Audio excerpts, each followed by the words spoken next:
After hoeing, or perhaps reading and writing, in the forenoon, I usually bathed again in the pond, swimming across one of its coves for a stint, and washed the dust of labor from my person, or smoothed out the last wrinkle which study had made, and for the afternoon was absolutely free. Every day or two I strolled to the village to hear some of the gossip which is incessantly going on there, circulating either from mouth to mouth, or from newspaper to newspaper, and which, taken in homeopathic doses, was really as refreshing in its way as the rustle of leaves and the peeping of frogs. As I walked in the woods to see the birds and squirrels, so I walked in the village to see the men and boys. Instead of the wind among the pines I heard the carts rattle. In one direction from my house there was a colony of muskrats in the river meadows, under the grove of elms and buttonwoods, and the other horizon was a village of busy men, as curious to me as if they had been prairie dogs, each sitting at the mouth of its burrow, or running over to a neighbor's to gossip. I went there frequently to observe their habits. The village appeared to me a great newsroom, and on one side, to support it, as once at Redding and Company's on State Street, they kept nuts and raisins, or salt and meal, and other groceries. Some have such a vast appetite for the former commodity, that is, the news, and such sound digestive organs, that they can sit forever in public avenues without stirring, and let it simmer and whisper through them like the Etesian winds, or as if inhaling ether, it only producing numbness and insensibility to pain, otherwise it would often be painful to hear, without affecting the consciousness. I hardly ever failed, when I rambled through the village, to see a row of such worthies, either sitting on a ladder sunning themselves, with their bodies inclined forward and their eyes glancing along the line this way and that, from time to time, with a voluptuous expression, or else leaning against a barn with their hands in their pockets, like caryatids, as if to prop it up. They, being commonly out of doors, heard whatever was in the wind. These are the coarsest mills, in which all gossip is first rudely digested or cracked up before it is emptied into finer and more delicate hoppers within doors. I observed that the vitals of the village were the grocery, the barroom, the post office, and the bank, and, as a necessary part of the machinery, they kept a bell, a big gun, and a fire engine, at convenient places, and the houses were so arranged as to make the most of mankind, in lanes and fronting one another, so that every traveler had to run the gauntlet, and every man, woman, and child might get a lick at him. Of course, those who were stationed nearest to the head of the line, where they could most see and be seen, and have the first blow at him, paid the highest prices for their place, and the few straggling inhabitants in the outskirts, where long gaps in the line began to occur, and the traveler could get over walls or turn aside into cowpaths, and so escape, paid a very slight ground or window tax. Signs were hung out on all sides to allure him, some to catch him by the appetite, as the tavern and victualling cellar, some by the fancy, as the dry goods store and the jewelers, and others by the hair, or the feet, or the skirts, as the barber, the shoemaker, or the tailor. Besides, there was a still more terrible standing invitation to call at every one of these houses, and company expected about these times. For the most part one escaped wonderfully from these dangers, either by proceeding at once boldly and without deliberation to the goal, as is recommended to those who run the gauntlet, or by keeping my thoughts on high things, like Orpheus, who, loudly singing the praises of the gods to his lyre, drowned the voices of the sirens, and kept out of danger. Sometimes I bolted suddenly, and nobody could tell my whereabouts, for I did not stand much about gracefulness, and never hesitated at a gap in a fence.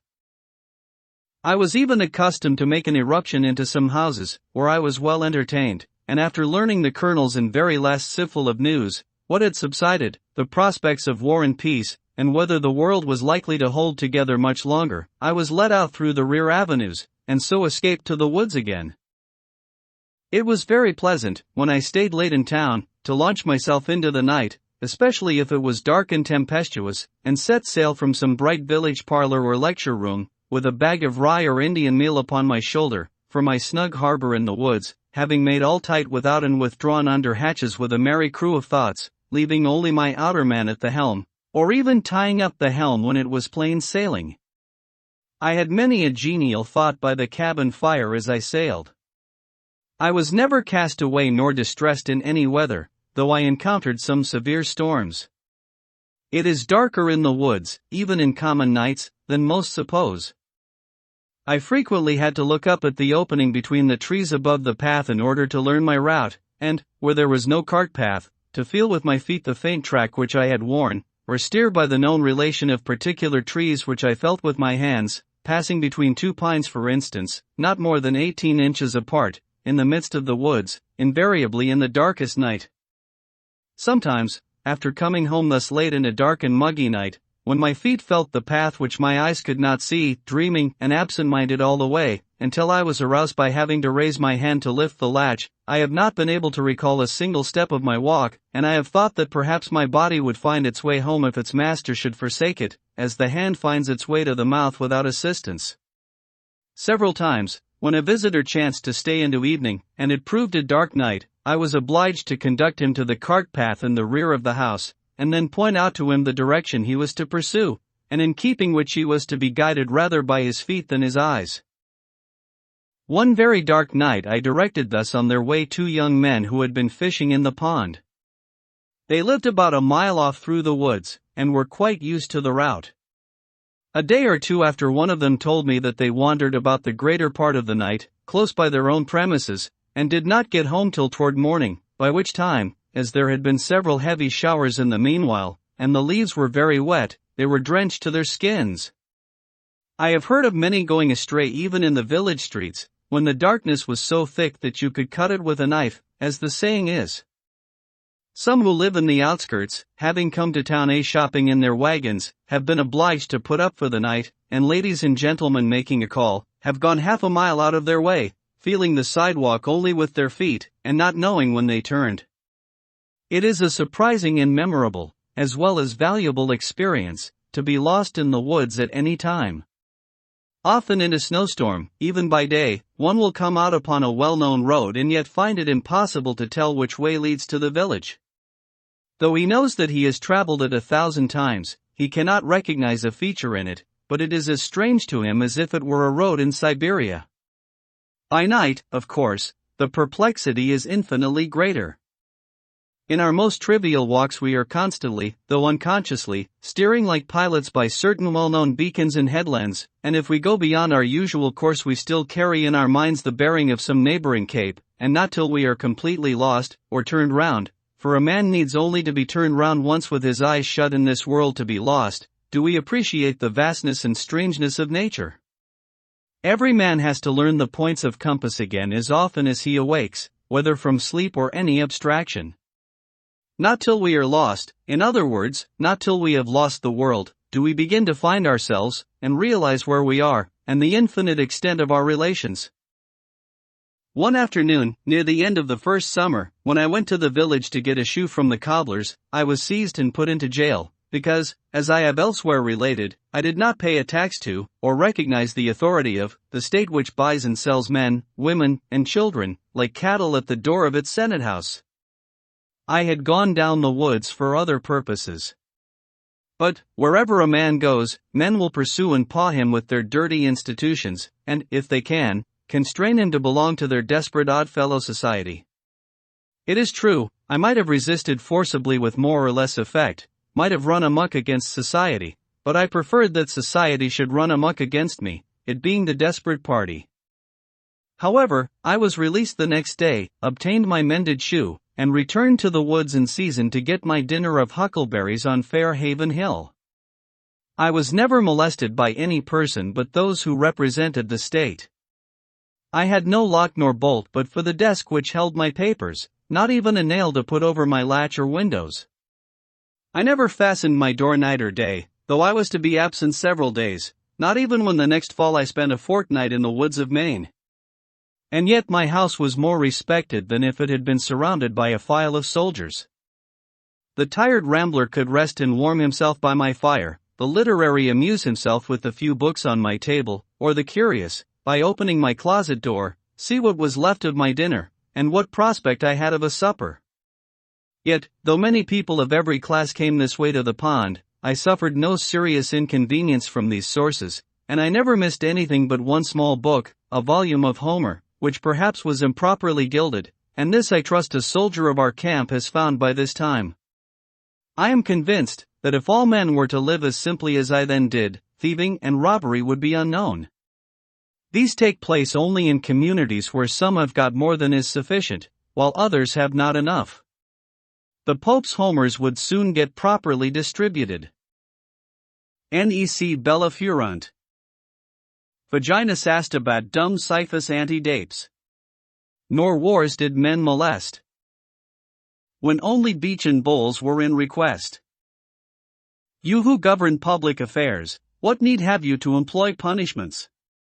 Love virtue, and the people will be virtuous. The virtues of a superior man are like the wind, the virtues of a common man are like the grass, when the wind passes over it, bends. The Pons.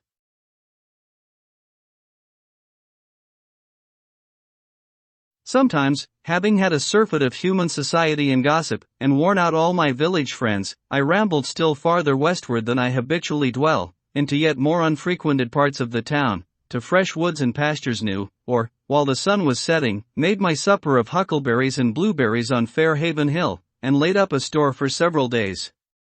The fruits do not yield their true flavor to the purchaser of them, nor to him who raises them for the market.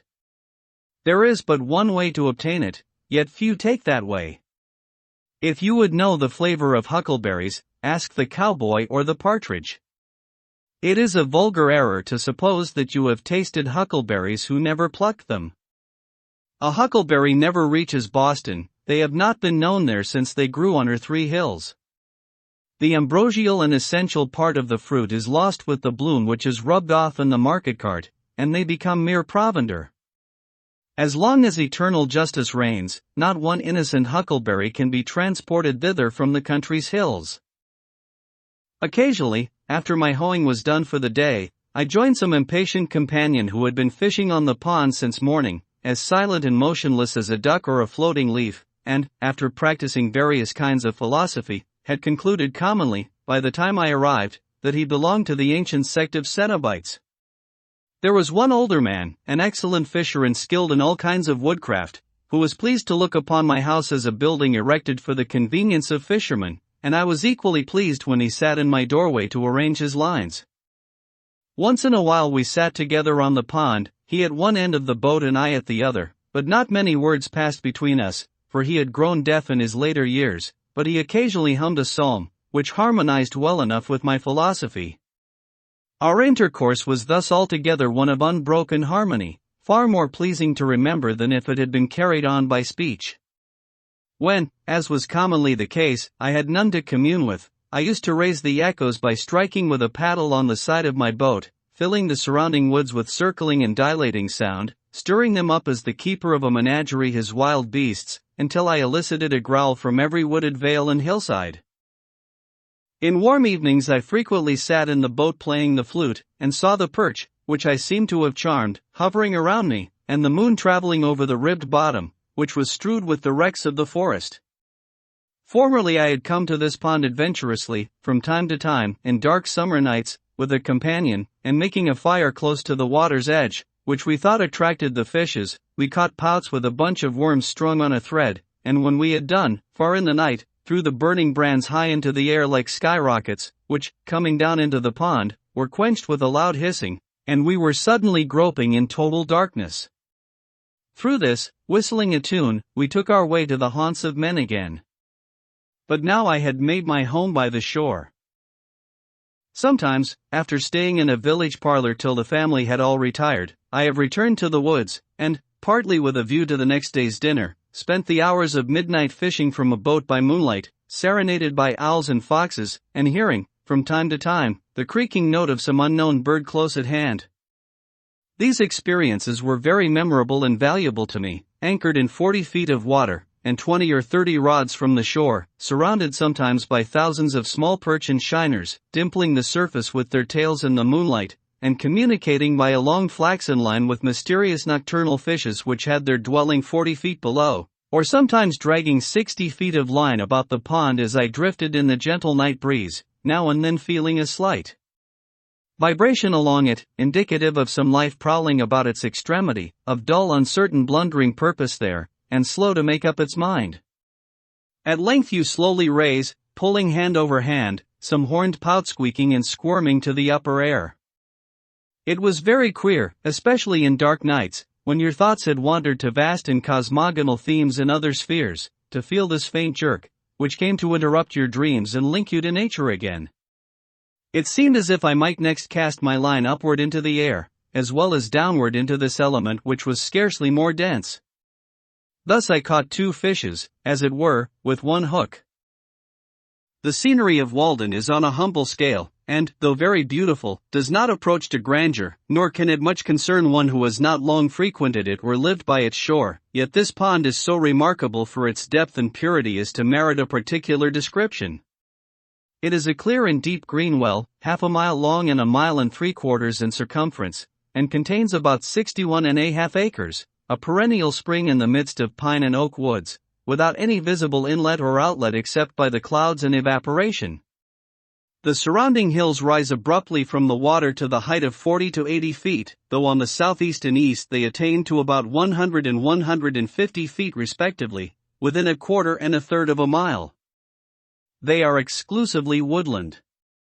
All our Concord waters have two colors at least, one when viewed at a distance, and another, more proper, close at hand. The first depends more on the light, and follows the sky. In clear weather, in summer, they appear blue at a little distance, especially if agitated, and at a great distance all appear alike. In stormy weather they are sometimes of a dark slate color. The sea, however, is said to be blue one day and green another without any perceptible change in the atmosphere. I have seen our river, when, the landscape being covered with snow, both water and ice were almost as green as grass. Some consider blue to be the color of pure water, whether liquid or solid. But, looking directly down into our waters from a boat, they are seen to be of very different colors. Walden is blue at one time and green at another, even from the same point of view. Lying between the earth and the heavens, it partakes of the color of both. Viewed from a hilltop it reflects the color of the sky, but near at hand it is of a yellowish tint next the shore where you can see the sand, then a light green, which gradually deepens to a uniform dark green in the body of the pond. In some lights, viewed even from a hilltop, it is of a vivid green next the shore. Some have referred this to the reflection of the verdure, but it is equally green there against the railroad sandbank, and in the spring, before the leaves are expanded, and it may be simply the result of the prevailing blue mixed with the yellow of the sand. Such is the color of its iris. This is that portion, also, where in the spring, the ice being warmed by the heat of the sun reflected from the bottom, and also transmitted through the earth, melts first and forms a narrow canal about the still frozen middle. Like the rest of our waters, when much agitated, in clear weather, so that the surface of the waves may reflect the sky at the right angle, or because there is more light mixed with it, it appears at a little distance of a darker blue than the sky itself, and at such a time, being on its surface, and looking with divided vision, so as to see the reflection, I have discerned a matchless and indescribable light blue, such as watered or changeable silks and sword blades suggest, more cerulean than the sky itself, alternating with the original dark green on the opposite sides of the waves, which last appeared but muddy in comparison. It is a vitreous greenish blue, as I remember it, like those patches of the winter sky seen through cloud vistas in the west before sundown. Yet a single glass of its water held up to the light is as colorless as an equal quantity of air. It is well known that a large plate of glass will have a green tint, owing, as the makers say, to its body, but a small piece of the same will be colorless. How large a body of Walden water would be required to reflect a green tint I have never proved. The water of our river is black or a very dark brown to one looking directly down on it, and, like that of most ponds, imparts to the body of one bathing in it a yellowish tinge, but this water is of such crystalline purity that the body of the bather appears of an alabaster whiteness, still more unnatural, which, as the limbs are magnified and distorted withal, produces a monstrous effect, making fit studies for a Michelangelo. The water is so transparent that the bottom can easily be discerned at the depth of 25 or 30 feet. Paddling over it, you may see many feet beneath the surface the schools of perch and shiners, perhaps only an inch long, yet the former easily distinguished by their transverse bars, and you think that they must be ascetic fish that find a subsistence there. Once, in the winter, many years ago, when I had been cutting holes through the ice in order to catch pickerel, as I stepped ashore I tossed my axe back onto the ice, but, as if some evil genius had directed it, it slid 4 or 5 rods directly into one of the holes, where the water was 25 feet deep. Out of curiosity, I lay down on the ice and looked through the hole, until I saw the axe a little on one side, standing on its head, with its helve erect and gently swaying to and fro with the pulse of the pond, and there it might have stood erect and swaying till in the course of time the handle rotted off, if I had not disturbed it. Making another hole directly over it with an ice chisel which I had, and cutting down the longest birch which I could find in the neighborhood with my knife, I made a slip noose, which I attached to its end, and, letting it down carefully, passed it over the knob of the handle, and drew it by a line along the birch, and so pulled the axe out again. The shore is composed of a belt of smooth rounded white stones like paving stones, excepting 1 or 2 short sand beaches, and is so steep that in many places a single leap will carry you into the water over your head, and were it not for its remarkable transparency, that would be the last to be seen of its bottom till it rose on the opposite side. Some think it is bottomless. It is nowhere muddy, and a casual observer would say that there were no weeds at all in it, and of noticeable plants, except in the little meadows recently overflowed, which do not properly belong to it. A closer scrutiny does not detect a flag nor a bulrush, nor even a lily, yellow or white, but only a few small heart leaves and potamogetons, and perhaps a water target or two, all which, however, a bather might not perceive, and these plants are clean and bright like the element they grow in. The stones extend a rod or two into the water, and then the bottom is pure sand, except in the deepest parts, where there is usually a little sediment, probably from the decay of the leaves which have been wafted onto it so many successive falls, and a bright green weed is brought up on anchors even in midwinter. We have one other pond just like this, White Pond in 9 Acre Corner, about 2.5 miles westerly, but, though I am acquainted with most of the ponds within a dozen miles of this center, I do not know a third of this pure and well-like character. Successive nations perchance have drank it, admired, and fathomed it, and passed away, and still its water is green and pellucid as ever. Not an intermitting spring. Perhaps on that spring morning when Adam and Eve were driven out of Eden, Walden Pond was already in existence, and even then breaking up in a gentle spring rain accompanied with mist and a southerly wind, and covered with myriads of ducks and geese, which had not heard of the fall, when still such pure lakes sufficed them. Even then it had commenced to rise and fall, and had clarified its waters and colored them of the hue they now wear, and obtained a patent of heaven to be the only Walden Pond in the world and distiller of celestial dews. Who knows in how many unremembered nations' literatures this has been the Castalian fountain?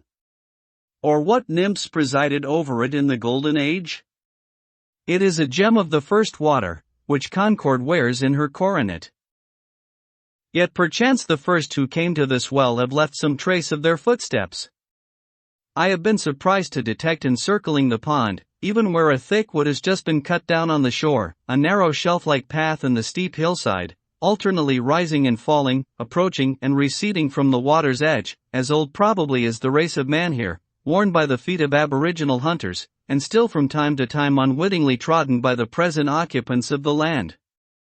This is particularly distinct to one standing on the middle of the pond in winter, just after a light snow has fallen, appearing as a clear undulating white line, unobscured by weeds and twigs, and very obvious a quarter of a mile off in many places where in summer it is hardly distinguishable close at hand.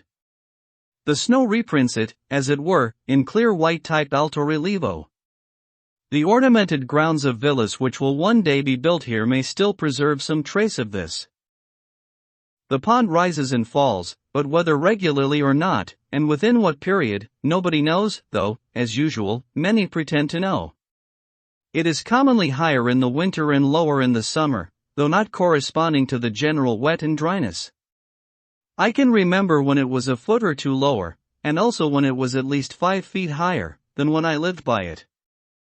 There is a narrow sandbar running into it, with very deep water on one side, on which I helped to boil a kettle of chowder, some 6 rods from the main shore, about the year 1824, which it has not been possible to do for 25 years, and on the other hand, my friends used to listen with incredulity when I told them that a few years later I was accustomed to fish from a boat in a secluded cove in the woods, 15 rods from the only shore they knew, which place was long since converted into a meadow. But the pond has risen steadily for 2 years, and now, in the summer of '52, is just 5 feet higher than when I lived there, or as high as it was 30 years ago, and fishing goes on again in the meadow. This makes a difference of level, at the outside, of 6 or 7 feet, and yet the watershed by the surrounding hills is insignificant in amount, and this overflow must be referred to causes which affect the deep springs. This same summer the pond has begun to fall again. It is remarkable that this fluctuation, whether periodical or not, appears thus to require many years for its accomplishment. I have observed one rise and a part of 2 falls, and I expect that a dozen or 15 years hence the water will again be as low as I have ever known it. Flint's Pond, a mile eastward, allowing for the disturbance occasioned by its inlets and outlets, and the smaller intermediate ponds also, sympathize with Walden, and recently attained their greatest height at the same time with the latter. The same is true, as far as my observation goes, of White Pond. This rise and fall of Walden at long intervals serves this use at least, the water standing at this great height for a year or more, though it makes it difficult to walk round it, kills the shrubs and trees which have sprung up about its edge since the last rise, pitch pines, birches, alders, aspens, and others, and, falling again, leaves an unobstructed shore, for, unlike many ponds in all waters which are subject to a daily tide, its shore is cleanest when the water is lowest. On the side of the pond next my house a row of pitch pines 15 feet high has been killed and tipped over as if by a lever, and thus a stop put to their encroachments, and their size indicates how many years have elapsed since the last rise to this height. By this fluctuation the pond asserts its title to a shore, and thus the shore is shorn, and the trees cannot hold it by right of possession. These are the lips of the lake on which no beard grows. It licks its chaps from time to time. When the water is at its height, the alders, willows, and maples send forth a mass of fibrous red roots several feet long from all sides of their stems in the water, and to the height of 3 or 4 feet from the ground, in the effort to maintain themselves, and I have known the high blueberry bushes about the shore, which commonly produce no fruit, bear an abundant crop under these circumstances. Some have been puzzled to tell how the shore became so regularly paved. My townsmen have all heard the tradition. The oldest people tell me that they heard it in their youth, that anciently the Indians were holding a powwow upon a hill there, which rose as high into the heavens as the pond now sinks deep into the earth, and they used much profanity, as the story goes, though this vice is one of which the Indians were never guilty, and while they were thus engaged the hill shook and suddenly sank, and only one old squaw, named Walden, escaped, and from her the pond was named. It has been conjectured that when the hill shook, these stones rolled down its side and became the present shore. It is very certain, at any rate, that once there was no pond here, and now there is one, and this Indian fable does not in any respect conflict with the account of that ancient settler whom I have mentioned, who remembers so well when he first came here with his divining rod, saw a thin vapor rising from the sward, and the hazel pointed steadily downward, he concluded to dig a well here. As for the stones, many still think that they are hardly to be accounted for by the action of the waves on these hills, but I observe that the surrounding hills are remarkably full of the same kind of stones, so that they have been obliged to pile them up in walls on both sides of the railroad cut nearest the pond, and, moreover, there are most stones where the shore is most abrupt, so that, unfortunately, it is no longer a mystery to me. I detect the paver. If the name was not derived from that of some English locality, Saffron Walden, for instance, one might suppose that it was called, originally, Walden Pond. The pond was my well ready dug. For 4 months in the year its water is as cold as it is pure at all times, and I think that it is then as good as any, if not the best in the town. In the winter, all water which is exposed to the air is colder than springs and wells which are protected from it.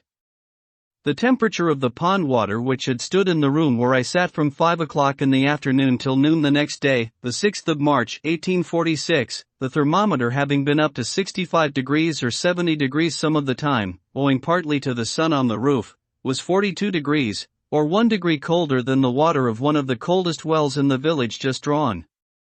The temperature of the boiling spring the same day was 45 degrees, or the warmest of any water tried, though it is the coldest that I know of in summer, when, beside, shallow and stagnant surface water is not mingled with it. Moreover, in summer, Walden never becomes so warm as most water which is exposed to the sun, on account of its depth. In the warmest weather I usually placed a pailful in my cellar, where it became cool in the night, and remained so during the day, though I also resorted to a spring in the neighborhood. It was as good when a week old as the day it was dipped, and had no taste of the pump. Whoever camps for a week in summer by the shore of a pond, needs only bury a pail of water a few feet deep in the shade of his camp to be independent of the luxury of ice.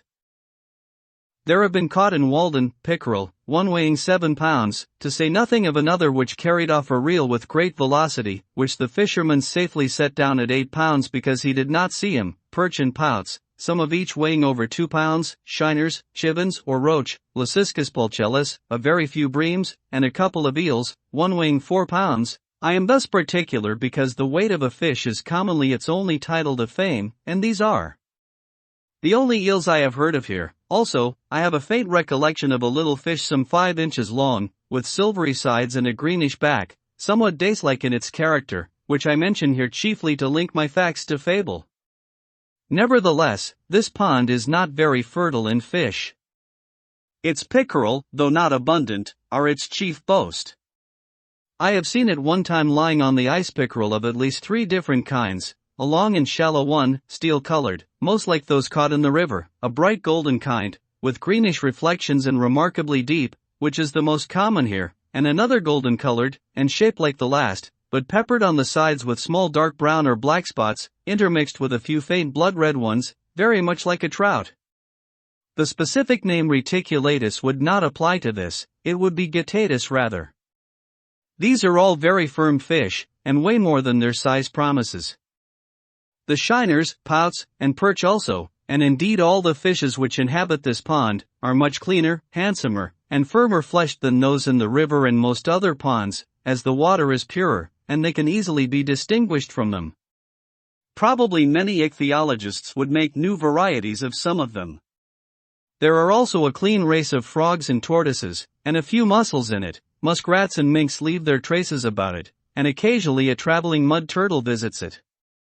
Sometimes, when I pushed off my boat in the morning, I disturbed a great mud turtle which had secreted himself under the boat in the night.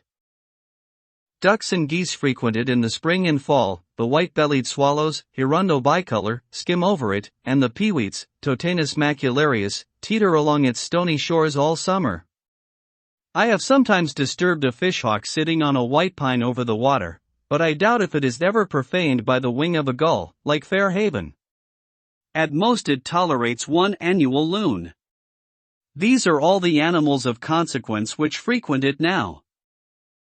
You may see from a boat, in calm weather, near the sandy eastern shore, where the water is 8 or 10 feet deep, and also in some other parts of the pond, some circular heaps half a dozen feet in diameter by a foot in height, consisting of small stones less than a hen's egg in size, where all around is bare sand. At first you wonder if the Indians could have formed them on the ice for any purpose, and so, when the ice melted, they sank to the bottom, but they are too regular, and some of them plainly too fresh, for that. They are similar to those found in rivers, but as there are no suckers nor lampreys here, I know not by what fish they could be made. Perhaps they are the nests of the chivin. These lend a pleasing mystery to the bottom. The shore is irregular enough not to be monotonous. I have in my mind's eye the western indented with deep bays, the bolder northern, and the beautifully scalloped southern shore, where successive capes overlap each other, and suggest unexplored coves between. The forest has never so good a setting, nor is so distinctly beautiful, as when seen from the middle of a small lake amid hills which rise from the water's edge, for the water in which it is reflected not only makes the best foreground in such a case, but, with its winding shore, the most natural and agreeable boundary to it. There is no rawness nor imperfection in its edge there, as where the axe has cleared a part, or a cultivated field abuts on it. The trees have ample room to expand on the waterside, and each sends forth its most vigorous branch in that direction. Their nature has woven a natural selvage, and the eye rises by just gradations from the low shrubs of the shore to the highest trees. There are few traces of man's hand to be seen. The water laves the shore as it did 1,000 years ago. A lake is the landscape's most beautiful and expressive feature. It is Earth's eye, looking into which the beholder measures the depth of his own nature. The fluviatile trees next the shore are the slender eyelashes which fringe it, and the wooded hills and cliffs around are its overhanging brows. Standing on the smooth sandy beach at the east end of the pond, in a calm September afternoon, when a slight haze makes the opposite shoreline indistinct, I have seen whence came the expression, the glassy surface of a lake. When you invert your head, it looks like a thread of finest gossamer stretched across the valley, and gleaming against the distant pine woods, separating one stratum of the atmosphere from another. You would think that you could walk dry under it to the opposite hills, and that the swallows which skim over might perch on it. Indeed, they sometimes dive below the line, as it were by mistake, and are undeceived. As you look over the pond westward, you are obliged to employ both your hands to defend your eyes against the reflected as well as the true sun, for they are equally bright, and if, between the two, you survey its surface critically, it is literally as smooth as glass, except where the skater insects, at equal intervals scattered over its whole extent, by their motions in the sun produce the finest imaginable sparkle on it, or, perchance, a duck plumes itself, or, as I have said, a swallow schemes so low as to touch it. It may be that in the distance a fish describes an arc of 3 or 4 feet in the air, and there is one bright flash where it emerges, and another where it strikes the water. Sometimes the whole silvery arc is revealed, or here and there, perhaps, is a thistledown floating on its surface, which the fishes dart at and so dimple it again. It is like molten glass, cooled but not congealed, and the few motes in it are pure and beautiful, like the imperfections in glass. You may often detect a yet smoother and darker water, separated from the rest as if by an invisible cobweb, boom of the water nymphs, resting on it. From a hilltop you can see a fish leap in almost any part, for not a pickerel or shiner picks an insect from this smooth surface, but it manifestly disturbs the equilibrium of the whole lake. It is wonderful with what elaborateness this simple fact is advertised. This piscine murder will out, and from my distant perch I distinguish the circling undulations when they are 6 rods in diameter. You can even detect a water bug, Gyrinus, ceaselessly progressing over the smooth surface 1/4 mile off, for they furrow the water slightly, making a conspicuous ripple bounded by 2 diverging lines, but the skaters glide over it without rippling it perceptibly. When the surface is considerably agitated there are no skaters nor water bugs on it, but apparently, in calm days, they leave their havens and adventurously glide forth from the shore by short impulses till they completely cover it.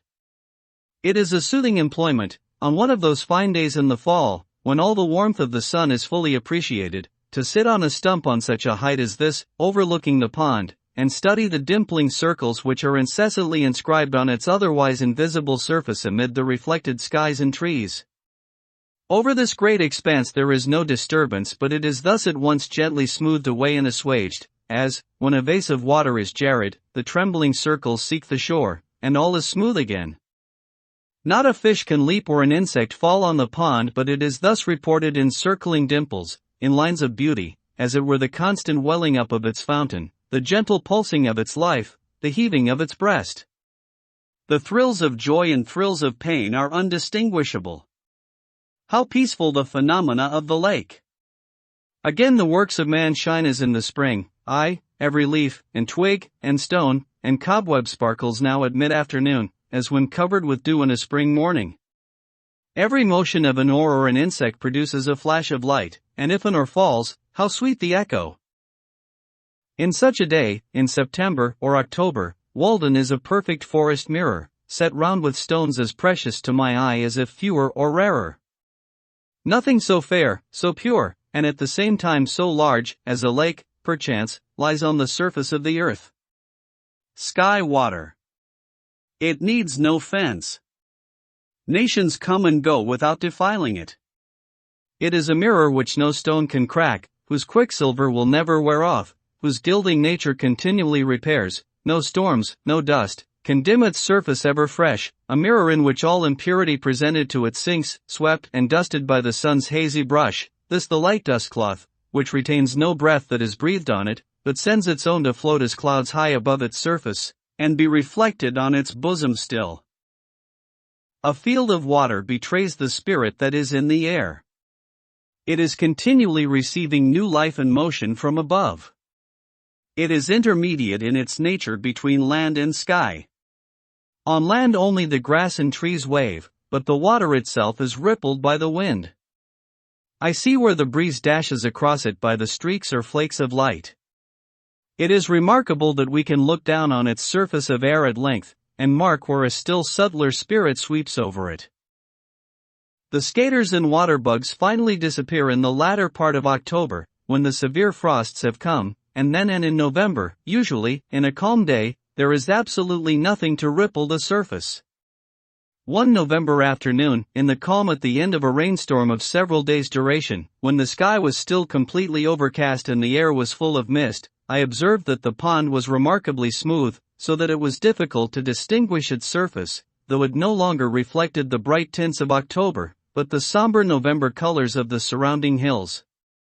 Though I passed over it as gently as possible, the slight undulations produced by my boat extended almost as far as I could see, and gave a ribbed appearance to the reflections. But, as I was looking over the surface, I saw here and there at a distance a faint glimmer, as if some skater insects which had escaped the frosts might be collected there, or, perchance, the surface, being so smooth, betrayed where a spring welled up from the bottom. Paddling gently to one of these places, I was surprised to find myself surrounded by myriads of small perch, about 5 inches long, of a rich bronze color in the green water, sporting there and constantly rising to the surface and dimpling it, sometimes leaving bubbles on it. In such transparent and seemingly bottomless water, reflecting the clouds, I seemed to be floating through the air as in a balloon, and their swimming impressed me as a kind of flight or hovering, as if they were a compact flock of birds passing just beneath my level on the right or left, their fins, like sails, set all around them.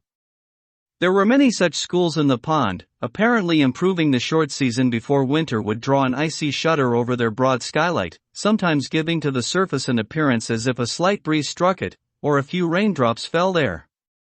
When I approached carelessly and alarmed them, they made a sudden plash and rippling with their tails, as if one had struck the water with a brushy bough, and instantly took refuge in the depths. At length the wind rose, the mist increased, and the waves began to run, and the perch leaped much higher than before, half out of water, 100 black points, 3 inches long, at once above the surface.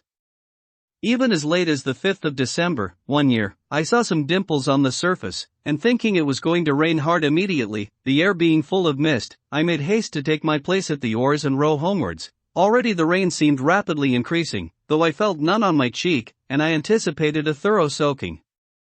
But suddenly the dimples ceased, for they were produced by the perch, which the noise of my oars had scared into the depths, and I saw their schools dimly disappearing, so I spent a dry afternoon after all. An old man who used to frequent this pond nearly 60 years ago, when it was dark with surrounding forests, tells me that in those days he sometimes saw it all alive with ducks and other waterfowl, and that there were many eagles about it.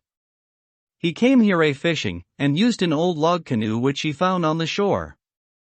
It was made of 2 white pine logs dug out and pinned together, and was cut off square at the ends. It was very clumsy, but lasted a great many years before it became waterlogged and perhaps sank to the bottom. He did not know whose it was, it belonged to the pond. He used to make a cable for his anchor of strips of hickory bark tied together. An old man, a potter, who lived by the pond before the Revolution, told him once that there was an iron chest at the bottom, and that he had seen it. Sometimes it would come floating up to the shore, but when you went towards it, it would go back into deep water and disappear. I was pleased to hear of the old log canoe, which took the place of an Indian one of the same material but more graceful construction, which perchance had first been a tree on the bank, and then, as it were, fell into the water, to float there for a generation, the most proper vessel for the lake. I remember that when I first looked into these depths there were many large trunks to be seen indistinctly lying on the bottom, which had either been blown over formerly, or left on the ice at the last cutting, when wood was cheaper, but now they have mostly disappeared. When I first paddled a boat on Walden, it was completely surrounded by thick and lofty pine and oak woods, and in some of its coves grapevines had run over the trees next the water and formed bowers under which a boat could pass. The hills which form its shores are so steep, and the woods on them were then so high, that, as you looked down from the west end, it had the appearance of an amphitheater for some kind of sylvan spectacle. I have spent many an hour, when I was younger, floating over its surface as the zephyr willed, having paddled my boat to the middle, and lying on my back across the seats, in a summer forenoon, dreaming awake, until I was aroused by the boat touching the sand, and I arose to see what shore my fates had impelled me to, days when idleness was the most attractive and productive industry. Many a forenoon have I stolen away, preferring to spend thus the most valued part of the day, for I was rich, if not in money, in sunny hours and summer days, and spent them lavishly, nor do I regret that I did not waste more of them in the workshop or the teacher's desk. But since I left those shores the woodchoppers have still further laid them waste, and now for many a year there will be no more rambling through the aisles of the wood, with occasional vistas through which you see the water. My muse may be excused if she is silent henceforth. How can you expect the birds to sing when their groves are cut down?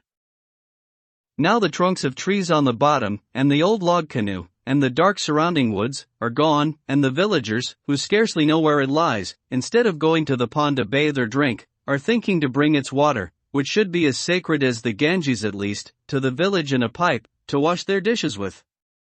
To earn their Walden by the turning of a cock or drawing of a plug. That devilish iron horse, whose ear-rending neigh is heard throughout the town, has muddied the boiling spring with his foot, and he it is that has browsed off all the woods on Walden shore, the Trojan horse, with 1,000 men in his belly, introduced by mercenary Greeks. Where is the country's champion, the Moor of Moor Hall, to meet him at the deep cut and thrust an avenging lance between the ribs of the bloated pest?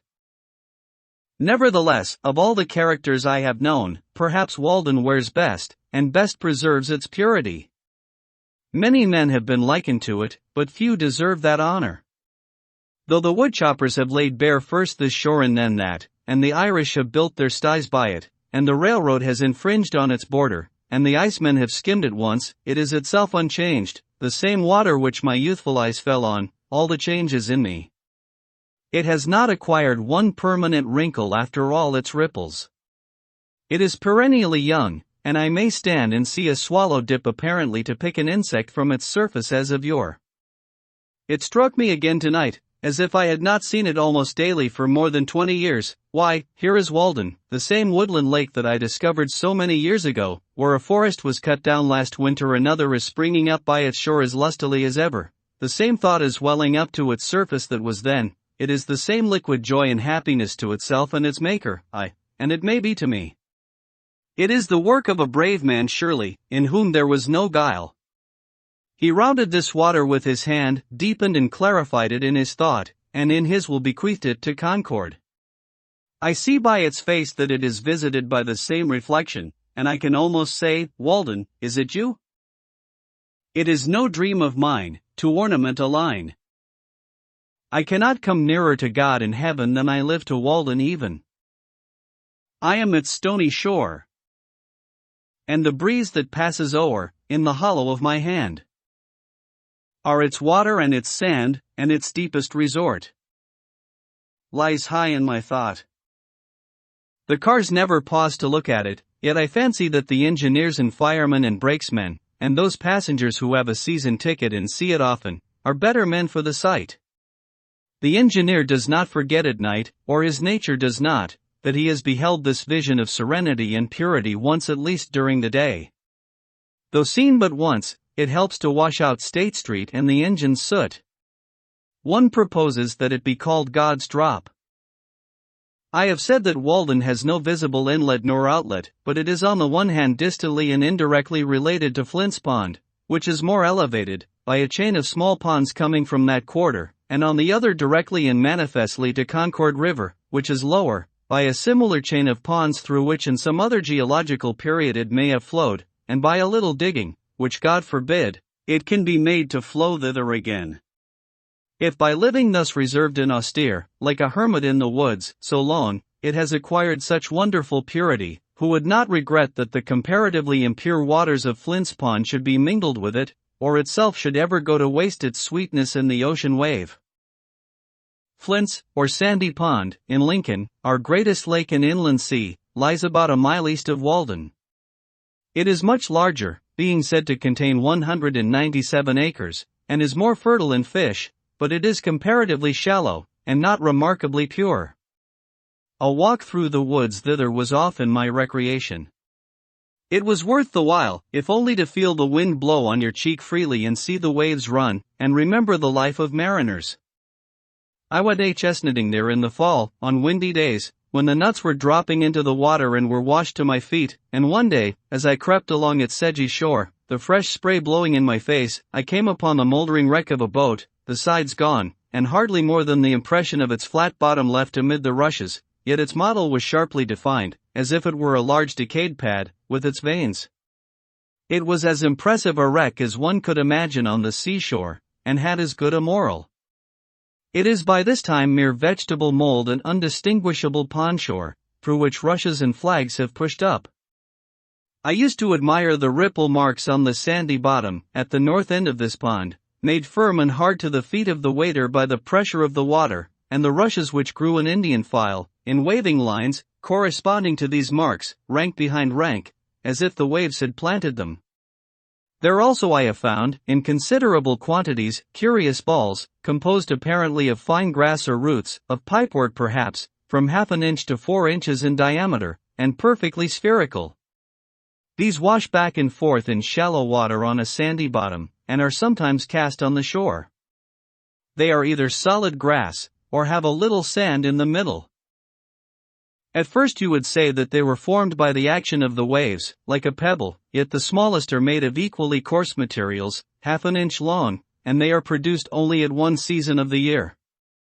Moreover, the waves, I suspect, do not so much construct as wear down a material which has already acquired consistency. They preserve their form when dry for an indefinite period. Flint's Pond. Such is the poverty of our nomenclature. What right had the unclean and stupid farmer, whose farm abutted on this skywater, whose shores he has ruthlessly laid bare, to give his name to it? Some skinflint, who loved better the reflecting surface of $1, or a bright cent, in which he could see his own brazen face, who regarded even the wild ducks which settled in it as trespassers, his fingers grown into crooked and horny talons from the long habit of grasping harpy-like, so it is not named for me. I go not there to see him nor to hear of him, who never saw it, who never bathed in it, who never loved it, who never protected it, who never spoke a good word of it, nor thanked God that he had made it.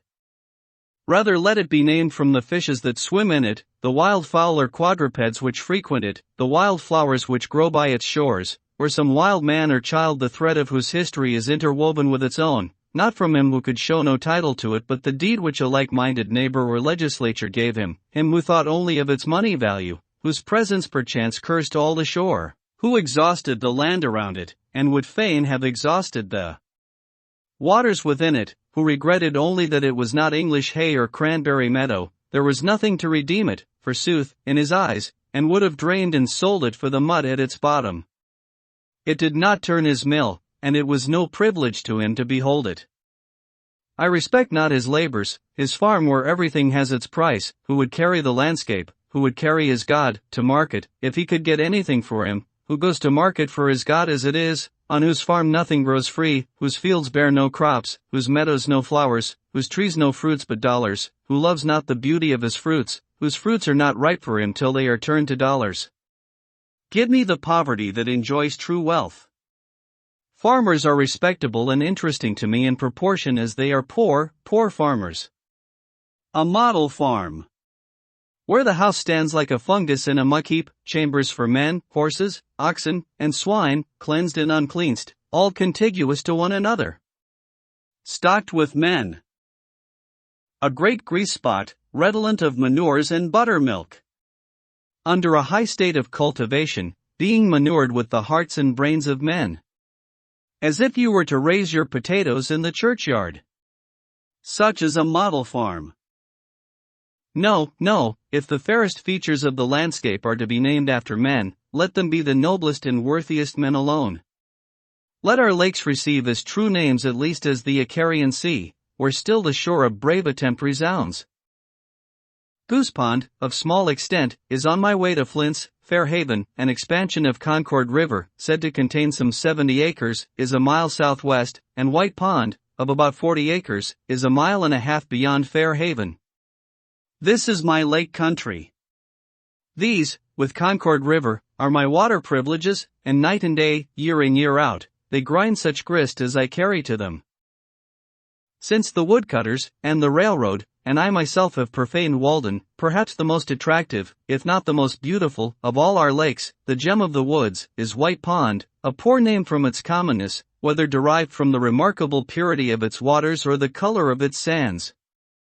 In these as in other respects, however, it is a lesser twin of Walden. They are so much alike that you would say they must be connected underground. It has the same stony shore, and its waters are of the same hue. As at Walden, in sultry dog-day weather, looking down through the woods on some of its bays which are not so deep but that the reflection from the bottom tinges them, its waters are of a misty bluish-green or glaucous color. Many years since I used to go there to collect the sand by cartloads, to make sandpaper with, and I have continued to visit it ever since. One who frequents it proposes to call it Virid Lake. Perhaps it might be called Yellow Pine Lake, from the following circumstance. About 15 years ago you could see the top of a pitch pine, of the kind called yellow pine hereabouts, though it is not a distinct species, projecting above the surface in deep water, many rods from the shore. It was even supposed by some that the pond had sunk, and this was one of the primitive forests that formerly stood there. I find that even so long ago as 1792, in a topographical description of the town of Concord, by one of its citizens, in the collections of the Massachusetts Historical Society, the author, after speaking of Walden and White Ponds, adds, in the middle of the latter may be seen, when the water is very low, a tree which appears as if it grew in the place where it now stands. Although the roots are 50 feet below the surface of the water, the top of this tree is broken off, and at that place measures 14 inches in diameter.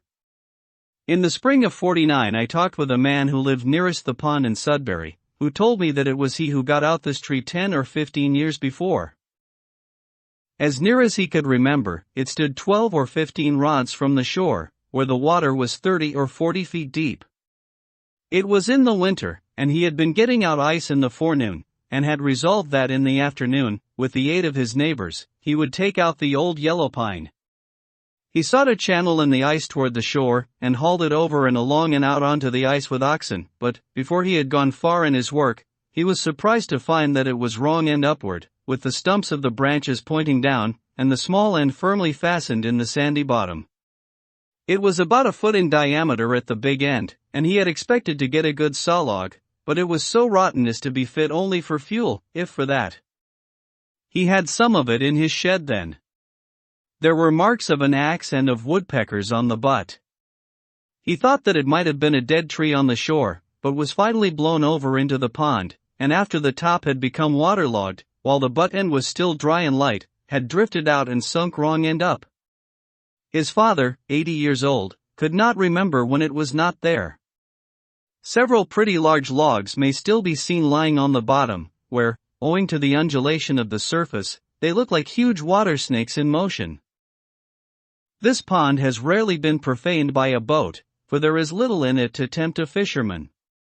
Instead of the white lily, which requires mud, or the common sweet flag, the blue flag, Iris versicolor, grows thinly in the pure water, rising from the stony bottom all around the shore, where it is visited by hummingbirds in June, and the color both of its bluish blades and its flowers, and especially their reflections, are in singular harmony with the glaucous water.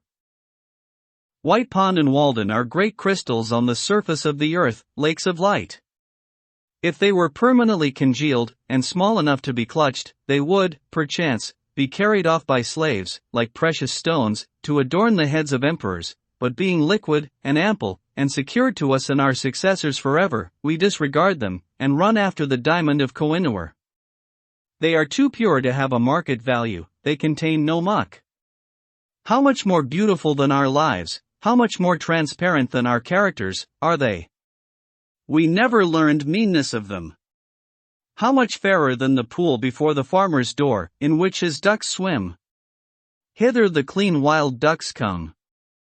Nature has no human inhabitant who appreciates her. The birds with their plumage and their notes are in harmony with the flowers, but what youth or maiden conspires with the wild luxuriant beauty of nature?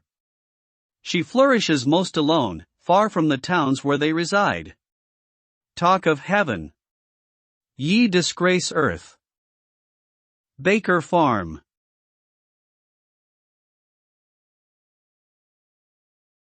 Sometimes I ramble to pine groves, standing like temples, or like fleets at sea, full-rigged, with wavy boughs, and rippling with light, so soft, and green, and shady, that the Druids would have forsaken their oaks to worship in them, or to the cedar wood beyond Flint's Pond, where the trees, covered with hoary blueberries, spiring higher and higher, are fit to stand before Valhalla, and the creeping juniper covers the ground with wreaths full of fruit, or to swamps where the usnea lichen hangs in festoons from the white spruce trees, and toadstools, round tables of the swamp gods, cover the ground, and more beautiful fungi adorn the stumps, like butterflies or shells, vegetable winkles, where the swamp pink and dogwood grow, the red alderberry glows like eyes of imps, the waxwork grooves and crushes the hardest woods in its folds, and the wild holly berries makes the beholder forget his home with their beauty, and he is dazzled and tempted by nameless other wild forbidden fruits, too fair for mortal taste.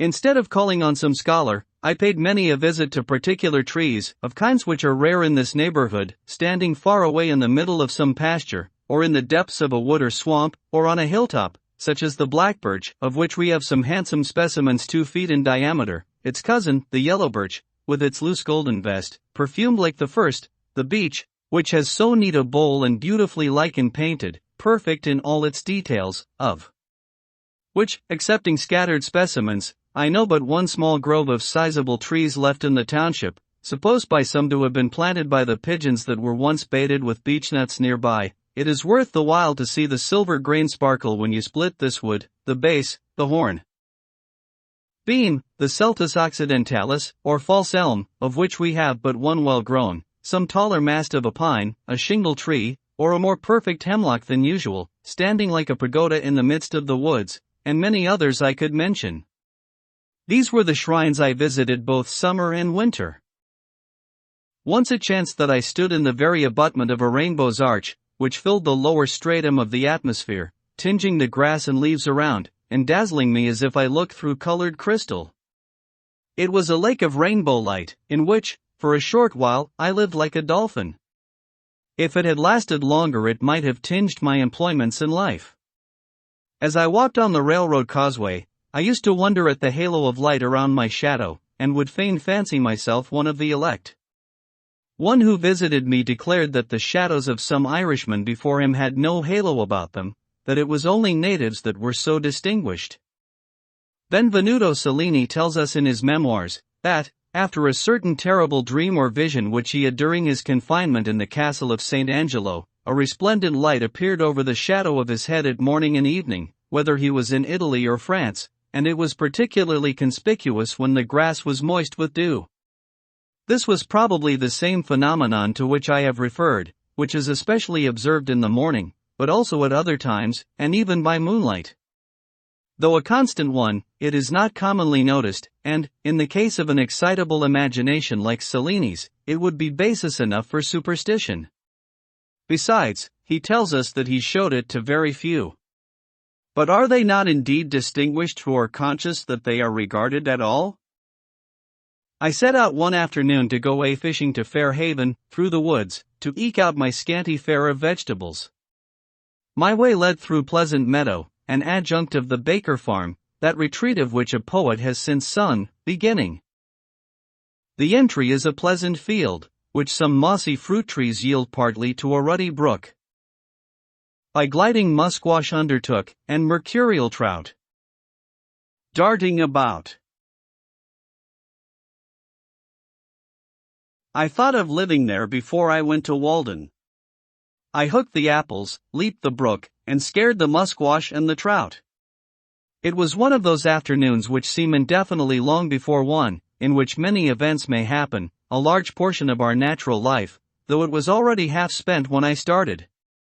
By the way, there came up a shower, which compelled me to stand half an hour under a pine, piling boughs over my head, and wearing my handkerchief for a shed, and when at length I had made one cast over the pickerel weed standing up to my middle in water, I found myself suddenly in the shadow of a cloud, and the thunder began to rumble with such emphasis that I could do no more than listen to it. The gods must be proud, thought I, with such forked flashes to rout a poor unarmed fisherman. So I made haste for shelter to the nearest hut, which stood half a mile from any road, but so much the nearer to the pond, and had long been uninhabited. And here a poet builded, in the completed years, for behold a trivial cabin that to destruction steers. So the muse fables. But therein, as I found, dwelt now John Field, an Irishman, and his wife, and several children, from the broad-faced boy who assisted his father at his work, and now came running by his side from the bog to escape the rain, to the wrinkled, Sibyl-like, cone-headed infant that sat upon its father's knee as in the palaces of nobles, and looked out from its home in the midst of wet and hunger inquisitively upon the stranger, with the privilege of infancy, not knowing but it was the last of a noble line, and the hope and cynosure of the world, instead of John Field's poor starveling brat. There we sat together under that part of the roof which leaked the least, while it showered and thundered without. I had sat there many times of old before the ship was built that floated this family to America. An honest, hard-working, but shiftless man plainly was John Field, and his wife, she too was brave to cook so many successive dinners in the recesses of that lofty stove, with round greasy face and bare breast, still thinking to improve her condition one day, with the never-absent mop in one hand, and yet no effects of it visible anywhere. The chickens, which had also taken shelter here from the rain, stalked about the room like members of the family, too humanized methought to roast well. They stood and looked in my eye or pecked at my shoe significantly. Meanwhile my host told me his story, how hard he worked bogging for a neighboring farmer, turning up a meadow with a spade or bog hoe at the rate of $10 an acre, and the use of the land with manure for 1 year, and his little broad-faced son worked cheerfully at his father's side the while, not knowing how poor a bargain the latter had made.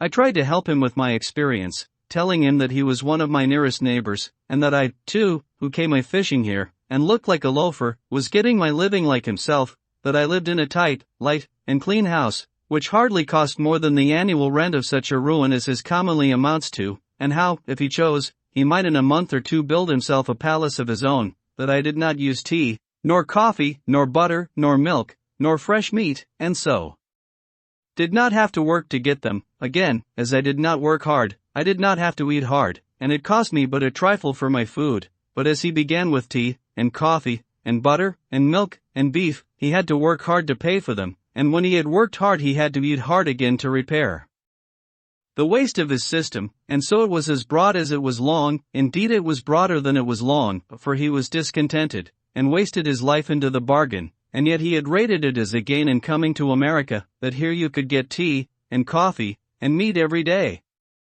But the only true America is that country where you are at liberty to pursue such a mode of life as may enable you to do without these, and where the state does not endeavor to compel you to sustain the slavery, and war, and other superfluous expenses which directly or indirectly result from the use of such things.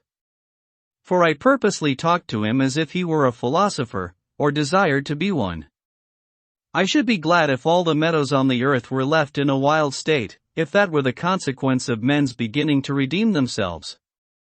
A man will not need to study history to find out what is best for his own culture. But alas! The culture of an Irishman is an enterprise to be undertaken with a sort of moral bog-hoe. I told him that as he worked so hard at bogging, he required thick boots and stout clothing, which yet were soon soiled and worn out, but I wore light shoes and thin clothing, which cost not half so much, though he might think that I was dressed like a gentleman, which, however, was not the case, and in an hour or two, without labor, but as a recreation, I could, if I wished, catch as many fish as I should want for 2 days, or earn enough money to support me a week. If he and his family would live simply, they might all go huckleberrying in the summer for their amusement. John heaved a sigh at this, and his wife stared with arms akimbo, and both appeared to be wondering if they had capital enough to begin such a course with, or arithmetic enough to carry it through. It was sailing by dead reckoning to them, and they saw not clearly how to make their port so. Therefore, I suppose they still take life bravely, after their fashion, face to face, giving it tooth and nail, not having skill to split its massive columns with any fine entering wedge, and rout it in detail, thinking to deal with it roughly, as one should handle a thistle. But they fight at an overwhelming disadvantage, living, John Field, alas! Without arithmetic, and failing so. "Do you ever fish?" I asked. "Oh yes, I catch a mess now and then when I am lying by, good perch I catch." "What's your bait?" "I catch shiners with fishworms, and bait the perch with them." "You'd better go now, John," said his wife with glistening and hopeful face, but John demurred. The shower was now over, and a rainbow above the eastern woods promised a fair evening, so I took my departure. When I had got without I asked for a dish, hoping to get a sight of the well bottom, to complete my survey of the premises, but there, alas! Are shallows and quicksands, and rope broken withal, and bucket irrecoverable. Meanwhile the right culinary vessel was selected, water was seemingly distilled, and after consultation and long delay passed out to the thirsty one, not yet suffered to cool, nor yet to settle. Such gruel sustains life here, I thought, so, shutting my eyes, and excluding the motes by a skillfully directed undercurrent, I drank to genuine hospitality the heartiest draught I could. I am not squeamish in such cases when manners are concerned. As I was leaving the Irishman's roof after the rain, bending my steps again to the pond, my haste to catch pickerel, wading in retired meadows, in sloughs and bogholes, in forlorn and savage places, appeared for an instant trivial to me who had been sent to school and college, but as I ran down the hill toward the reddening west, with the rainbow over my shoulder, and some faint tinkling sounds borne to my ear through the cleansed air, from I know not what quarter, my good genius seemed to say, "Go fish and hunt far and wide day by day, farther and wider, and rest thee by many brooks and hearthsides without misgiving. Remember thy Creator in the days of thy youth. Rise free from care beyond the dawn, and seek adventures. Let the noon find thee by other lakes, and the night overtake thee everywhere at home. There are no larger fields than these, no worthier games than may here be played. Grow wild according to thy nature, like these sedges and brakes, which will never become English hay. Let the thunder rumble, what if it threaten ruin to farmers' crops? That is not its errand to thee.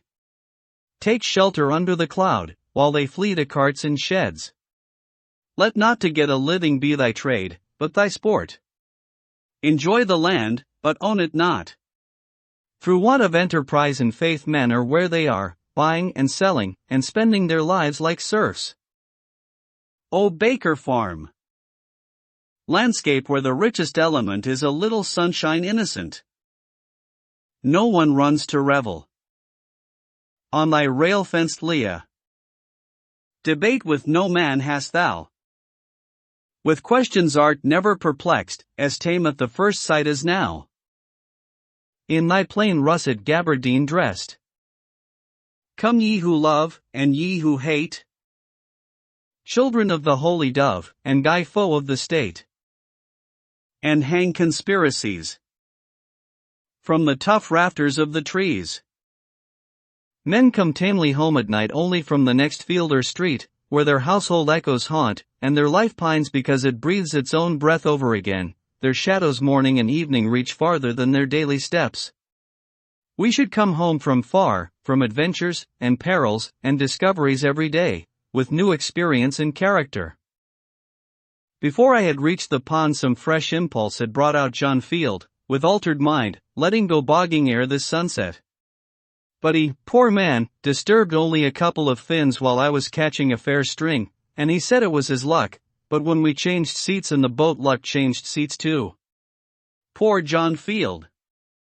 I trust he does not read this, unless he will improve by it, thinking to live by some derivative old country mode in this primitive new country, to catch perch with shiners.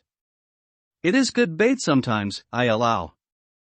With his horizon all his own, yet he a poor man, born to be poor, with his inherited Irish poverty or poor life, his Adam's grandmother and boggy ways, not to rise in this world, he nor his posterity, till their wading, webbed, bog-trotting feet get talaria to their heels.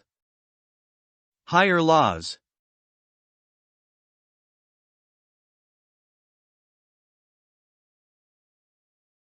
As I came home through the woods with my string of fish, trailing my pole, it being quite dark, I caught a glimpse of a woodchuck stealing across my path, and felt a strange thrill of savage delight, and was strongly tempted to seize and devour him raw, not that I was hungry then, except for that wildness which he represented.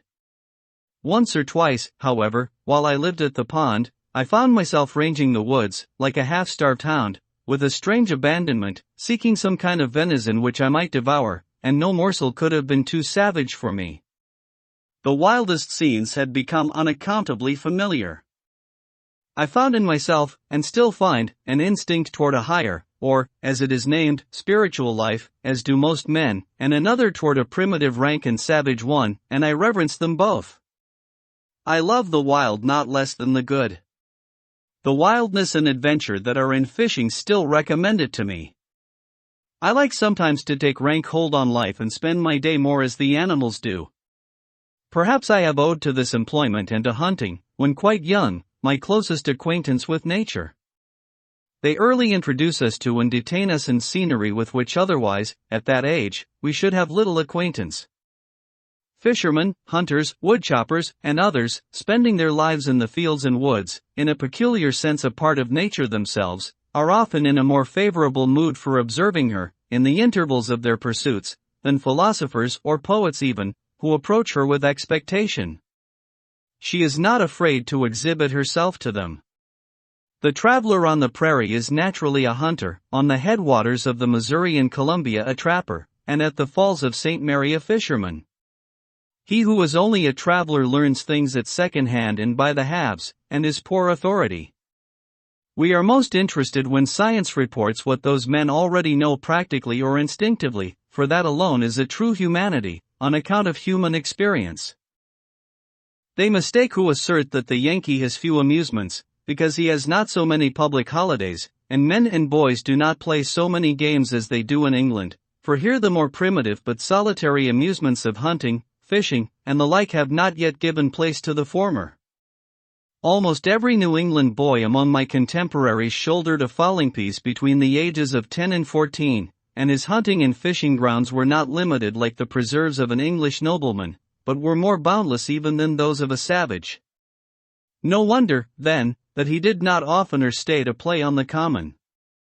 But already a change is taking place, owing, not to an increased humanity, but to an increased scarcity of game, for perhaps the hunter is the greatest friend of the animals hunted, not excepting the Humane Society. Moreover, when at the pond, I wished sometimes to add fish to my fare for variety. I have actually fished from the same kind of necessity that the first fishers did. Whatever humanity I might conjure up against it was all factitious, and concerned my philosophy more than my feelings. I speak of fishing only now, for I had long left differently about fowling, and sold my gun before I went to the woods. Not that I am less humane than others, but I did not perceive that my feelings were much affected. I did not pity the fishes nor the worms. This was habit. As for fowling, during the last years that I carried a gun my excuse was that I was studying ornithology, and sought only new or rare birds. But I confess that I am now inclined to think that there is a finer way of studying ornithology than this. It requires so much closer attention to the habits of the birds, that, if for that reason only, I have been willing to omit the gun. Yet notwithstanding the objection on the score of humanity, I am compelled to doubt if equally valuable sports are ever substituted for these, and when some of my friends have asked me anxiously about their boys, whether they should let them hunt, I have answered, yes, remembering that it was one of the best parts of my education, make them hunters, though sportsmen only at first, if possible, mighty hunters at last, so that they shall not find game large enough for them in this or any vegetable wilderness, hunters as well as fishers of men. Thus far I am of the opinion of Chaucer's nun, who yave not of the text a polled hen. That saith that hunters ben not holy men. There is a period in the history of the individual, as of the race, when the hunters are the best men, as the Algonkins called them. We cannot but pity the boy who has never fired a gun. He is no more humane, while his education has been sadly neglected. This was my answer with respect to those youths who were bent on this pursuit, trusting that they would soon outgrow it. No humane being past the thoughtless age of boyhood will wantonly murder any creature which holds its life by the same tenure that he does. The hare in its extremity cries like a child. I warn you, mothers, that my sympathies do not always make the usual philanthropic distinctions.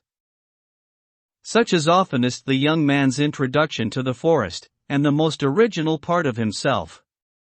He goes thither at first as a hunter and fisher, until at last, if he has the seeds of a better life in him, he distinguishes his proper objects, as a poet or naturalist it may be, and leaves the gun and fishpole behind. The mass of men are still and always young in this respect. In some countries a hunting parson is no uncommon sight. Such a one might make a good shepherd's dog, but is far from being the good shepherd. I have been surprised to consider that the only obvious employment, except woodchopping, ice-cutting, or the like business, which ever to my knowledge detained at Walden Pond for a whole half-day any of my fellow citizens, whether fathers or children of the town, with just one exception, was fishing. Commonly they did not think that they were lucky, or well paid for their time, unless they got a long string of fish, though they had the opportunity of seeing the pond all the while. They might go there 1,000 times before the sediment of fishing would sink to the bottom and leave their purpose pure, but no doubt such a clarifying process would be going on all the while.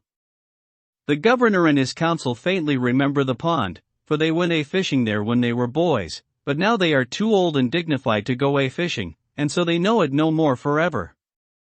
Yet even they expect to go to heaven at last. If the legislature regards it, it is chiefly to regulate the number of hooks to be used there, but they know nothing about the hook of hooks with which to angle for the pond itself, impaling the legislature for a bait. Thus, even in civilized communities, the embryo man passes through the hunter stage of development. I have found repeatedly, of late years, that I cannot fish without falling a little in self-respect. I have tried it again and again. I have skill at it, and, like many of my fellows, a certain instinct for it, which revives from time to time, but always when I have done I feel that it would have been better if I had not fished. I think that I do not mistake. It is a faint intimation, yet so are the first streaks of morning. There is unquestionably this instinct in me which belongs to the lower orders of creation, yet with every year I am less a fisherman, though without more humanity or even wisdom. At present I am no fisherman at all. But I see that if I were to live in a wilderness I should again be tempted to become a fisher and hunter in earnest. Beside, there is something essentially unclean about this diet and all flesh, and I began to see where housework commences, and whence the endeavor, which costs so much, to wear a tidy and respectable appearance each day, to keep the house sweet and free from all ill odors and sights. Having been my own butcher, and scullion, and cook, as well as the gentleman for whom the dishes were served up, I can speak from an unusually complete experience. The practical objection to animal food in my case was its uncleanness, and, besides, when I had caught, and cleaned, and cooked, and eaten my fish, they seemed not to have fed me essentially. It was insignificant and unnecessary, and cost more than it came to. A little bread or a few potatoes would have done as well, with less trouble and filth. Like many of my contemporaries, I had rarely for many years used animal food, or tea, or coffee, and not so much because of any ill effects which I had traced to them, as because they were not agreeable to my imagination. The repugnance to animal food is not the effect of experience, but is an instinct. It appeared more beautiful to live low and fare hard in many respects, and though I never did so, I went far enough to please my imagination. I believe that every man who has ever been earnest to preserve his higher or poetic faculties in the best condition has been particularly inclined to abstain from animal food, and from much food of any kind. It is a significant fact, stated by entomologists, I find it in Kirby and Spence, that some insects in their perfect state, though furnished with organs of feeding, make no use of them, and they lay it down as a general rule, that almost all insects in this state eat much less than in that of larvae. The voracious caterpillar when transformed into a butterfly, and the gluttonous maggot when become a fly, content themselves with a drop or two of honey or some other sweet liquid. The abdomen under the wings of the butterfly still represents the larva. This is the tidbit which tempts his insectivorous fate. The grosbeater is a man in the larva state, and there are whole nations in that condition, nations without fancy or imagination, whose vast abdomens betray them. It is hard to provide and cook so simple and clean a diet as will not offend the imagination, but this, I think, is to be fed when we feed the body. They should both sit down at the same table. Yet perhaps this may be done. The fruits eaten temperately need not make us ashamed of our appetites, nor interrupt the worthiest pursuits. But put an extra condiment into your dish, and it will poison you. It is not worth the while to live by rich cookery. Most men would feel shame if caught preparing with their own hands precisely such a dinner, whether of animal or vegetable food, as is every day prepared for them by others. Yet till this is otherwise we are not civilized, and, if gentlemen and ladies, are not true men and women. This certainly suggests what change is to be made. It may be vain to ask why the imagination will not be reconciled to flesh and fat. I am satisfied that it is not. Is it not a reproach that man is a carnivorous animal? True, he can and does live, in a great measure, by preying on other animals, but this is a miserable way, as anyone who will go to snaring rabbits, or slaughtering lambs, may learn, and he will be regarded as a benefactor of his race who shall teach man to confine himself to a more innocent and wholesome diet. Whatever my own practice may be, I have no doubt that it is a part of the destiny of the human race, in its gradual improvement, to leave off eating animals, as surely as the savage tribes have left off eating each other when they came in contact with the more civilized. If one listens to the faintest but constant suggestions of his genius, which are certainly true, he sees not to what extremes, or even insanity, it may lead him, and yet that way, as he grows more resolute and faithful, his road lies. The faintest assured objection which one healthy man feels will at length prevail over the arguments and customs of mankind. No man ever followed his genius till it misled him. Though the result were bodily weakness, yet perhaps no one can say that the consequences were to be regretted, for these were a life of conformity to higher principles. If the day and the night are such that you greet them with joy, and life emits a fragrance like flowers and sweet-scented herbs, is more elastic, more starry, more immortal, that is your success. All nature is your congratulation, and you have cause momentarily to bless yourself. The greatest gains and values are farthest from being appreciated. We easily come to doubt if they exist. We soon forget them. They are the highest reality. Perhaps the facts most astounding and most real are never communicated by man to man. The true harvest of my daily life is somewhat as intangible and indescribable as the tints of morning or evening. It is a little stardust caught, a segment of the rainbow which I have clutched. Yet, for my part, I was never unusually squeamish. I could sometimes eat a fried rat with a good relish, if it were necessary. I am glad to have drunk water so long, for the same reason that I prefer the natural sky to an opium eater's heaven. I would fain keep sober always, and there are infinite degrees of drunkenness. I believe that water is the only drink for a wise man. Wine is not so noble a liquor, and think of dashing the hopes of a morning with a cup of warm coffee, or of an evening with a dish of tea. Ah, how low I fall when I am tempted by them. Even music may be intoxicating. Such apparently slight causes destroyed Greece and Rome, and will destroy England and America. Of all ebriosity, who does not prefer to be intoxicated by the air he breathes? I have found it to be the most serious objection to coarse labors long continued, that they compelled me to eat and drink coarsely also. But to tell the truth, I find myself at present somewhat less particular in these respects. I carry less religion to the table, ask no blessing, not because I am wiser than I was, but, I am obliged to confess, because, however much it is to be regretted, with years I have grown more coarse and indifferent. Perhaps these questions are entertained only in youth, as most believe of poetry. My practice is nowhere, my opinion is here. Nevertheless, I am far from regarding myself as one of those privileged ones to whom the Ved refers when it says that he who has true faith in the omnipresent Supreme Being may eat all that exists, that is not bound to inquire what is his food, or who prepares it, and even in their case it is to be observed, as a Hindu commentator has remarked, that the Vedanta limits this privilege to the time of distress. Who has not sometimes derived an inexpressible satisfaction from his food in which appetite had no share?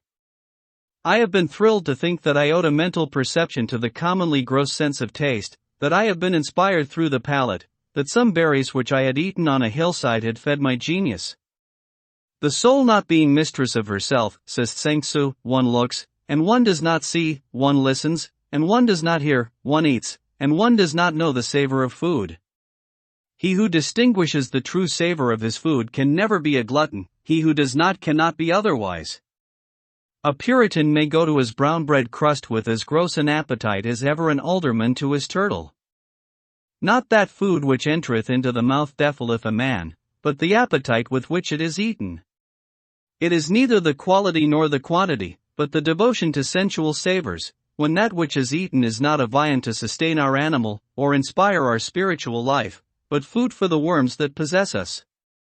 If the hunter has a taste for mud turtles, muskrats, and other such savage tidbits, the fine lady indulges a taste for jelly made of a calf's foot, or for sardines from over the sea, and they are even. He goes to the mill pond, she to her preserve pot. The wonder is how you and I, can live this slimy beastly life, eating and drinking. Our whole life is startlingly moral. There is never an instant's truce between virtue and vice. Goodness is the only investment that never fails. In the music of the harp which trembles round the world, it is the insisting on this which thrills us. The harp is the traveling patterer for the universe's insurance company, recommending its laws, and our little goodness is all the assessment that we pay. Though the youth at last grows indifferent, the laws of the universe are not indifferent, but are forever on the side of the most sensitive. Listen to every zephyr for some reproof, for it is surely there, and he is unfortunate who does not hear it. We cannot touch a string or move a stop, but the charming moral transfixes us. Many an irksome noise, go a long way off, is heard as music, a proud sweet satire on the meanness of our lives. We are conscious of an animal in us, which awakens in proportion as our higher nature slumbers. It is reptile and sensual, and perhaps cannot be wholly expelled, like the worms which, even in life and health, occupy our bodies. Possibly we may withdraw from it, but never change its nature.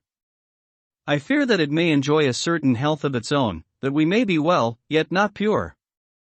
The other day I picked up the lower jaw of a hog, with white and sound teeth and tusks, which suggested that there was an animal health and vigor distinct from the spiritual. This creature succeeded by other means than temperance and purity. That in which men differ from brute beasts, says Mencius, is a thing very inconsiderable, the common herd lose it very soon, superior men preserve it carefully. Who knows what sort of life would result if we had attained to purity? If I knew so wise a man as could teach me purity, I would go to seek him forthwith.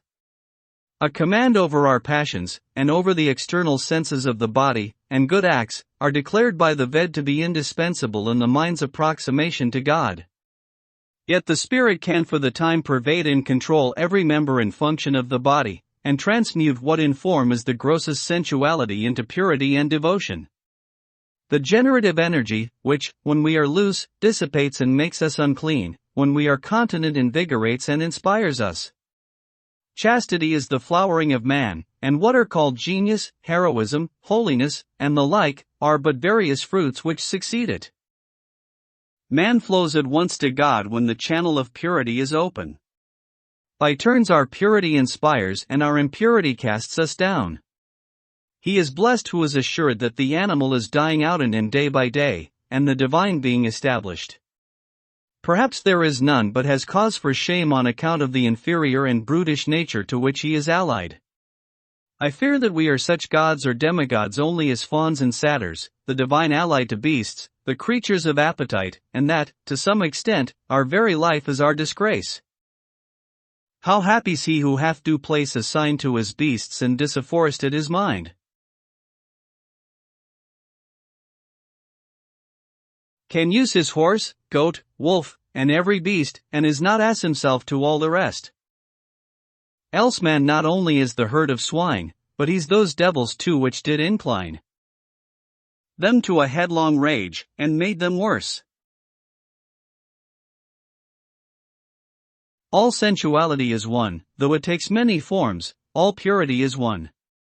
It is the same whether a man eat, or drink, or cohabit, or sleep sensually. They are but one appetite, and we only need to see a person do any one of these things to know how great a sensualist he is.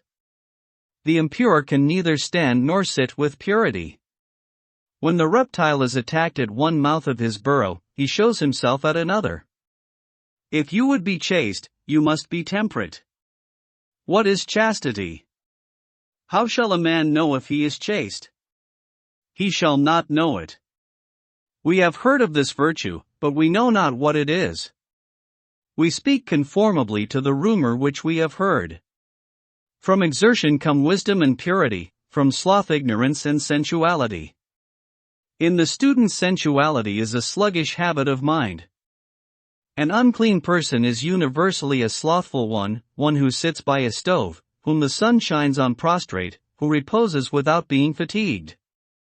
If you would avoid uncleanness, and all the sins, work earnestly, though it be at cleaning a stable.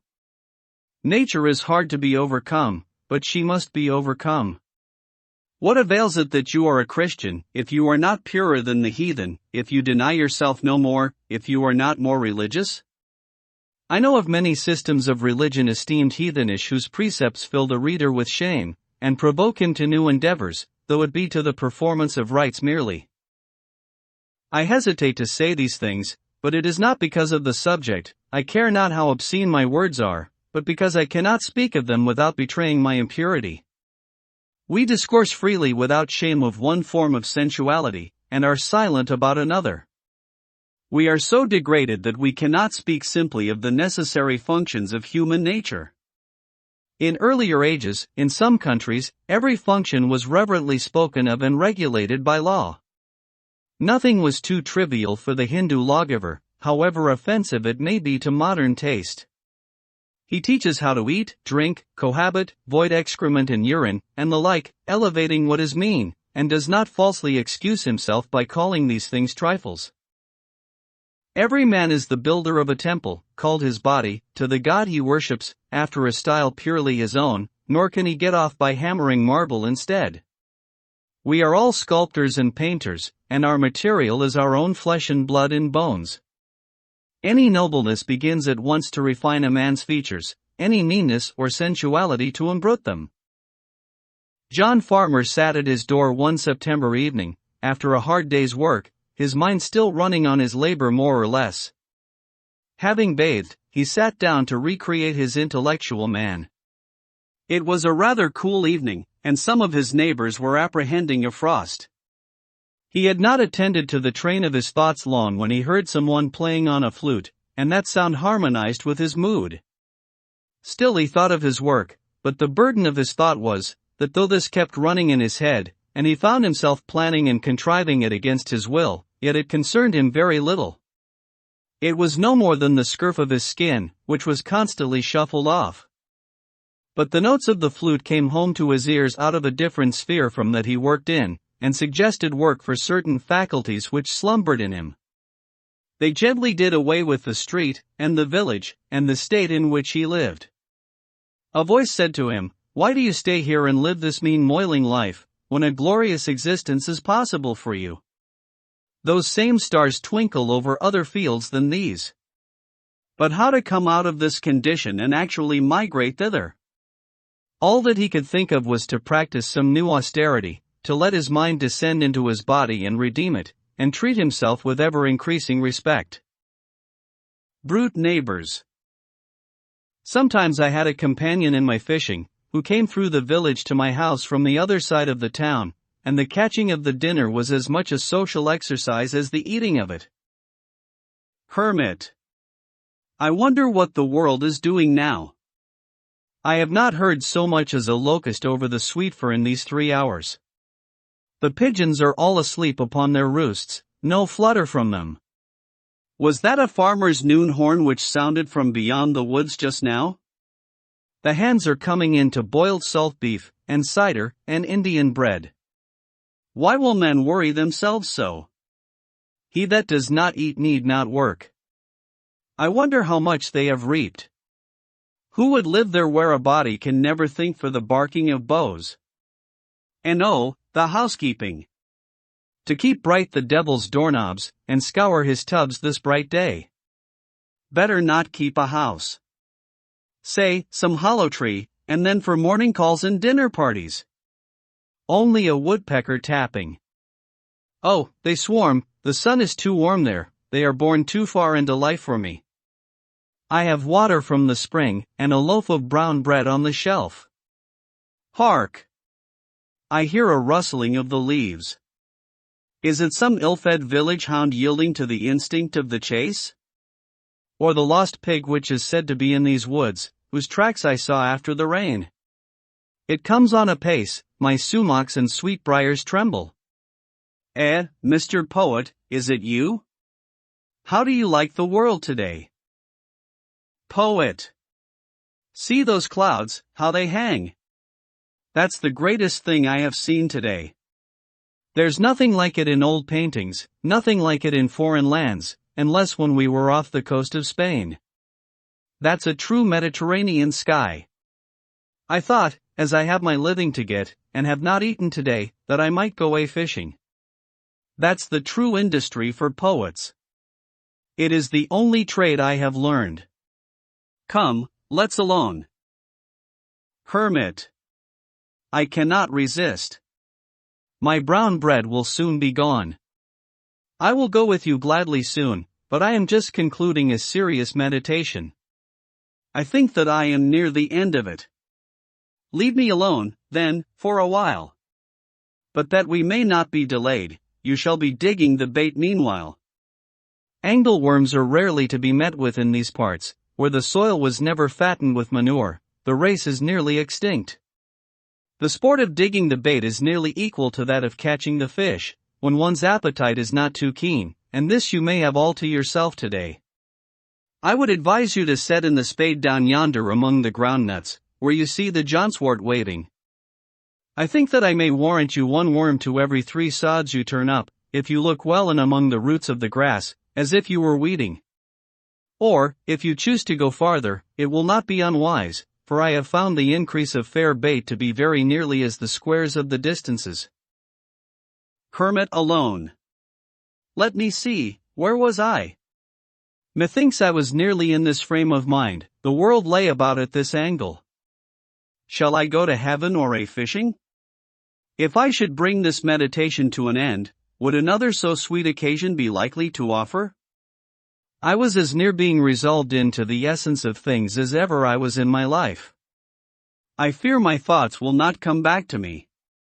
If it would do any good, I would whistle for them. When they make us an offer, is it wise to say, we will think of it? My thoughts have left no track, and I cannot find the path again. What was it that I was thinking of? It was a very hazy day. I will just try these 3 sentences of Confutsi, they may fetch that state about again. I know not whether it was the dumps or a budding ecstasy. Mem. There never is but one opportunity of a kind. Poet. How now, hermit, is it too soon? I have got just 13 whole ones, besides several which are imperfect or undersized, but they will do for the smaller fry, they do not cover up the hook so much. Those village worms are quite too large, a shiner may make a meal off one without finding the skewer. Hermit. Well, then, let's be off. Shall we to the Concord? There's good sport there if the water be not too high. Why do precisely these objects which we behold make a world? Why is man just these species of animals for his neighbors, as if nothing but a mouse could have filled this crevice. I suspect that Pilpay and company have put animals to their best use, for they are all beasts of burden, in a sense, made to carry some portion of our thoughts. The mice which haunted my house were not the common ones, which are said to have been introduced into the country, but a wild native kind not found in the village. I sent one to a distinguished naturalist, and it interested him much. When I was building, one of these had its nest underneath the house, and before I had laid the second floor, and swept out the shavings, would come out regularly at lunchtime and pick up the crumbs at my feet. It probably had never seen a man before, and it soon became quite familiar, and would run over my shoes and up my clothes. It could readily ascend the sides of the room by short impulses, like a squirrel, which it resembled in its motions. At length, as I leaned with my elbow on the bench one day, it ran my up clothes, and along my sleeve, and round the paper which held my dinner, while I kept the latter close, and dodged and played at bo-peep with it, and when at last I held still a piece of cheese between my thumb and finger, it came and nibbled it, sitting in my hand, and afterward cleaned its face and paws, like a fly, and walked away. A phoebe soon built in my shed, and a robin for protection in a pine which grew against the house. In June the partridge, Tetrao umbellus, which is so shy a bird, led her brood past my windows, from the woods in the rear to the front of my house, clucking and calling to them like a hen, and in all her behavior proving herself the hen of the woods. The young suddenly disperse on your approach, at a signal from the mother, as if a whirlwind had swept them away, and they so exactly resemble the dried leaves and twigs that many a traveler has placed his foot in the midst of a brood, and heard the whir of the old bird as she flew off, and her anxious calls and mewing, or seen her trail her wings to attract his attention, without suspecting the neighborhood. The parent will sometimes roll and spin round before you in such a dishabille, that you cannot, for a few moments, detect what kind of a creature it is. The young squat still and flat, often running their heads under a leaf, and mind only their mother's directions given from a distance, nor will your approach make them run again and betray themselves. You may even tread on them, or have your eyes on them for a minute, without discovering them. I have held them in my open hand at such a time, and still their only care, obedient to their mother and their instinct, was to squat there without fear or trembling. So perfect is this instinct, that once, when I had laid them on the leaves again, and one accidentally fell on its side, it was found with the rest in exactly the same position 10 minutes afterward. They are not callow like the young of most birds, but more perfectly developed and precocious even than chickens. The remarkably adult yet innocent expression of their open and serene eyes is very memorable. All intelligence seems reflected in them. They suggest not merely the purity of infancy, but a wisdom clarified by experience. Such an eye was not born when the bird was, but is coeval with the sky it reflects. The woods do not yield another such a gem. The traveler does not often look into such a limpid well. The ignorant or reckless sportsman often shoots the parent at such a time, and leaves these innocents to fall a prey to some prowling beast or bird, or gradually mingle with the decaying leaves which they so much resemble. It is said that when hatched by a hen they will directly disperse on some alarm, and so are lost, for they never hear the mother's call which gathers them again. These were my hens and chickens. It is remarkable how many creatures live wild and free though secret in the woods, and still sustain themselves in the neighborhood of towns, suspected by hunters only. How retired the otter manages to live here. He grows to be 4 feet long, as big as a small boy, perhaps without any human being getting a glimpse of him. I formerly saw the raccoon in the woods behind where my house is built, and probably still heard their whinnering at night. Commonly I rested an hour or two in the shade at noon, after planting, and ate my lunch, and read a little by a spring which was the source of a swamp and of a brook, oozing from under Brister's Hill, 1/2 mile from my field. The approach to this was through a succession of descending grassy hollows, full of young pitch pines, into a larger wood about the swamp. There, in a very secluded and shaded spot, under a spreading white pine, there was yet a clean firm sward to sit on. I had dug out the spring, and made a well of clear grey water, or I could dip up a pailful without roiling it, and thither I went for this purpose almost every day in midsummer, when the pond was warmest. Thither too the woodcock led her brood, to probe the mud for worms, flying but a foot above them down the bank, while they ran in a troop beneath, but at last, spying me, she would leave her young and circle round and round me, nearer and nearer till within 4 or 5 feet, pretending broken wings and legs, to attract my attention, and get off her young, who would already have taken up their march, with faint wiry peep, single file through the swamp, as she directed. Or I heard the peep of the young when I could not see the parent bird. There too the turtle doves sat over the spring, or fluttered from bough to bough of the soft white pines over my head, or the red squirrel, coursing down the nearest bough, was particularly familiar and inquisitive. You only need sit still long enough in some attractive spot in the woods that all its inhabitants may exhibit themselves to you by turns. I was witness to events of a less peaceful character. One day when I went out to my woodpile, or rather my pile of stumps, I observed 2 large ants, the one red, the other much larger, nearly half an inch long, and black, fiercely contending with one another. Having once got hold they never let go, but struggled and wrestled and rolled on the chips incessantly. Looking farther, I was surprised to find that the chips were covered with such combatants, that it was not a duellum, but a bellum, a war between 2 races of ants, the red always pitted against the black, and frequently 2 red ones to 1 black. The legions of these myrmidons covered all the hills and valleys in my woodyard, and the ground was already strewn with the dead and dying, both red and black.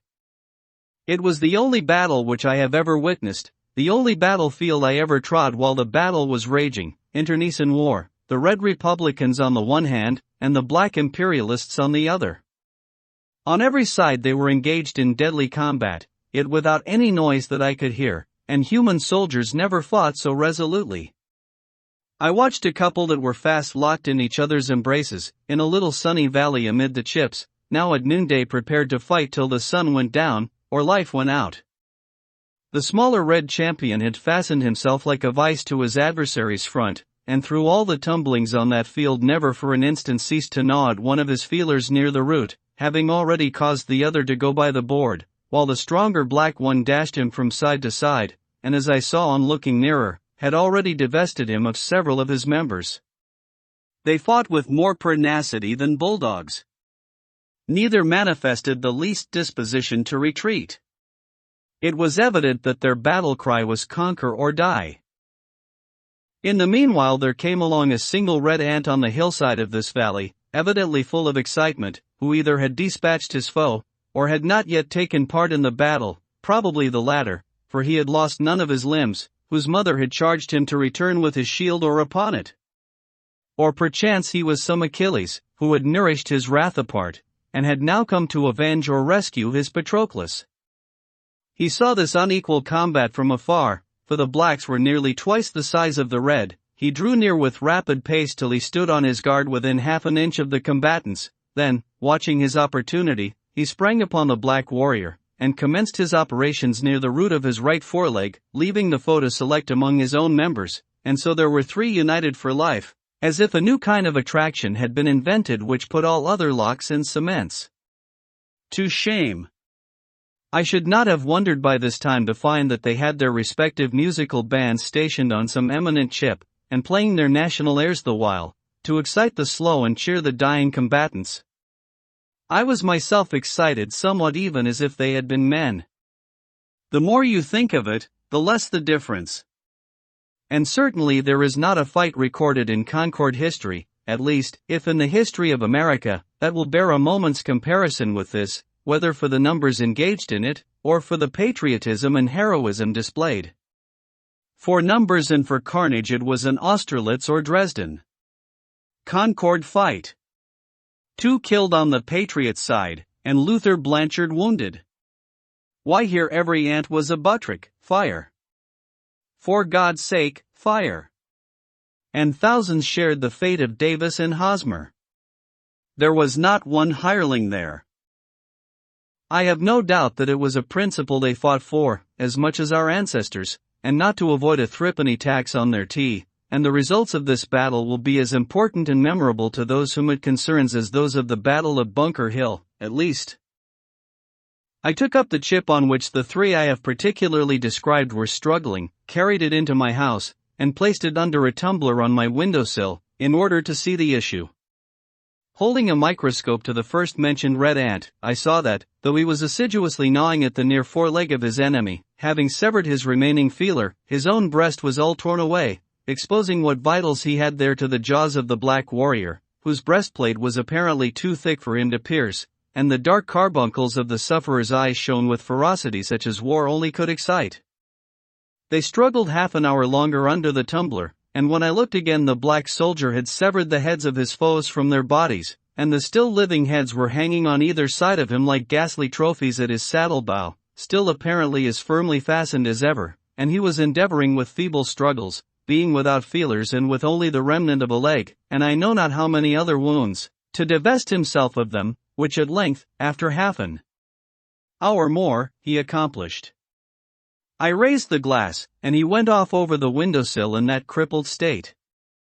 Whether he finally survived that combat, and spent the remainder of his days in some Hotel des Invalides, I do not know, but I thought that his industry would not be worth much thereafter. I never learned which party was victorious, nor the cause of the war, but I felt for the rest of that day as if I had had my feelings excited and harrowed by witnessing the struggle, the ferocity and carnage, of a human battle before my door.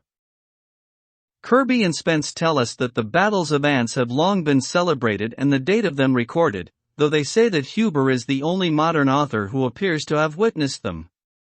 Ennius Sylvius, say they, after giving a very circumstantial account of one contested with great obstinacy by a great and small species on the trunk of a pear tree, adds that this action was fought in the pontificate of Eugenius IV, in the presence of Nicholas Pastoriensis, an eminent lawyer, who related the whole history of the battle with the greatest fidelity. A similar engagement between great and small ants is recorded by Olaus Magnus, in which the small ones, being victorious, are said to have buried the bodies of their own soldiers, but left those of their giant enemies a prey to the birds. This event happened previous to the expulsion of the tyrant Christian II from Sweden. The battle which I witnessed took place in the presidency of Polk, 5 years before the passage of Webster's Fugitive Slave Bill. Many a village beau, fit only to course a mud turtle in a victualling cellar, sported his heavy quarters in the woods, without the knowledge of his master, and ineffectually smelled at old fox burrows and woodchuck's holes, led perchance by some slight cur which nimbly threaded the wood, and might still inspire a natural terror in its denizens, now far behind his guide, barking like a canine bull toward some small squirrel which had treated itself for scrutiny, then, cantering off, bending the bushes with his weight, imagining that he is on the track of some stray member of the gerbilla family.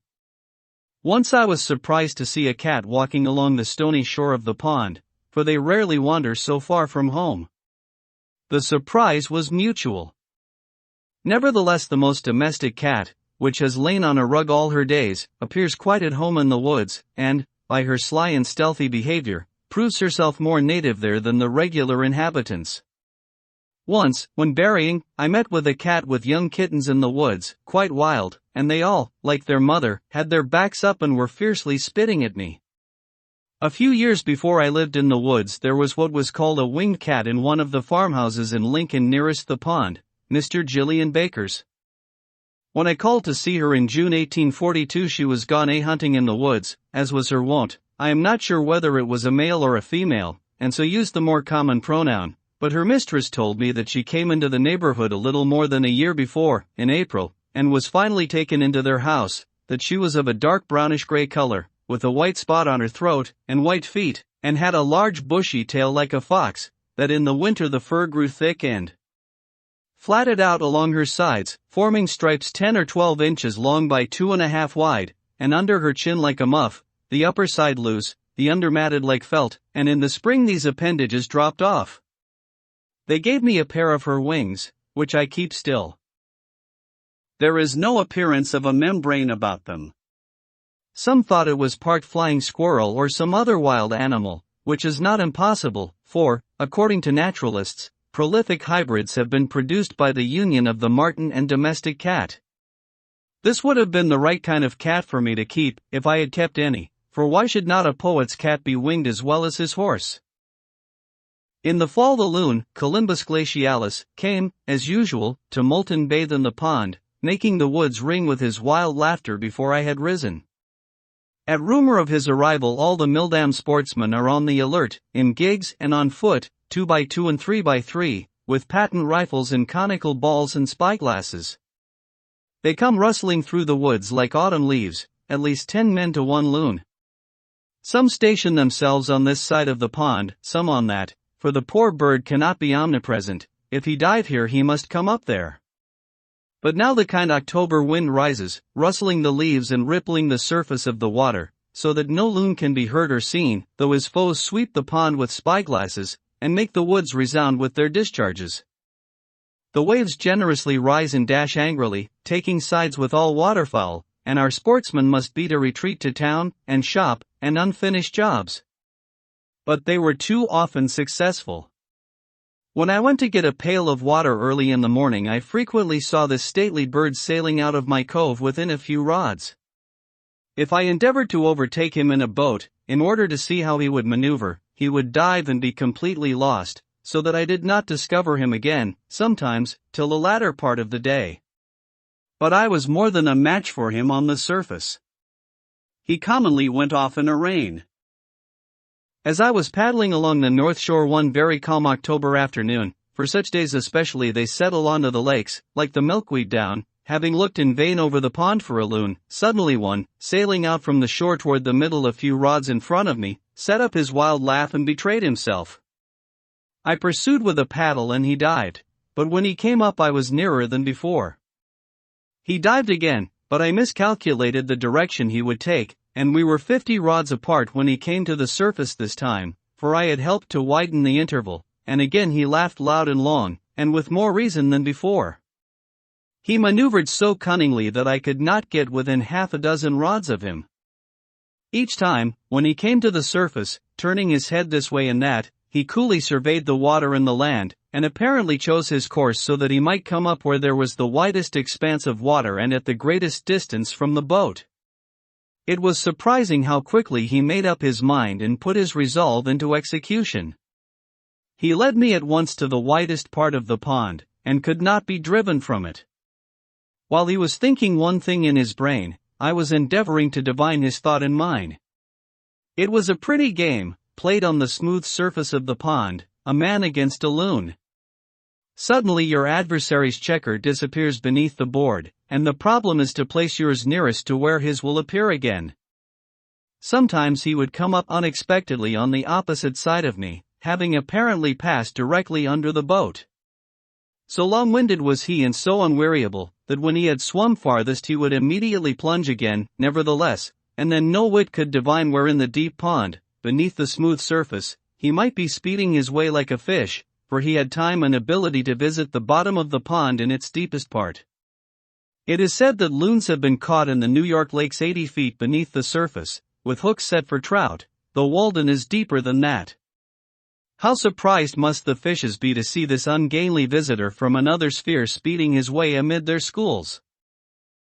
Yet he appeared to know his course as surely under water as on the surface, and swam much faster there. Once or twice I saw a ripple where he approached the surface, just put his head out to reconnoiter, and instantly dived again.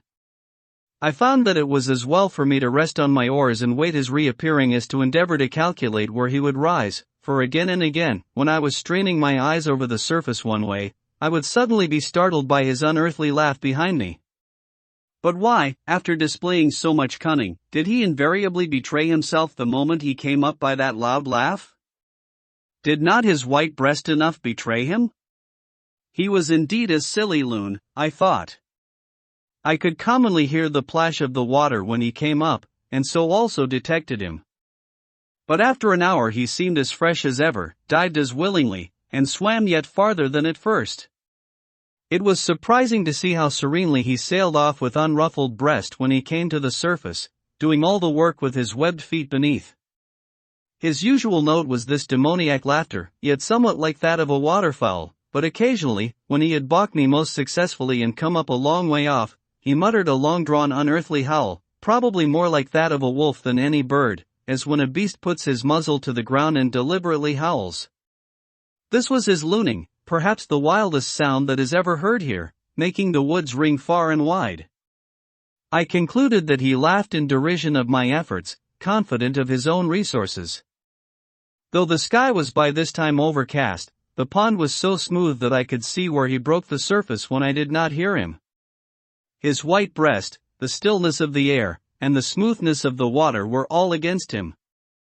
At length, having come up 50 rods off, he uttered one of those prolonged howls, as if calling on the god of loons to aid him, and immediately there came a wind from the east and rippled the surface, and filled the whole air with misty rain, and I was impressed as if it were the prayer of the loon answered, and his god was angry with me, and so I left him disappearing far away on the tumultuous surface.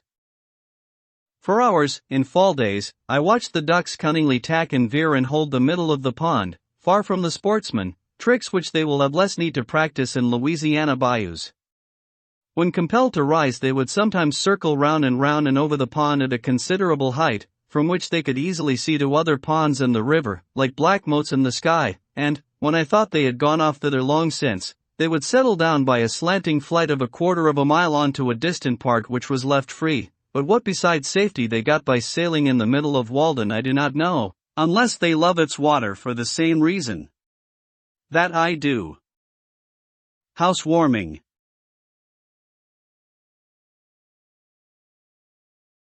In October I went graping to the river meadows, and loaded myself with clusters more precious for their beauty and fragrance than for food. There too I admired, though I did not gather, the cranberries, small waxen gems, pendants of the meadow grass, pearly and red, which the farmer plucks with an ugly rake, leaving the smooth meadow in a snarl, heedlessly measuring them by the bushel and the dollar only, and sells the spoils of the meats to Boston and New York, destined to be jammed, to satisfy the tastes of lovers of nature there. So butchers rake the tongues of bison out of the prairie grass, regardless of the torn and drooping plant. The barberry's brilliant fruit was likewise food for my eyes merely, but I collected a small store of wild apples for coddling, which the proprietor and travelers had overlooked. When chestnuts were ripe I laid up half a bushel for winter. It was very exciting at that season to roam the then boundless chestnut woods of Lincoln. They now sleep their long sleep under the railroad, with a bag on my shoulder, and a stick to open burrs with in my hand, for I did not always wait for the frost, amid the rustling of leaves and the loud reproofs of the red squirrels and the jays, whose half-consumed nuts I sometimes stole, for the burrs which they had selected were sure to contain sound ones. Occasionally I climbed and shook the trees. They grew also behind my house, and one large tree which almost overshadowed it, was, when in flower, a bouquet which scented the whole neighborhood, but the squirrels and the jays got most of its fruit, the last coming in flocks early in the morning and picking the nuts out of the burrs before they fell. I relinquished these trees to them and visited the more distant woods composed wholly of chestnut. These nuts, as far as they went, were a good substitute for bread. Many other substitutes might, perhaps, be found. Digging one day for fishworms I discovered the ground nut, Apios tuberosa, on its string, the potato of the aborigines, a sort of fabulous fruit, which I had begun to doubt if I had ever dug and eaten in childhood, as I had told, and had not dreamed it. I had often since seen its crimpled red velvety blossom supported by the stems of other plants without knowing it to be the same. Cultivation has well nigh exterminated it. It has a sweetish taste, much like that of a frost-bitten potato, and I found it better boiled than roasted. This tuber seemed like a faint promise of nature to rear her own children and feed them simply here at some future period. In these days of fatted cattle and waving grain fields, this humble root, which was once the totem of an Indian tribe, is quite forgotten, or known only by its flowering vine, but let wild nature reign here once more, and the tender and luxurious English grains will probably disappear before a myriad of foes, and without the care of man the crow may carry back even the last seed of corn to the great cornfield of the Indians' God in the southwest, whence he is said to have brought it, but the now almost exterminated groundnut will perhaps revive and flourish in spite of the frosts and wildness, prove itself indigenous, and resume its importance and dignity as the diet of the hunter tribe. Some Indian Ceres or Minerva must have been the inventor and bestower of it, and when the reign of poetry commences here, its leaves and string of nuts may be represented on our works of art. Already, by the 1st of September, I had seen 2 or 3 small maples turn scarlet across the pond, beneath where the white stems of 3 aspens diverged, at the point of a promontory, next the water. Ah, many a tale their color told. And gradually from week to week the character of each tree came out, and it admired itself reflected in the smooth mirror of the lake. Each morning the manager of this gallery substituted some new picture, distinguished by more brilliant or harmonious coloring, for the old upon the walls. The wasps came by thousands to my lodge in October, as to winter quarters, and settled on my windows within and on the walls overhead, sometimes deterring visitors from entering. Each morning, when they were numbed with cold, I swept some of them out, but I did not trouble myself much to get rid of them. I even felt complimented by their regarding my house as a desirable shelter. They never molested me seriously, though they bedded with me, and they gradually disappeared, into what crevices I do not know, avoiding winter and unspeakable cold.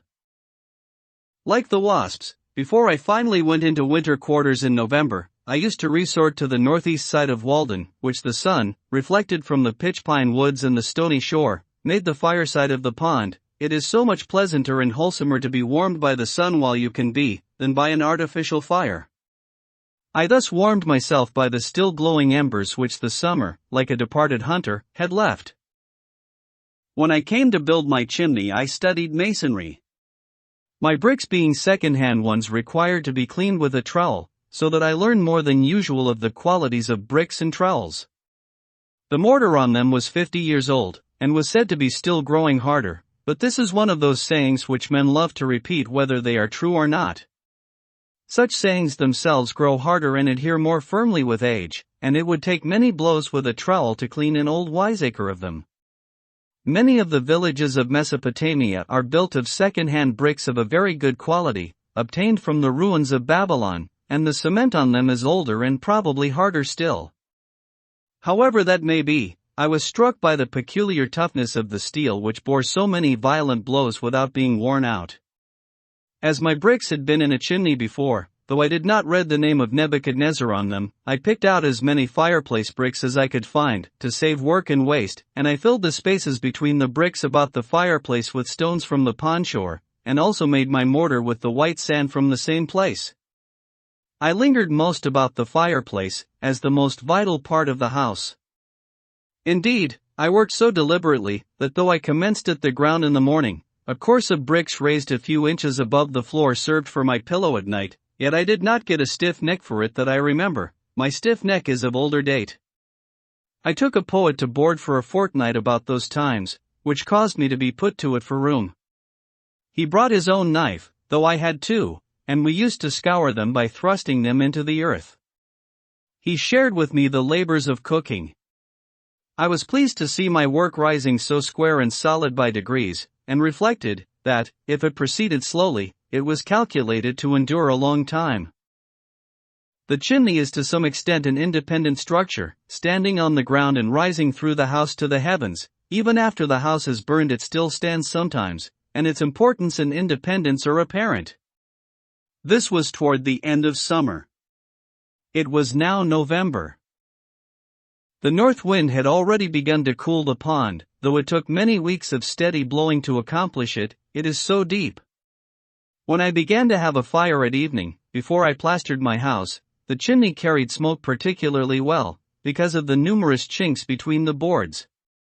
Yet I passed some cheerful evenings in that cool and airy apartment, surrounded by the rough brown boards full of knots, and rafters with the bark on high overhead. My house never pleased my eyes so much after it was plastered, though I was obliged to confess that it was more comfortable. Should not every apartment in which man dwells be lofty enough to create some obscurity overhead, where flickering shadows may play at evening about the rafters? These forms are more agreeable to the fancy and imagination than fresco paintings or other the most expensive furniture. I now first began to inhabit my house, I may say, when I began to use it for warmth as well as shelter. I had a couple of old fire dogs to keep the wood from the hearth, and it did me good to see the soot form on the back of the chimney which I had built, and I poked the fire with more right and more satisfaction than usual. My dwelling was small, and I could hardly entertain an echo in it, but it seemed larger for being a single apartment and remote from neighbors. All the attractions of a house were concentrated in one room. It was kitchen, chamber, parlor, and keeping room, and whatever satisfaction parent or child, master or servant, derived from living in a house, I enjoyed it all. Cato says, the master of a family, patrum familias, must have in his rustic villa cellum olearium, binarium, dolia multa, uti lubi caritatem expectar, iti re, iti virtudi, iti glorierit, that is, an oil and wine cellar, many casks, so that it may be pleasant to expect hard times, it will be for his advantage, and virtue, and glory. I had in my cellar a firkin of potatoes, about 2 quarts of peas with the weevil in them, and on my shelf a little rice, a jug of molasses, and of rye and Indian meal a peck each. I sometimes dream of a larger and more populous house, standing in a golden age, of enduring materials, and without gingerbread work, which shall still consist of only one room, a vast, rude, substantial primitive hall, without ceiling or plastering, with bare rafters and purlins supporting a sort of lower heaven over one's head, useful to keep off rain and snow, where the king and queen posts stand out to receive your homage, when you have done reverence to the prostrate Saturn of an older dynasty. On stepping over the sill, a cavernous house, wherein you must reach up a torch upon a pole to see the roof, where some may live in the fireplace, some in the recess of a window, and some on settles, some at one end of the hall, some at another, and some aloft on rafters with the spiders, if they choose, a house which you have got into when you have opened the outside door, and the ceremony is over, where the weary traveler may wash, and eat, and converse, and sleep, without further journey, such a shelter as you would be glad to reach in a tempestuous night, containing all the essentials of a house, and nothing for housekeeping, where you can see all the treasures of the house at one view, and everything hangs upon its peg that a man should use, at once kitchen, pantry, parlor, chamber, storehouse, and garret, where you can see so necessary a thing as a barrel or a ladder, so convenient a thing as a cupboard, and hear the pot boil, and pay your respects to the fire that cooks your dinner and the oven that bakes your bread, and the necessary furniture and utensils are the chief ornaments. Where the washing is not put out, nor the fire, nor the mistress, and perhaps you are sometimes requested to move from off the trapdoor, when the cook would descend into the cellar, and so learn whether the ground is solid or hollow beneath you without stamping. A house whose inside is as open and manifest as a bird's nest, and you cannot go in at the front door and out at the back without seeing some of its inhabitants, where to be a guest is to be presented with the freedom of the house, and not to be carefully excluded from 7/8 of it, shut up in a particular cell, and told to make yourself at home there, in solitary confinement. Nowadays the host does not admit you to his hearth, but has got the mason to build one for yourself somewhere in his alley, and hospitality is the art of keeping you at the greatest distance. There is as much secrecy about the cooking as if he had a design to poison you. I am aware that I have been on many a man's premises, and might have been legally ordered off, but I am not aware that I have been in many men's houses. I might visit in my old clothes a king and queen who lived simply in such a house as I have described, if I were going their way, but backing out of a modern palace will be all that I shall desire to learn, if ever I am caught in one. It would seem as if the very language of our parlors would lose all its nerve and degenerate into parleyvre wholly. Our lives pass at such remoteness from its symbols, and its metaphors and tropes are necessarily so far-fetched, through slides and dumb waiters, as it were. In other words, the parlor is so far from the kitchen and workshop. The dinner even is only the parable of a dinner, commonly. As if only the savage dwelt near enough to nature and truth to borrow a trope from them. How can the scholar, who dwells away in the Northwest Territory or the Isle of Man, tell what is parliamentary in the kitchen? However, only 1 or 2 of my guests were ever bold enough to stay and eat a hasty pudding with me, but when they saw that crisis approaching they beat a hasty retreat rather, as if it would shake the house to its foundations. Nevertheless, it stood through a great many hasty puddings. I did not plaster till it was freezing weather. I brought over some whiter and cleaner sand for this purpose from the opposite shore of the pond in a boat, a sort of conveyance which would have tempted me to go much farther if necessary. My house had in the meanwhile been shingled down to the ground on every side. In laying I was pleased to be able to send home each nail with a single blow of the hammer, and it was my ambition to transfer the plaster from the board to the wall neatly and rapidly. I remembered the story of a conceited fellow, who, in fine clothes, was wont to lounge about the village once, giving advice to workmen. Venturing one day to substitute deeds for words, he turned up his cuffs, seized the plasterer's board, and having loaded his trowel without mishap, with a complacent look toward the lathing overhead, made a bold gesture thitherward, and straightway, to his complete discomfiture, received the whole contents in his ruffled bosom. I admired anew the economy and convenience of plastering, which so effectually shuts out the cold and takes a handsome finish, and I learned the various casualties to which the plasterer is liable. I was surprised to see how thirsty the bricks were which drank up all the moisture in my plaster before I had smoothed it, and how many pailfuls of water it takes to christen a new hearth.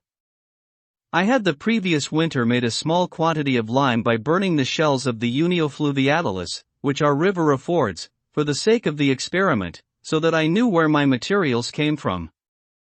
I might have got good limestone within a mile or two and burned it myself, if I had cared to do so.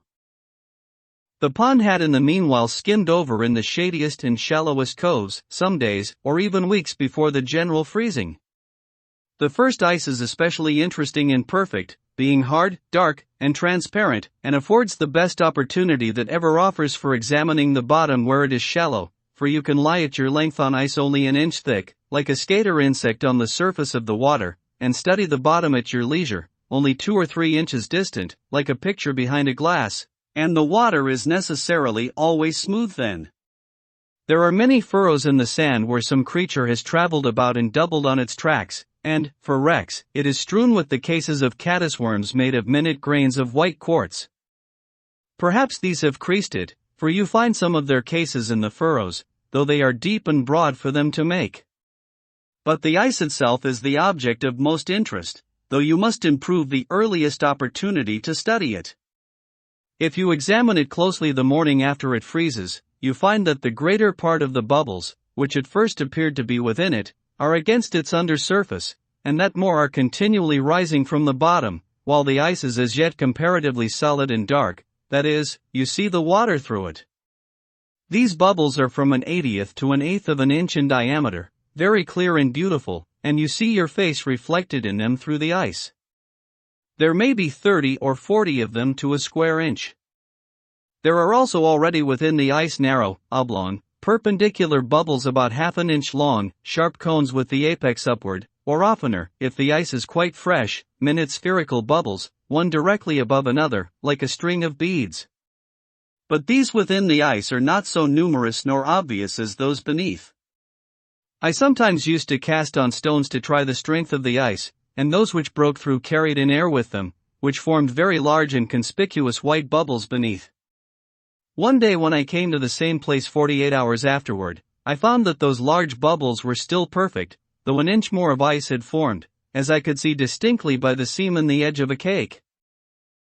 But as the last 2 days had been very warm, like an Indian summer, the ice was not now transparent, showing the dark green color of the water, and the bottom, but opaque and whitish or gray, and though twice as thick was hardly stronger than before, for the air bubbles had greatly expanded under this heat and run together, and lost their regularity. They were no longer one directly over another, but often like silvery coins poured from a bag, one overlapping another, or in thin flakes, as if occupying slight cleavages. The beauty of the ice was gone, and it was too late to study the bottom. Being curious to know what position my great bubbles occupied with regard to the new ice, I broke out a cake containing a middling-sized one, and turned it bottom upward. The new ice had formed around and under the bubble, so that it was included between the two ices. It was wholly in the lower ice, but close against the upper, and was flattish, or perhaps slightly lenticular, with a rounded edge, 1/4 of an inch deep by 4 inches in diameter, and I was surprised to find that directly under the bubble the ice was melted with great regularity in the form of a saucer reversed, to the height of 5/8 of an inch in the middle, leaving a thin partition there between the water and the bubble, hardly 1/8 of an inch thick, and in many places the small bubbles in this partition had burst out downward, and probably there was no ice at all under the largest bubbles, which were 1 foot in diameter. I inferred that the infinite number of minute bubbles which I had first seen against the under surface of the ice were now frozen in likewise, and that each, in its degree, had operated like a burning glass on the ice beneath to melt and rot it. These are the little air guns which contribute to make the ice crack and whoop. At length the winter set in good earnest, just as I had finished plastering, and the wind began to howl around the house as if it had not had permission to do so till then. Night after night the geese came lumbering in the dark with a clangor and a whistling of wings, even after the ground was covered with snow, some to alight in Walden, and some flying low over the woods toward Fair Haven, bound for Mexico. Several times, when returning from the village at 10 or 11 o'clock at night, I heard the tread of a flock of geese, or else ducks, on the dry leaves in the woods by a pond hole behind my dwelling, where they had come up to feed, and the faint honk or quack of their leader as they hurried off. In 1845 Walden froze entirely over for the first time on the night of the 22nd of December, flints and other shallower ponds and the river having been frozen 10 days or more, in 46, the 16th, in 49, about the 31st, and in 50, about the 27th of December, in 52, the 5th of January, in 53, the 31st of December. The snow had already covered the ground since the 25th of November, and surrounded me suddenly with the scenery of winter. I withdrew yet farther into my shell, and endeavored to keep a bright fire both within my house and within my breast. My employment out of doors now was to collect the dead wood in the forest, bringing it in my hands or on my shoulders, or sometimes trailing a dead pine tree under each arm to my shed. An old forest fence which had seen its best days was a great haul for me. I sacrificed it to Vulcan, for it was past serving the god Terminus. How much more interesting an event is that man's supper who has just been forth in the snow to hunt, nay, you might say, steal, the fuel to cook it with. His bread and meat are sweet. There are enough faggots and waste wood of all kinds in the forests of most of our towns to support many fires, but which at present warm none, and, some think, hinder the growth of the young wood. There was also the driftwood of the pond. In the course of the summer I had discovered a raft of pitch pine logs with the bark on, pinned together by the Irish when the railroad was built.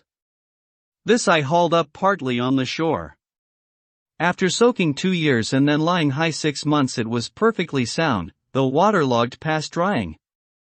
I amused myself one winter day with sliding this piecemeal across the pond, nearly half a mile, skating behind with one end of a log 15 feet long on my shoulder, and the other on the ice, or I tied several logs together with a birch withe, and then, with a longer birch or alder which had a hook at the end, dragged them across. Though completely waterlogged and almost as heavy as lead, they not only burned long, but made a very hot fire. Nay, I thought that they burned better for the soaking, as if the pitch, being confined by the water, burned longer as in a lamp. Gilpin, in his account of the forest borderers of England, says that the encroachments of trespassers, and the houses and fences thus raised on the borders of the forest, were considered as great nuisances by the old forest law, and were severely punished under the name of perprestures, as tending ad terrorem ferrarem, ad nocumentum forestae, and c. to the frightening of the game and the detriment of the forest. But I was interested in the preservation of the venison and the vert more than the hunters or woodchoppers, and as much as though I had been the Lord Warden himself, and if any part was burned, though I burned it myself by accident, I grieved with a grief that lasted longer and was more inconsolable than that of the proprietors. Nay, I grieved when it was cut down by the proprietors themselves. I would that our farmers when they cut down a forest felt some of that awe which the old Romans did when they came to thin, or let in the light to, a consecrated grove, lucum conlicere, that is, would believe that it is sacred to some god. The Roman made an expiatory offering, and prayed, whatever god or goddess thou art to whom this grove is sacred, be propitious to me, my family, and children, and see. It is remarkable what a value is still put upon wood even in this age and in this new country, a value more permanent and universal than that of gold. After all our discoveries and inventions no man will go by a pile of wood. It is as precious to us as it was to our Saxon and Norman ancestors. If they made their bows of it, we make our gunstocks of it. Michaud, more than 30 years ago, says that the price of wood for fuel in New York and Philadelphia nearly equals, and sometimes exceeds, that of the best wood in Paris, though this immense capital annually requires more than 300,000 cords, and is surrounded to the distance of 300 miles by cultivated plains. In this town the price of wood rises almost steadily, and the only question is, how much higher it is to be this year than it was the last. Mechanics and tradesmen who come in person to the forest on no other errand are sure to attend the wood auction, and even pay a high price for the privilege of gleaning after the woodchopper. It is now many years that men have resorted to the forest for fuel and the materials of the arts, the New Englander and the New Hollander, the Parisian and the Celt, the farmer and Robin Hood, Goody Blake and Harry Gill. In most parts of the world the prince and the peasant, the scholar and the savage, equally require still a few sticks from the forest to warm them and cook their food. Neither could I do without them. Every man looks at his woodpile with a kind of affection. I love to have mine before my window, and the more chips the better to remind me of my pleasing work. I had an old axe which nobody claimed, with which by spells and winter days, on the sunny side of the house, I played about the stumps which I had got out of my bean field. As my driver prophesied when I was plowing, they warmed me twice, once while I was splitting them, and again when they were on the fire, so that no fuel could give out more heat. As for the axe, I was advised to get the village blacksmith to jump it, but I jumped him, and, putting a hickory helve from the woods into it, made it do. If it was dull, it was at least hung true. A few pieces of fat pine were a great treasure. It is interesting to remember how much of this food for fire is still concealed in the bowels of the earth. In previous years I had often gone prospecting over some bare hillside, where a pitch pine wood had formerly stood, and got out the fat pine roots. They are almost indestructible.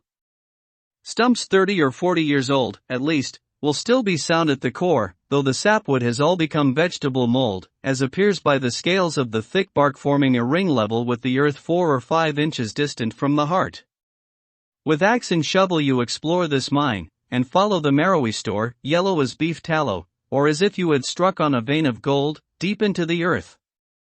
But commonly I kindled my fire with the dry leaves of the forest, which I had stored up in my shed before the snow came. Green hickory finely split makes the woodchopper's kindlings, when he has a camp in the woods. Once in a while I got a little of this. When the villagers were lighting their fires beyond the horizon, I too gave notice to the various wild inhabitants of Walden Vale, by a smoky streamer from my chimney, that I was awake. Light-winged smoke, Icarian bird, melting thy pinions in thy upward flight, lark without song, and messenger of dawn, circling above the hamlets as thy nest. Or else, departing dream, and shadowy form of midnight vision, gathering up thy skirts, by night star veiling, and by day darkening the light and blotting out the sun, go thou my incense upward from this hearth, and ask the gods to pardon this clear flame.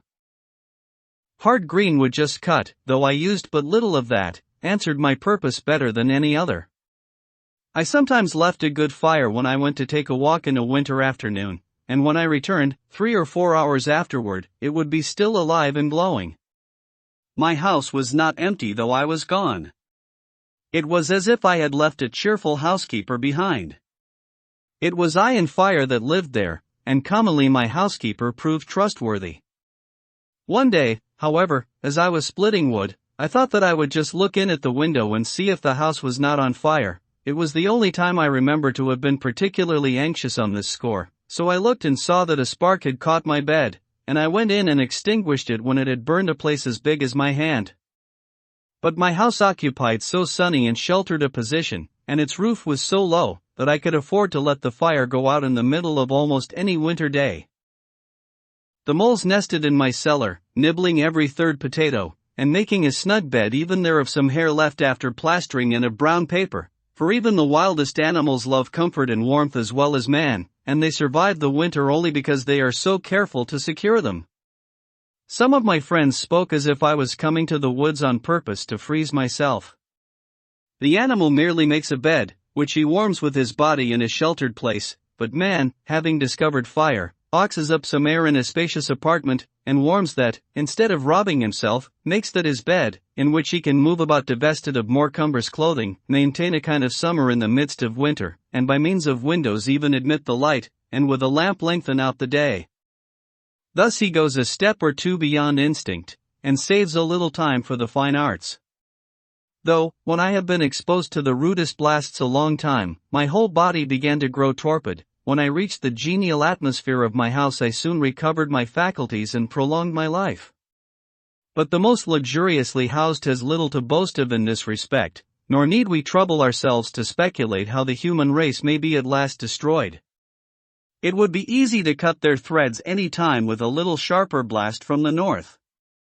We go on dating from cold Fridays and great snows, but a little colder Friday, or greater snow, would put a period to man's existence on the globe.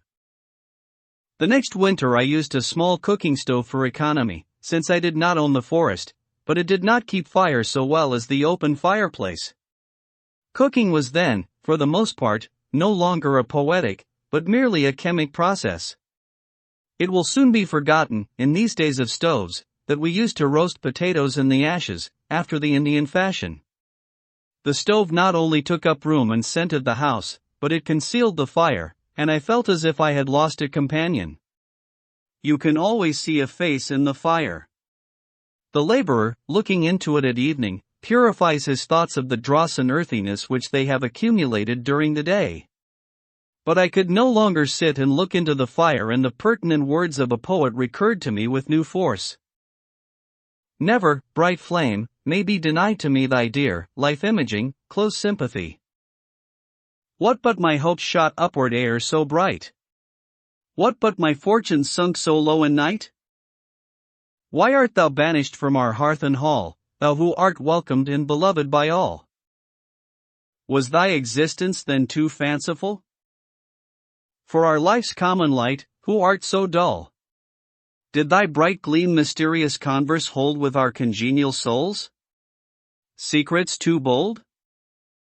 Well, we are safe and strong, for now we sit beside a hearth where no dim shadows flit, where nothing cheers nor saddens, but a fire.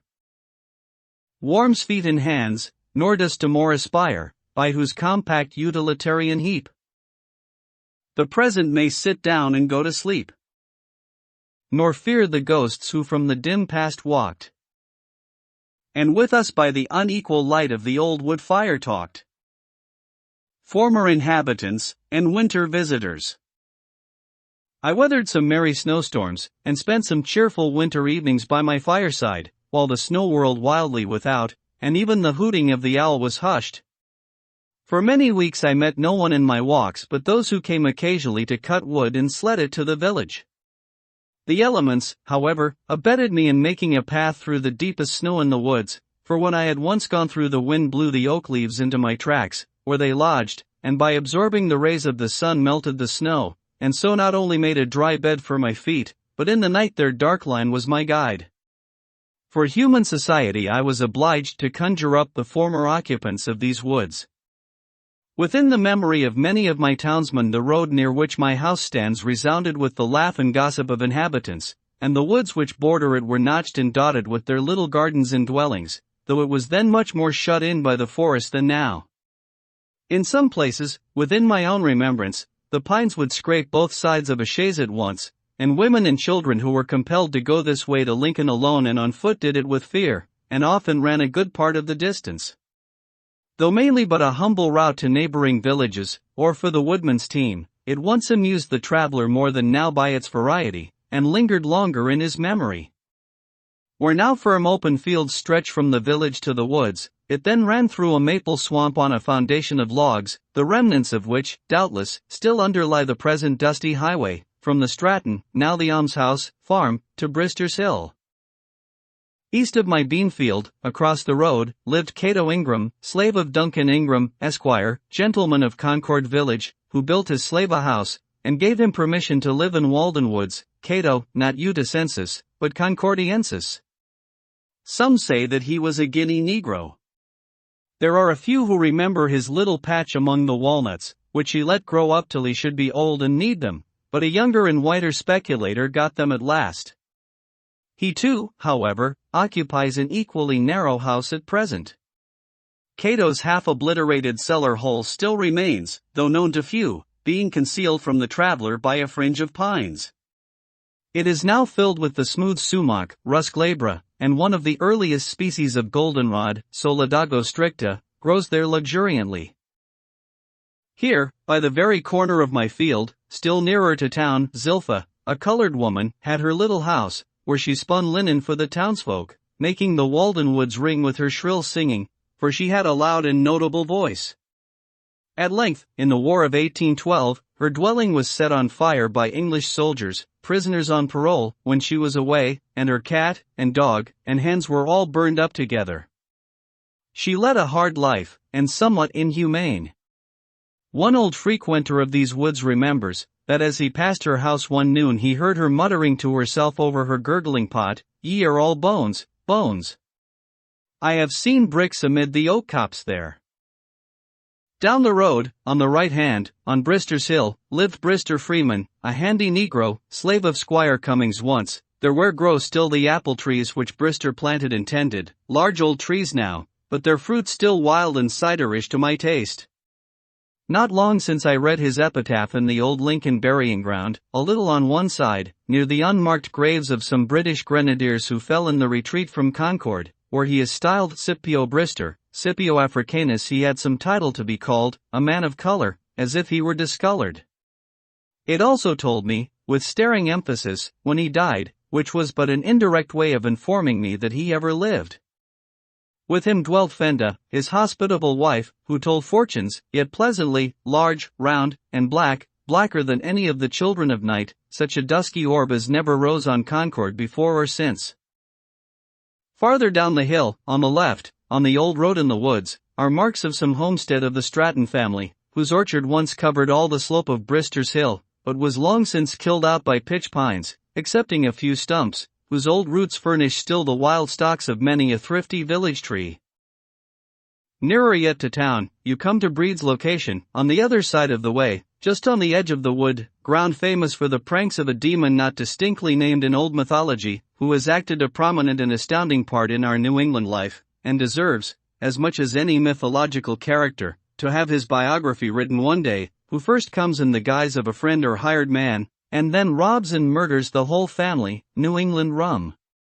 But history must not yet tell the tragedies enacted here. Let time intervene in some measure to assuage and lend an azure tint to them. Here the most indistinct and dubious tradition says that once a tavern stood, the well the same, which tempered the traveler's beverage and refreshed his steed.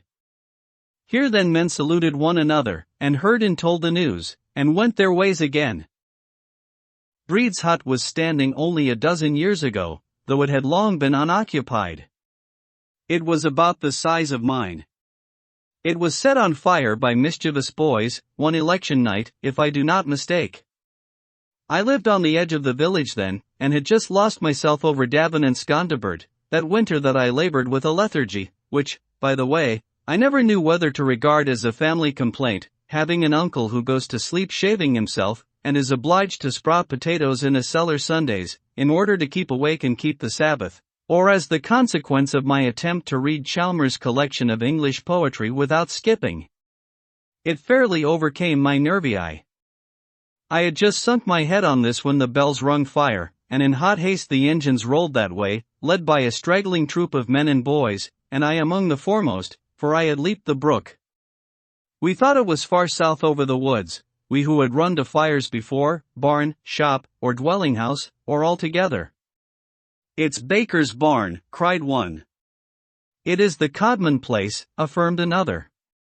And then fresh sparks went up above the wood, as if the roof fell in, and we all shouted Concord to the rescue. Wagons shot past with furious speed and crushing loads, bearing, perchance, among the rest, the agent of the insurance company, who was bound to go however far, and ever and anon the engine bell tinkled behind, more slow and sure, and rearmost of all, as it was afterward whispered, came they who set the fire and gave the alarm. Thus we kept on like true idealists, rejecting the evidence of our senses, until at a turn in the road we heard the crackling and actually felt the heat of the fire from over the wall, and realized, alas, that we were there. The very nearness of the fire but cooled our ardor. At first we thought to throw a frog pond onto it, but concluded to let it burn, it was so far gone and so worthless. So we stood round our engine, jostled one another, expressed our sentiments through speaking trumpets, or in lower tone referred to the great conflagrations which the world has witnessed, including Bascom's shop, and, between ourselves, we thought that, were we there in season with our tub, and a full frog pond by, we could turn that threatened last and universal one into another flood. We finally retreated without doing any mischief, returned to sleep in Gondibert. But as for Gondibert, I would accept that passage in the preface about wit being the soul's powder, but most of mankind are strangers to wit, as Indians are to powder. It chanced that I walked that way across the fields the following night, about the same hour, and hearing a low moaning at this spot, I drew near in the dark, and discovered the only survivor of the family that I know, the heir of both its virtues and its vices, who alone was interested in this burning, lying on his stomach and looking over the cellar wall at the still smoldering cinders beneath, muttering to himself, as is his wont. He had been working far off in the river meadows all day, and had improved the first moments that he could call his own to visit the home of his fathers and his youth. He gazed into the cellar from all sides and points of view by turns, always lying down to it, as if there was some treasure, which he remembered, concealed between the stones, where there was absolutely nothing but a heap of bricks and ashes. The house being gone, he looked at what there was left. He was soothed by the sympathy which my presence implied, and showed me, as well as the darkness permitted, where the well was covered up, which, thank heaven, could never be burned, and he groped long about the wall to find the well sweep which his father had cut and mounted, feeling for the iron hook or staple by which a burden had been fastened to the heavy end, all that he could now cling to convince me that it was no common rider. I felt it, and still remark it almost daily in my walks, for by it hangs the history of a family. Once more, on the left, where are seen the well and lilac bushes by the wall, in the now open field, lived Nutting and Lugros. But to return toward Lincoln. Farther in the woods than any of these, where the road approaches nearest to the pond, Wyman the potter squatted, and furnished his townsmen with earthenware, and left descendants to succeed him. Neither were they rich in worldly goods, holding the land by sufferance while they lived, and there often the sheriff came in vain to collect the taxes, and attached a chip, for form's sake, as I have read in his accounts, there being nothing else that he could lay his hands on. One day in midsummer, when I was hoeing, a man who was carrying a load of pottery to market stopped his horse against my field and inquired concerning Wyman the younger. He had long ago bought a potter's wheel of him, and wished to know what had become of him. I had read of potter's clay and wheel in Scripture, but it had never occurred to me that the pots we use were not such as had come down unbroken from those days, or grown on trees like gourds, and I was pleased to hear that so fictile an art was ever practiced in my neighborhood. The last inhabitant of these woods before me was an Irishman, Hugh Quoyle, if I have spelt his name with Coyle enough, who occupied Wyman's tenement, Colonel Quoyle, he was called. Rumor said that he had been a soldier at Waterloo. If he had lived I should have made him fight his battles over again. His trade here was that of a ditcher. Napoleon went to St. Helena, Quoyle came to Walden woods. All I know of him is tragic. He was a man of manners, like one who had seen the world, and was capable of more civil speech than you could well attend to. He wore a greatcoat in midsummer, being affected with the trembling delirium, and his face was the color of carmine. He died in the road at the foot of Brister's Hill shortly after I came to the woods, so that I have not remembered him as a neighbor. Before his house was pulled down, when his comrades avoided it as an unlucky castle, I visited it. There lay his old clothes curled up by use, as if they were himself, upon his raised plank bed. His pipe lay broken on the hearth, instead of a bowl broken at the fountain. The last could never have been the symbol of his death, for he confessed to me that, though he had heard of Brister's Spring, he had never seen it, and soiled cards, kings of diamonds, spades, and hearts, were scattered over the floor. One black chicken which the administrator could not catch, black as night and as silent, not even croaking, awaiting Reynard, still went to roost in the next apartment. In the rear there was the dim outline of a garden, which had been planted but had never received its first hoeing, owing to those terrible shaking fits, though it was now harvest time. It was overrun with Roman wormwood and beggarticks, which last stuck to my clothes for all fruit. The skin of a woodchuck was freshly stretched upon the back of the house, a trophy of his last Waterloo, but no warm cap or mittens would he want more. Now only a dent in the earth marks the site of these dwellings, with buried cellar stones, and strawberries, raspberries, thimbleberries, hazel bushes, and sumacs growing in the sunny sward there. Some pitch pine or gnarled oak occupies what was the chimney nook, and a sweet-scented black pitch, perhaps, waves where the doorstone was. Sometimes the well dent is visible, or once a spring oozed, now dry and tearless grass, or it was covered deep, not to be discovered till some late day, with a flat stone under the sod, when the last of the race departed. What a sorrowful act must that be, the covering up of wells, coincident with the opening of wells of tears. These cellar dents, like deserted fox burrows, old holes, are all that is left where once were the stir and bustle of human life, and fate, free will, foreknowledge absolute, in some form and dialect or other were by turns discussed. But all I can learn of their conclusions amounts to just this, that Cato and Brister pull wool, which is about as edifying as the history of more famous schools of philosophy. Still grows the vivacious lilac a generation after the door and lintel and the sill are gone, unfolding its sweet-scented flowers each spring, to be plucked by the musing traveler, planted and tended once by children's hands, in front-yard plots, now standing by wall-sides and retired pastures, and giving place to new rising forests, the last of that stirp, sole survivor of that family. Little did the dusky children think that the puny slip with its 2 eyes only, which they stuck in the ground in the shadow of the house and daily watered, would root itself so, and outlive them, and house itself, in the rear that shaded it, and grown man's garden and orchard, and tell their story faintly to the lone wanderer a half-century after they had grown up and died, blossoming as fair, and smelling as sweet, as in that first spring. I mark its still tender, civil, cheerful, lilac colors. But this small village, germ of something more, why did it fail while Concord keeps its ground? Were there no natural advantages, no water privileges, forsooth? Aye, the deep Walden pond and cool Brister's spring, privileged to drink long and healthy draughts at these, all unimproved by these men but to dilute their glass. They were universally a thirsty race. Might not the basket, stable broom, mat-making, corn-parching, linen-spinning, and pottery business have thrived here, making the wilderness to blossom like the rose, and a numerous posterity have inherited the land of their fathers? The sterile soil would at least have been proof against a lowland degeneracy. Alas! How little does the memory of these human inhabitants enhance the beauty of the landscape! Again, perhaps, nature will try, with me for a first settler, and my house raised last spring to be the oldest in the hamlet. I am not aware that any man has ever built on the spot which I occupy. Deliver me from a city built on the site of a more ancient city, whose materials are ruins, whose gardens cemeteries. The soil is blanched and accursed there, and before that becomes necessary the earth itself will be destroyed. With such reminiscences I repeopled the woods and lulled myself asleep. At this season I seldom had a visitor. When the snow lay deepest no wanderer ventured near my house for a week or fortnight at a time, but there I lived as snug as a meadow mouse, or as cattle and poultry which are said to have survived for a long time buried in drifts, even without food, or like that early settler's family in the town of Sutton, in this state, whose cottage was completely covered by the great snow of 1717 when he was absent, and an Indian found it only by the hole which the chimney's breath made in the drift, and so relieved the family.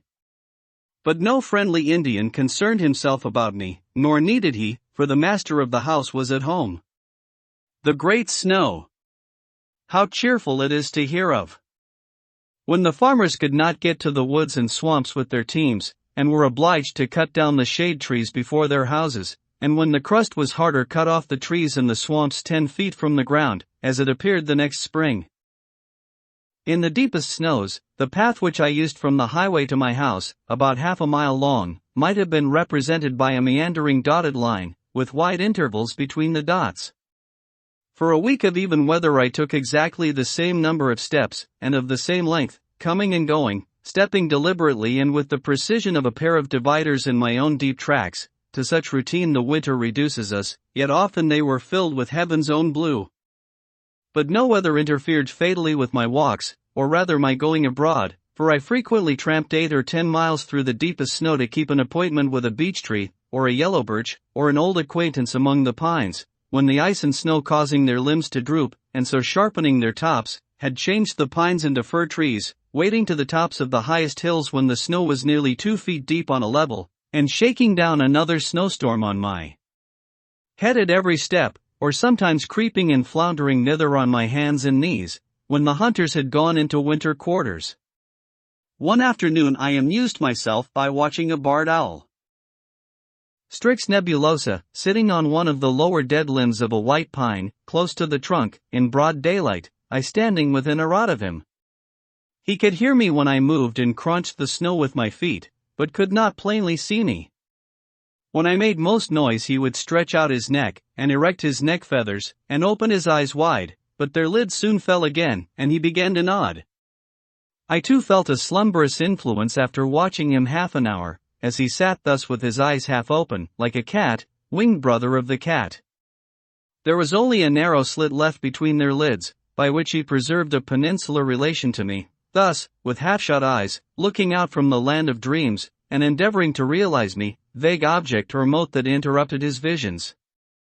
At length, on some louder noise on my nearer approach, he would grow uneasy and sluggishly turn about on his perch, as if impatient at having his dreams disturbed, and when he launched himself off, and flapped through the pines, spreading his wings to unexpected breadth, I could not hear the slightest sound from them. Thus, guided amid the pine boughs rather by a delicate sense of their neighborhood than by sight, feeling his twilight way as it were with his sensitive pinions, he found a new perch, where he might in peace await the dawning of his day. As I walked over the long causeway made for the railroad through the meadows, I encountered many a blustering and nipping wind, for nowhere has it freer play, and when the frost had smitten me on one cheek, heathen as I was, I turned to it the other also. Nor was it much better by the carriage road from Brister's Hill.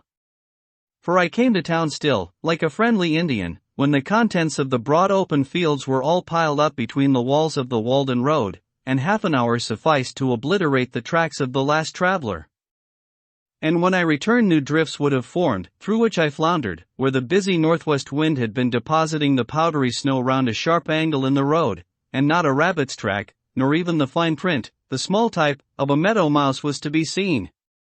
Yet I rarely failed to find, even in midwinter, some warm and springy swamp where the grass and the skunk cabbage still put forth with perennial verdure, and some hardier bird occasionally awaited the return of spring.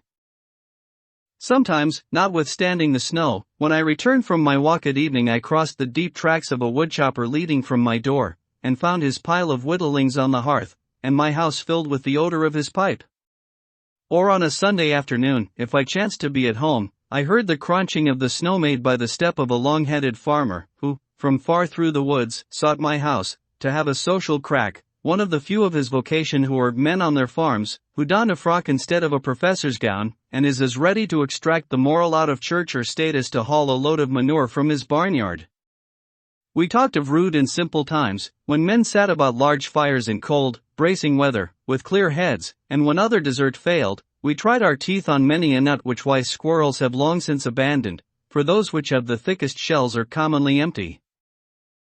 The one who came from farthest to my lodge, through deepest snows and most dismal tempests, was a poet. A farmer, a hunter, a soldier, a reporter, even a philosopher, may be daunted, but nothing can deter a poet, for he is actuated by pure love. Who can predict his comings and goings? His business calls him out at all hours, even when doctors sleep. We made that small house ring with boisterous mirth and resound with the murmur of much sober talk, making amends then to Walden Vale for the long silences. Broadway was still and deserted in comparison. At suitable intervals there were regular salutes of laughter, which might have been referred indifferently to the last uttered or the forthcoming jest. We made many a brand new theory of life over a dish of gruel, which combined the advantages of conviviality with the clear-headedness which philosophy requires. I should not forget that during my last winter at the pond there was another welcome visitor, who at one time came through the village, through snow, and rain, and darkness, till he saw my lamp through the trees, and shared with me some long winter evenings. One of the last of the philosophers, Connecticut gave him to the world, he peddled first her wares, afterwards, as he declares, his brains. These he peddles still, prompting God and disgracing man, bearing for fruit his brain only, like the nut its kernel. I think that he must be the man of the most faith of any alive. His words and attitude always suppose a better state of things than other men are acquainted with, and he will be the last man to be disappointed as the ages revolve. He has no venture in the present. But though comparatively disregarded now, when his day comes, laws unsuspected by most will take effect, and masters of families and rulers will come to him for advice. How blind that cannot see serenity! A true friend of man, almost the only friend of human progress. An old mortality, say, rather, an immortality, with unwearied patience and faith making plain the image engraven in men's bodies, the God of whom they are but defaced and leaning monuments. With his hospitable intellect he embraces children, beggars, insane, and scholars, and entertains the thought of all, adding to it commonly some breadth and elegance. I think that he should keep a caravansary on the world's highway, where philosophers of all nations might put up, and on his sign should be printed, Entertainment for man, but not for his beast. Enter ye that have leisure and a quiet mind, who earnestly seek the right road. He is, perhaps, the sanest man, and has the fewest crotchets of any I chance to know, the same yesterday and tomorrow. Of your we had sauntered and talked, and effectually put the world behind us, for he was pledged to no institution in it, free-born, ingenuous. Whichever way we turned, it seemed that the heavens and the earth had met together, since he enhanced the beauty of the landscape. A blue-robed man, whose fittest roof is the overarching sky which reflects his serenity. I do not see how he can ever die, nature cannot spare him. Having each some shingles of thought well dried, we sat and whittled them, trying our knives, and admiring the clear yellowish grain of the pumpkin pine. We waded so gently and reverently, or we pulled together so smoothly, that the fishes of thought were not scared from the stream, nor feared any angler on the bank, but came and went grandly, like the clouds which float through the western sky, and the mother o' flocks which sometimes form and dissolve there. There we worked, revising mythology, rounding a fable here and there, and building castles in the air for which earth offered no worthy foundation. Great looker! Great expecter! To converse with whom was a New England night's entertainment. Ah! Such discourse we had, hermit and philosopher, and the old settler I have spoken of, we three. It expanded and racked my little house. I should not dare to say how many pounds weight there was above the atmospheric pressure on every circular inch. It opened its seams so that they had to be caulked with much dullness thereafter to stop the consequent leak, but I had enough of that kind of oakum already picked. There was one other with whom I had solid seasons, long to be remembered, at his house in the village, and who looked in upon me from time to time, but I had no more for society there. There too, as everywhere, I sometimes expected the visitor who never comes. The Vishnu Purana says, the householder is to remain at eventide in his courtyard as long as it takes to milk a cow, or longer if he pleases, to await the arrival of a guest. I often performed this duty of hospitality, waited long enough to milk a whole herd of cows, but did not see the man approaching from the town. Winter animals.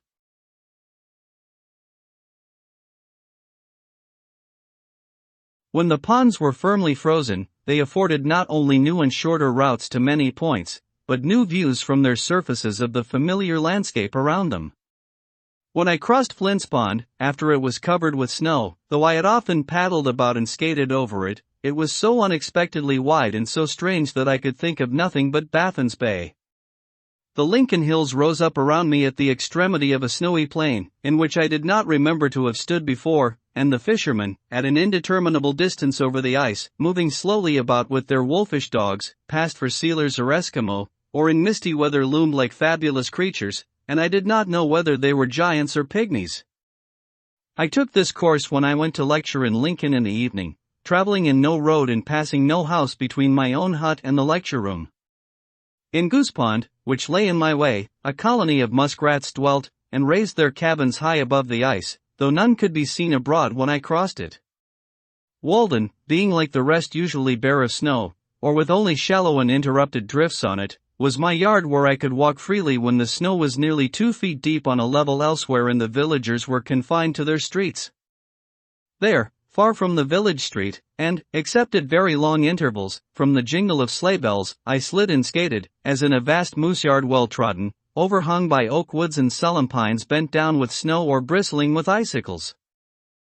For sounds in winter nights, and often in winter days, I heard the forlorn but melodious notes of a hooting owl indefinitely far, such a sound as the frozen earth would yield if struck with a suitable plectrum, the very lingua vernacula of Walden wood, and quite familiar to me at last, though I never saw the bird while it was making it. I seldom opened my door in a winter evening without hearing it, hoo-hoo-hoo, horror-hoo, sounded sonorously, and the first 3 syllables accented somewhat like howder-do, or sometimes hoo-hoo only. One night in the beginning of winter, before the pond froze over, about 9 o'clock, I was startled by the loud honking of a goose, and, stepping to the door, heard the sound of their wings like a tempest in the woods as they flew low over my house. They passed over the pond toward Fair Haven, seemingly deterred from settling by my light, their commodore honking all the while with a regular beat. Suddenly an unmistakable cat-owl from very near me, with the most harsh and tremendous voice I ever heard from any inhabitant of the woods, responded at regular intervals to the goose, as if determined to expose and disgrace this intruder from Hudson's Bay by exhibiting a greater compass and volume of voice in a native, and boohoo him out of Concord horizon. What do you mean by alarming the citadel at this time of night consecrated to me? Do you think I am ever caught napping at such an hour, and that I have not got lungs and a larynx as well as yourself? Boo-hoo, boo-hoo, boo-hoo. It was one of the most thrilling discords I ever heard. And yet, if you had a discriminating ear, there were in it the elements of a concord such as these plains never saw nor heard. I also heard the whooping of the ice in the pond, my great bedfellow in that part of Concord, as if it were restless in its bed and would fain turn over, were troubled with flatulency and bad dreams, or I was waked by the cracking of the ground by the frost, as if someone had driven a team against my door, and in the morning would find a crack in the earth 1/4 of a mile long and 1/3 of an inch wide. Sometimes I heard the foxes as they ranged over the snow crust, in moonlight nights, in search of a partridge or other game, barking raggedly and demoniacally like forest dogs, as if laboring with some anxiety, or seeking expression, struggling for light and to be dogs outright and run freely in the streets, for if we take the ages into our account, may there not be a civilization going on among brutes as well as men? They seem to me to be rudimental, burrowing men, still standing on their defense, awaiting their transformation. Sometimes one came near to my window, attracted by my light, barked a vulpine curse at me, and then retreated. Usually the red squirrel, Sciurus hudsonius, wake me in the dawn, coursing over the roof and up and down the sides of the house, as if sent out of the woods for this purpose. In the course of the winter I threw out 1/2 bushel of ears of sweet corn, which had not got ripe, onto the snow crust by my door, and was amused by watching the motions of the various animals which were baited by it. In the twilight and the night the rabbits came regularly and made a hearty meal. All day long the red squirrels came and went, and afforded me much entertainment by their maneuvers. One would approach at first warily through the shrub oaks, running over the snow crust by first and starts like a leaf blown by the wind, now a few paces this way, with wonderful speed and waste of energy, making inconceivable haste with his trotters, as if it were for a wager, and now as many paces that way, but never getting on more than 1/2 a rod at a time, and then suddenly pausing with a ludicrous expression and a gratuitous somerset, as if all the eyes in the universe were fixed on him. For all the motions of a squirrel, even in the most solitary recesses of the forest, imply spectators as much as those of a dancing girl, wasting more time and delay in circumspection than would have sufficed to walk the whole distance. I never saw one walk, and then suddenly, before you could say Jack Robinson, he would be in the top of a young pitch pine, winding up his clock and chiding all imaginary spectators, soliloquizing and talking to all the universe at the same time, for no reason that I could ever detect, or he himself was aware of, I suspect. At length he would reach the corn, and selecting a suitable ear, brisk about in the same uncertain trigonometrical way to the topmost stick of my woodpile, before my window, where he looked me in the face, and there sit for hours, supplying himself with a new ear from time to time, nibbling at first voraciously and throwing the half-naked cobs about, till at length he grew more dainty still and played with his food, tasting only the inside of the kernel, and the ear, which was held balanced. over the stick by one paw, slipped from his careless grasp and fell to the ground, when he would look over at it with a ludicrous expression of uncertainty, as if suspecting that it had life, with a mind not made up whether to get it again, or a new one, or be off, now thinking of corn, then listening to hear what was in the wind. So the little impudent fellow would waste many an ear in a forenoon, till at last, seizing some longer and plumper one, considerably bigger than himself, and skillfully balancing it, he would set out with it to the woods, like a tiger with a buffalo, by the same zigzag course and frequent pauses, scratching along with it as if it were too heavy for him and falling all the while, making its fall a diagonal between a perpendicular and horizontal, being determined to put it through at any rate. A singularly frivolous and whimsical fellow, and so he would get off with it to where he lived, perhaps carry it to the top of a pine tree 40 or 50 rods distant, and I would afterwards find the cobs strewn about the woods in various directions. At length the jays arrive, whose discordant screams were heard long before, as they were warily making their approach an eighth of a mile off, and in a stealthy and sneaking manner they flit from tree to tree, nearer and nearer, and pick up the kernels which the squirrels have dropped. Then, sitting on a pitch pine bough, they attempt to swallow in their haste a kernel which is too big for their throats and chokes them, and after great labor they disgorge it, and spend an hour in the endeavor to crack it by repeated blows with their bills. They were manifestly thieves, and I had not much respect for them, but the squirrels, though at first shy, went to work as if they were taking what was their own. Meanwhile also came the chickadees in flocks, which, picking up the crumbs the squirrels had dropped, flew to the nearest twig, and, placing them under their claws, hammered away at them with their little bills, as if it were an insect in the bark, till they were sufficiently reduced for their slender throats. A little flock of these titmice came daily to pick a dinner out of my woodpile, or the crumbs at my door, with faint, flitting, lisping notes, like the tinkling of icicles in the grass, or else with sprightly day, or more rarely, in spring-like days, a wiry summery phoebe from the woodside. They were so familiar that at length one alighted on an armful of wood which I was carrying in and pecked at the sticks without fear. I once had a sparrow alight upon my shoulder for a moment while I was hoeing in a village garden, and I felt that I was more distinguished by that circumstance than I should have been by any epaulet I could have worn. The squirrels also grew at last to be quite familiar, and occasionally stepped upon my shoe, when that was the nearest way. When the ground was not yet quite covered, and again near the end of winter, when the snow was melted on my south hillside and about my woodpile, the partridges came out of the woods morning and evening to feed there. Whichever side you walk in the woods, the partridge bursts away on whirring wings, jarring the snow from the dry leaves and twigs on high, which comes sifting down in the sunbeams like golden dust, for this brave bird is not to be scared by winter. It is frequently covered up by drifts, and, it is said, sometimes plunges from on wing into the soft snow, where it remains concealed for a day or two. I used to start them in the open land also, where they had come out of the woods at sunset to bud the wild apple trees. They will come regularly every evening to particular trees, where the cunning sportsman lies in wait for them, and the distant orchards next the woods suffer thus not a little. I am glad that the partridge gets fed, at any rate. It is nature's own bird, which lives on buds and diet drink. In dark winter mornings, or in short winter afternoons, I sometimes heard a pack of hounds threading all the woods with hounding cry and yelp, unable to resist the instinct of the chase, and the note of the hunting horn at intervals, proving that man was in the rear. The woods ring again, and yet no fox bursts forth onto the open level of the pond, nor following pack pursuing their actaeon. And perhaps at evening I see the hunters returning with a single brush trailing from their sleigh for a trophy, seeking their end. They tell me that if the fox would remain in the bosom of the frozen earth he would be safe, or if he would run in a straight line away no foxhound could overtake him, but, having left his pursuers far behind, he stops to rest and listen till they come up, and when he runs he circles round to his old haunts, where the hunters await him. Sometimes, however, he will run upon a wall many rods, and then leap off far to one side, and he appears to know that water will not retain his scent. A hunter told me that he once saw a fox pursued by hounds burst out onto Walden when the ice was covered with shallow puddles, run part way across, and then return to the same shore.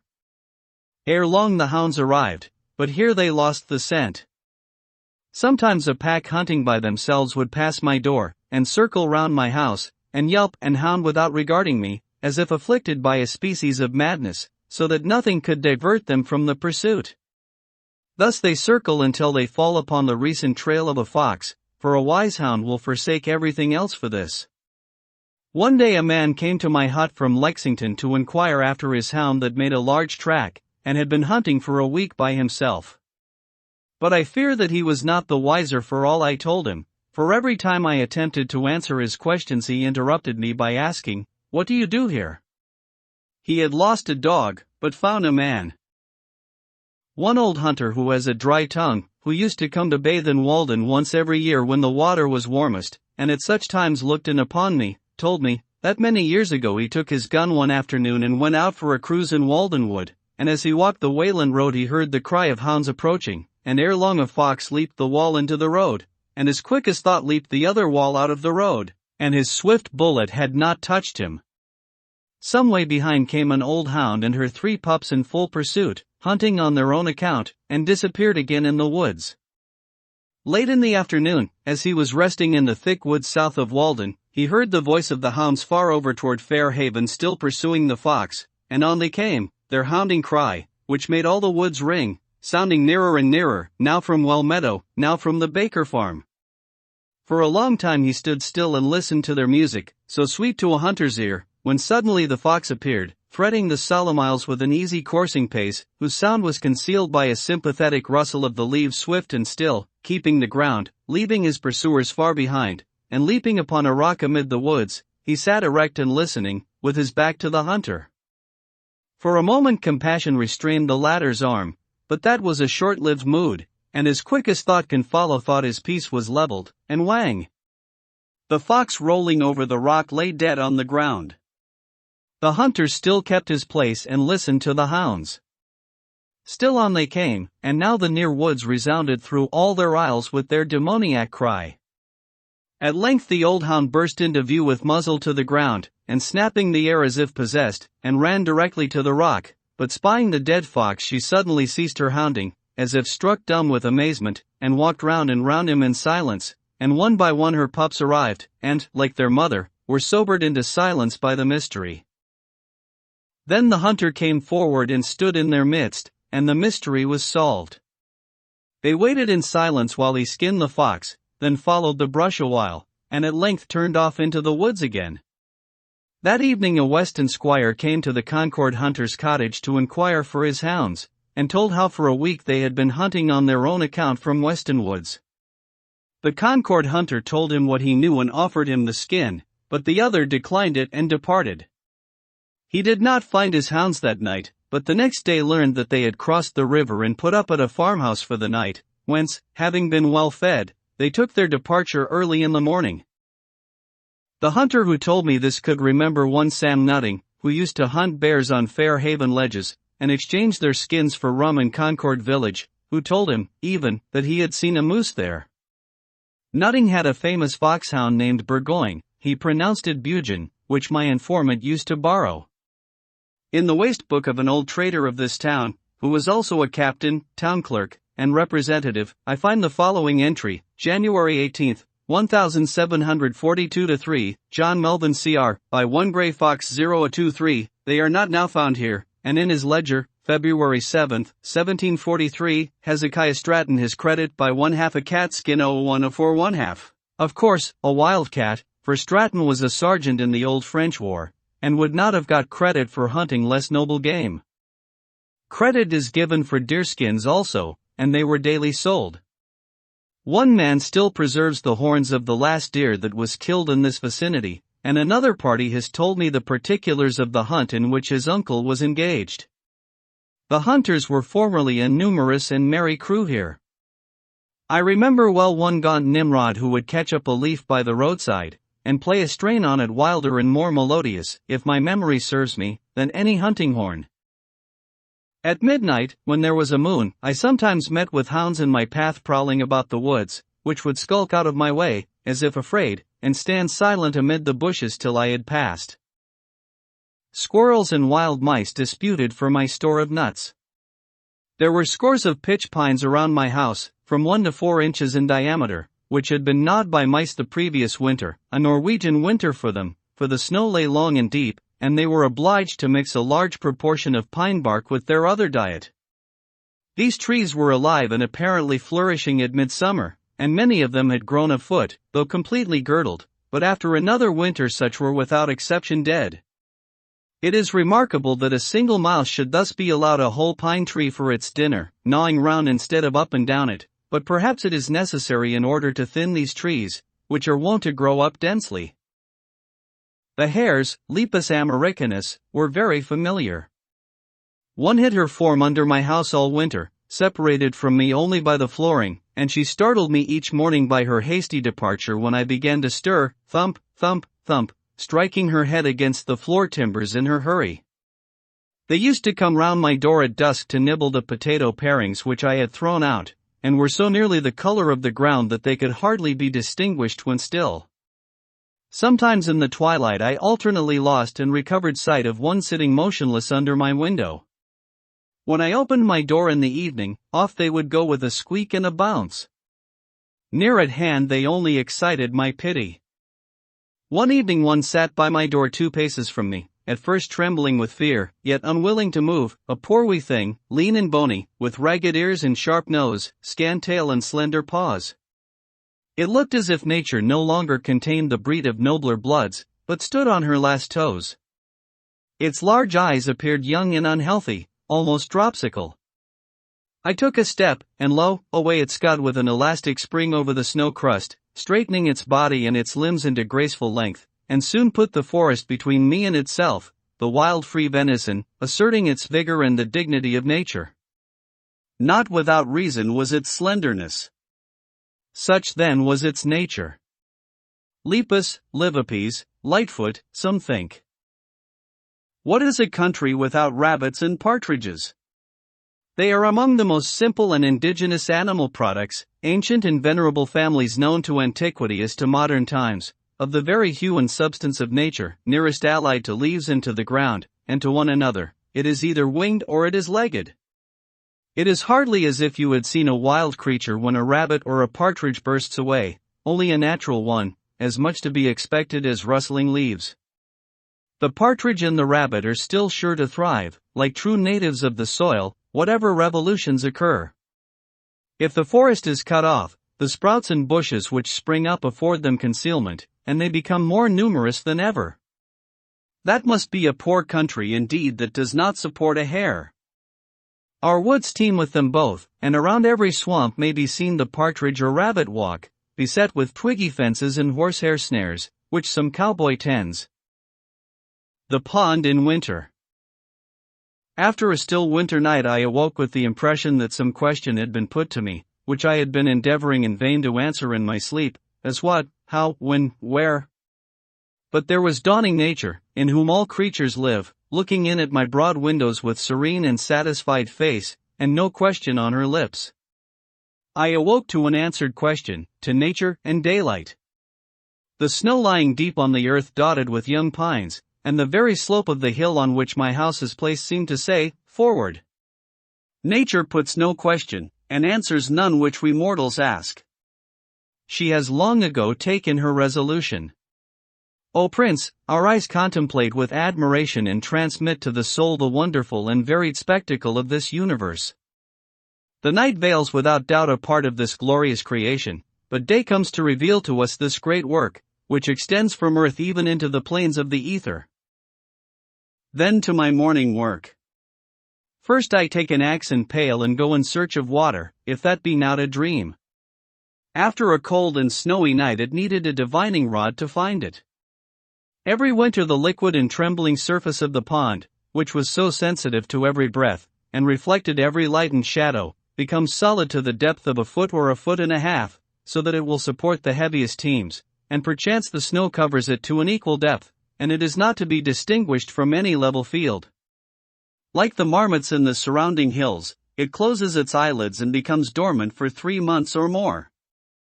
Standing on the snow-covered plain, as if in a pasture amid the hills, I cut my way first through a foot of snow, and then a foot of ice, and open a window under my feet, where, kneeling to drink, I look down into the quiet parlor of the fishes, pervaded by a softened light as through a window of ground glass, with its bright sanded floor the same as in summer. There are perennial waveless serenity reigns as in the amber twilight sky, corresponding to the cool and even temperament of the inhabitants.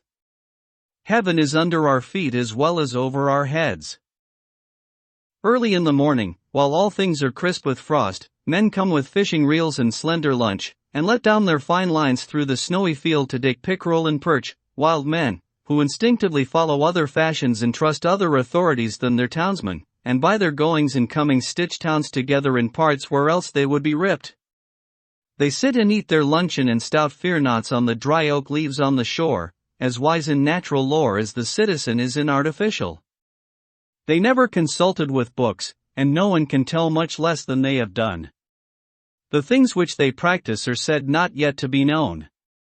Here is one fishing for pickerel with grown perch for bait. You look into his pail with wonder as into a summer pond, as if he kept summer locked up at home, or knew where she had retreated. How, pray, did he get these in midwinter? Oh, he got worms out of rotten logs since the ground froze, and so he caught them. His life itself passes deeper in nature than the studies of the naturalist penetrate, himself a subject for the naturalist. The latter raises the moss and bark gently with his knife in search of insects, the former lays open logs to their core with his axe, and moss and bark fly far and wide. He gets his living by barking trees. Such a man has some right to fish, and I love to see nature carried out in him. The perch swallows the grubworm, the pickerel swallows the perch, and the fisherman swallows the pickerel, and so all the chinks in the scale of being are filled. When I strolled around the pond in misty weather, I was sometimes amused by the primitive mode which some ruder fisherman had adopted. He would perhaps have placed alder branches over the narrow holes in the ice, which were 4 or 5 rods apart and an equal distance from the shore, and having fastened the end of the line to a stick to prevent its being pulled through, have passed the slack line over a twig of the alder, a foot or more above the ice, and tied a dry oak leaf to it, which, being pulled down, would show when he had a bite. These alders loomed through the mist at regular intervals as you walked halfway round the pond. Ah, the pickerel of Walden! When I see them lying on the ice, or in the well which the fisherman cuts in the ice, making a little hole to admit the water, I am always surprised by their rare beauty, as if they were fabulous fishes. They are so foreign to the streets, even to the woods, foreign as Arabia to our Concord life. They possess a quite dazzling and transcendent beauty, which separates them by a wide interval from the cadaverous cod and haddock whose fame is trumpeted in our streets. They are not green like the pines, nor gray like the stones, nor blue like the sky, but they have, to my eyes, if possible, yet rarer colors, like flowers and precious stones, as if they were the pearls, the animalized nuclei or crystals of the Walden water. They, of course, are Walden all over and all through, are themselves small Waldens in the animal kingdom, Waldenses. It is surprising that they are caught here, that in this deep and capacious spring, far beneath the rattling teams and chaises and tinkling sleighs that travel the Walden road, this great gold and emerald fish swims. I never chanced to see its kind in any market. It would be the cynosure of all eyes there. Easily, with a few convulsive quirks, they give up their watery ghosts, like a mortal translated before his time to the thin air of heaven. As I was desirous to recover the long-lost bottom of Walden Pond, I surveyed it carefully, before the ice broke up, early in '46, with compass and chain and sounding line.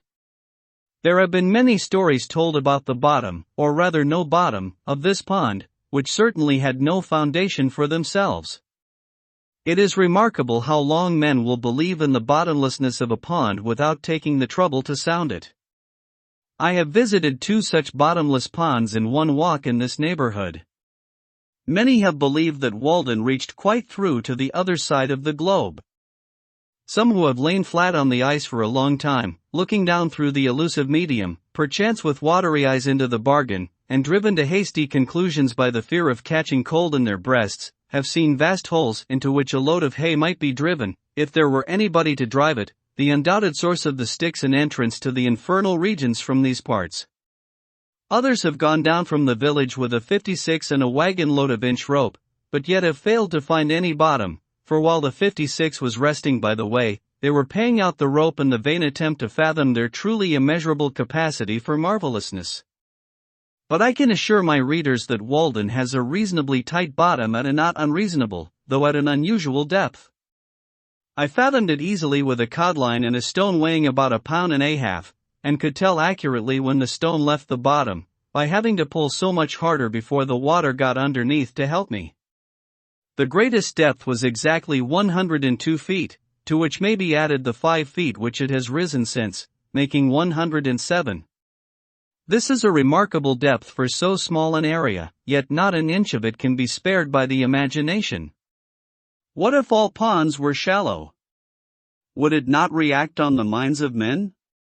I am thankful that this pond was made deep and pure for a symbol.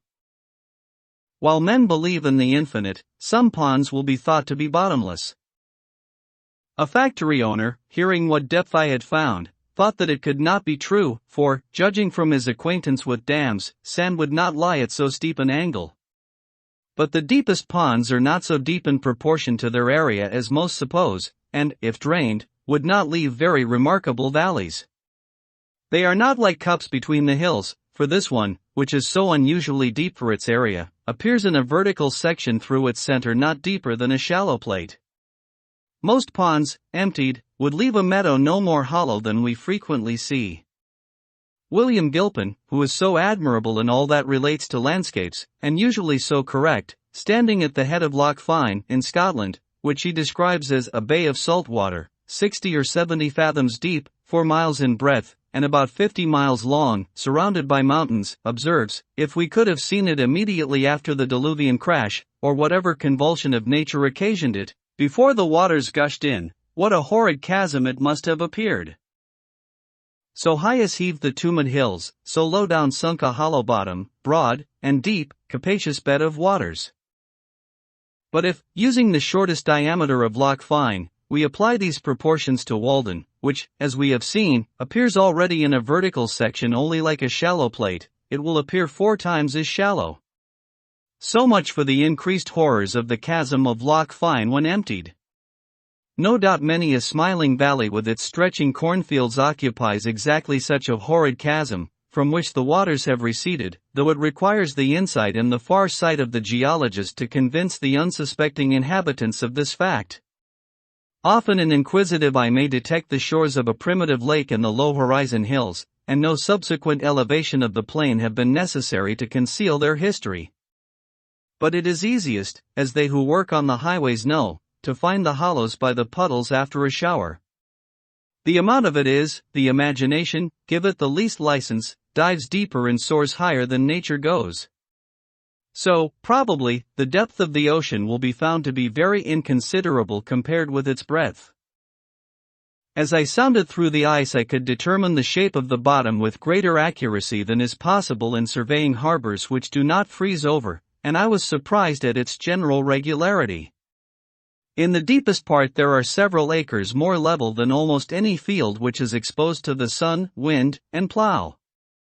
In one instance, on a line arbitrarily chosen, the depth did not vary more than 1 foot and 30 rods, and generally, near the middle, I could calculate the variation of each 100 feet in any direction beforehand within 3 or 4 inches. Some are accustomed to speak of deep and dangerous holes even in quiet sandy ponds like this, but the effect of water under these circumstances is to level all inequalities. The regularity of the bottom and its conformity to the shores and the range of the neighboring hills were so perfect that a distant promontory betrayed itself in the soundings quite across the pond, and its direction could be determined by observing the opposite shore. Cape becomes bar, and plain shoal, and valley and gorge deep water and channel. When I had mapped the pond by the scale of 10 rods to an inch, and put down the soundings, more than 100 in all, I observed this remarkable coincidence. Having noticed that the number indicating the greatest depth was apparently in the center of the map, I laid a rule on the map lengthwise, and then breadthwise, and found, to my surprise, that the line of greatest length intersected the line of greatest breadth exactly at the point of the greatest depth, notwithstanding that the middle is so nearly level, the outline of the pond far from regular, and the extreme length and breadth were got by measuring into the coves, and I said to myself, Knows, but this hint would conduct to the deepest part of the ocean as well as of a pond or puddle? Is not this the rule also for the height of mountains, regarded as the opposite of valleys? We know that a hill is not highest at its narrowest part. Of 5 coves, 3, or all which had been sounded, were observed to have a bar quite across their mouths and deeper water within, so that the bay tended to be an expansion of water within the land not only horizontally but vertically, and to form a basin or independent pond, the direction of the 2 capes showing the course of the bar. Every harbor on the seacoast, also, has its bar at its entrance. In proportion as the mouth of the cove was wider compared with its length, the water over the bar was deeper compared with that in the basin. Given, then, the length and breadth of the cove, and the character of the surrounding shore, and you have almost elements enough to make out a formula for all cases. In order to see how nearly I could guess, with this experience, at the deepest point in a pond, by observing the outlines of its surface and the character of its shores alone, I made a plan of White Pond, which contains about 41 acres, and, like this, has no island in it, nor any visible inlet or outlet, and as the line of greatest breadth fell very near the line of least breadth, where 2 opposite capes approached each other and 2 opposite bays receded, I ventured to mark a point A. Short distance from the latter line, but still on the line of greatest length, as the deepest. The deepest part was found to be within 100 feet of this, still farther in the direction to which I had inclined, and was only 1 foot deeper, namely, 60 feet. Of course, a stream running through, or an island in the pond, would make the problem much more complicated. If we knew all the laws of nature, we should need only one fact, or the description of one actual phenomenon, to infer all the particular results at that point. Now we know only a few laws, and our result is vitiated, not, of course, by any confusion or irregularity in nature, but by our ignorance of essential elements in the calculation.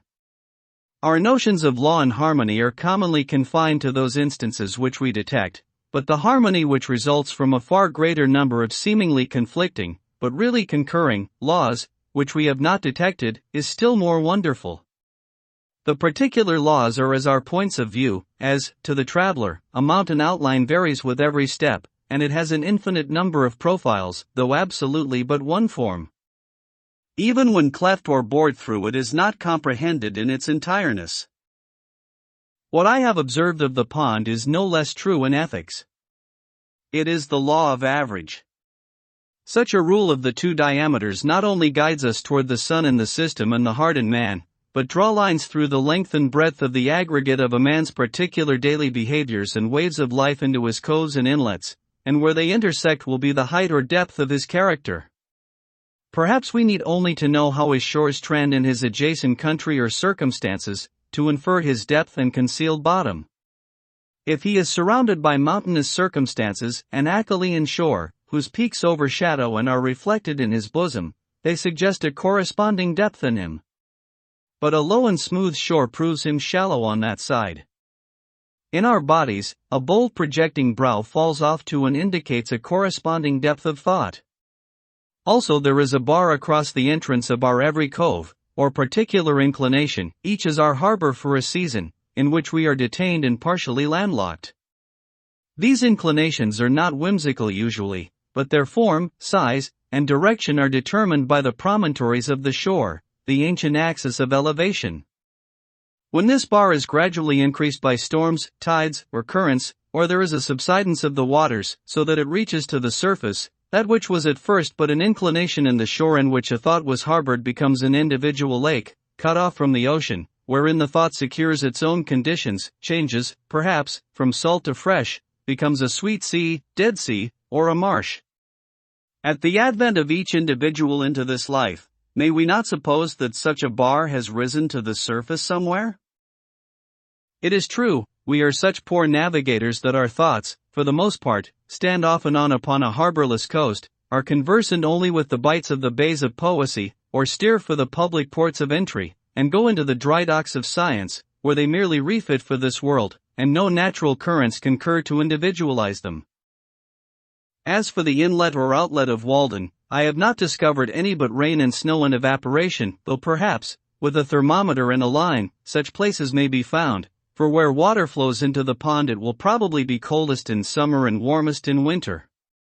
When the icemen were at work here in 46-7, the cakes sent to the shore were one day rejected by those who were stacking them up there, not being thick enough to lie side by side with the rest, and the cutters thus discovered that the ice over a small space was 2 or 3 inches thinner than elsewhere, which made them think that there was an inlet there. They also showed me in another place what they thought was a leach hole, through which the pond leaked out under a hill into a neighboring meadow, pushing me out on a cake of ice to see it. It was a small cavity under 10 feet of water, but I think that I can warrant the pond not to need soldering till they find a worse leak than that. One has suggested that if such a leach hole should be found, its connection with the meadow might be proved by conveying some colored powder or sawdust to the mouth of the hole, and then putting a strainer over the spring in the meadow, which would catch some of the particles carried through by the current. While I was surveying, the ice, which was 16 inches thick, undulated under a slight wind like water. It is well known that a level cannot be used on ice. At 1 rod from the shore its greatest fluctuation, when observed by means of a level on land directed toward a graduated staff on the ice, was 3/4 of an inch, though the ice appeared firmly attached to the shore. It was probably greater in the middle. Who knows, but if our instruments were delicate enough we might detect an undulation in the crust of the earth. When 2 legs of my level were on the shore and the third on the ice, and the sights were directed over the latter, a rise or fall of the ice of an almost infinitesimal amount made a difference of several feet on a tree across the pond. When I began to cut holes for sounding, there were 3 or 4 inches of water on the ice under a deep snow which had sunk it thus far, but the water began immediately to run into these holes, and continued to run for 2 days in deep streams, which wore away the ice on every side, and contributed essentially, if not mainly, to dry the surface of the pond, for, as the water ran in, it raised and floated the ice. This was somewhat like cutting a hole in the bottom of a ship to let the water out. When such holes freeze, and a rain succeeds, and finally a new freezing forms a fresh smooth ice over all, it is beautifully modeled internally by dark figures, shaped somewhat like a spider's web, what you may call ice rosettes, produced by the channels worn by the water flowing from all sides to a center. Sometimes, also, when the ice was covered with shallow puddles, I saw a double shadow of myself, one standing on the head of the other, one on the ice, the other on the trees or hillside. While yet it is cold January, and snow and ice are thick and solid, the prudent landlord comes from the village to get ice to cool his summer drink, impressively, even pathetically wise, to foresee the heat and thirst of July now in January, wearing a thick coat and mittens. When so many things are not provided for, it may be that he lays up no treasures in this world which will cool his summer drink in the next. He cuts and saws the solid pond, unroofs the house of fishes, and carts off their very element and air, held fast by chains and stakes like corded with through the favoring winter air, to wintry cellars, to underlie the summer there. It looks like solidified azure, as, far off, it is drawn through the streets. These ice cutters are a merry race, full of jest and sport, and when I went among them they were wont to invite me to saw pit fashion with them, I standing underneath. In the winter of 46-7 there came 100 men of Hyperborean extraction swoop down onto our pond one morning, with many carloads of ungainly-looking farming tools, sleds, plows, drill barrows, turf knives, spades, saws, rakes, and each man was armed with a double-pointed pike staff, such as is not described in the New England farmer or the cultivator. I did not know whether they had come to sow a crop of winter rye, or some other kind of grain recently introduced from Iceland. As I saw no manure, I judged that they meant to skim the land, as I had done, thinking the soil was deep and had lain fallow long enough. They said that a gentleman farmer, who was behind the scenes, wanted to double his money, which, as I understood, amounted to $500,000 already, but in order to cover each one of his dollars with another, he took off the only coat, the skin itself, of Walden Pond in the midst of a hard winter.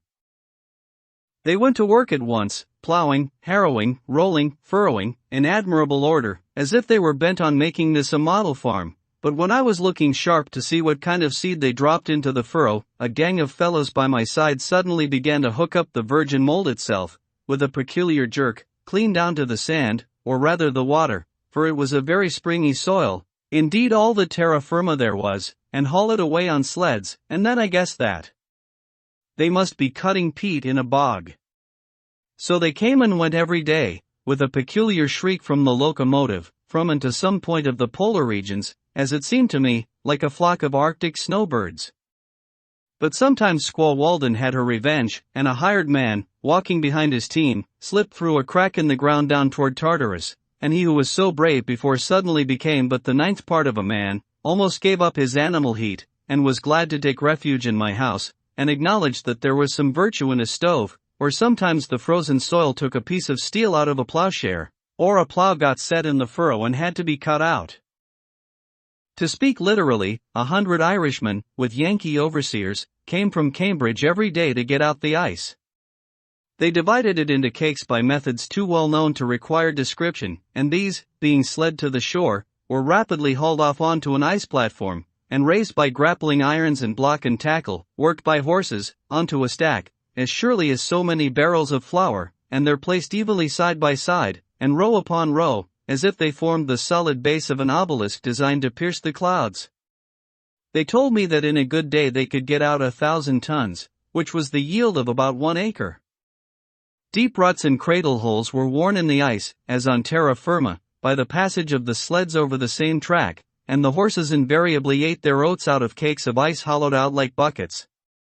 They stacked up the cakes thus in the open air in a pile 35 feet high on one side and 6 or 7 rods square, putting hay between the outside layers to exclude the air, for when the wind, though never so cold, finds a passage through, it will wear large cavities, leaving slight supports or studs only here and there, and finally topple it down.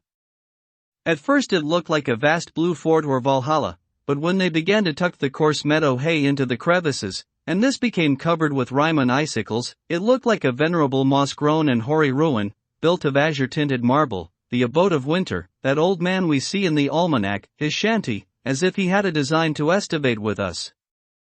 They calculated that not 25% of this would reach its destination, and that 2 or 3% would be wasted in the cars. However, a still greater part of this heap had a different destiny from what was intended, for, either because the ice was found not to keep so well as was expected, containing more air than usual, or for some other reason, it never got to market. This heap, made in the winter of 46-7, and estimated to contain 10,000 tons, was finally covered with hay and boards, and though it was unroofed the following July, and a part of it carried off, the rest remaining exposed to the sun, it stood over that summer and the next winter, and was not quite melted till September 1848. Thus the pond recovered the greater part. Like the water, the Walden ice, seen near at hand, has a green tint, but at a distance is beautifully blue, and you can easily tell it from the white ice of the river or the merely greenish ice of some ponds, a quarter of a mile off. Sometimes one of those great cakes slips from the iceman's sled into the village street, and lies there for a week like a great emerald, an object of interest to all passers. I have noticed that a portion of Walden which in the state of water was green, will often, when frozen, appear from the same point of view blue. So the hollows about this pond will, sometimes, in the winter, be filled with a greenish water somewhat like its own, but the next day will have frozen blue. Perhaps the blue color of water and ice is due to the light and air they contain, and the most transparent is the bluest. Ice is an interesting subject for contemplation. They told me that they had some in the ice houses at Fresh Pond 5 years old which was as good as ever. Why is it that a bucket of water soon becomes putrid, but frozen remains sweet forever? It is commonly said that this is the difference between the affections and the intellect. Thus for 16 days I saw from my window 100 men at work like busy husbandmen, with teams and horses and apparently all the implements of farming, such a picture as we see on the first page of the almanac, and as often as I looked out I was reminded of the fable of the lark and the reapers, or the parable of the sower, and the like, and now they are all gone, and in 30 days more, probably, I shall look from the same window on the pure sea-green Walden water there, reflecting the clouds and the trees, and sending up its evaporations in solitude, and no traces will appear that a man has ever stood there. Perhaps I shall hear a solitary loon laugh as he dives and plumes himself, or shall see a lonely fisher in his boat, like a floating leaf, beholding his form reflected in the waves, where lately 100 men securely labored. Thus it appears that the sweltering inhabitants of Charleston and New Orleans, of Madras and Bombay and Calcutta, drink at my well. In the morning I bathe my intellect in the stupendous and cosmogonal philosophy of the Bhagavad Gita, since whose composition years of the gods have elapsed, and in comparison with which our modern world and its literature seem puny and trivial, and I doubt if that philosophy is not to be referred to a previous state of existence, so remote is its sublimity from our conceptions. I lay down the book and go to my well for water, and lo! there I meet the servant of the Brahman, priest of Brahma and Vishnu and Indra, who still sits in his temple on the Ganges reading the Vedas, or dwells at the root of a tree with his crust and water jug. I meet his servant come to draw water for his master, and our buckets, as it were, grate together in the same well. The pure Walden water is mingled with the sacred water of the Ganges. With favoring winds it is wafted past the site of the fabulous islands of Atlantis and the Hesperides, makes the periplus of Hanno, and, floating by Ternate and Tidor, and the mouth of the Persian Gulf, melts in the tropic gales of the Indian seas, and is landed in ports of which Alexander only heard the names. Spring.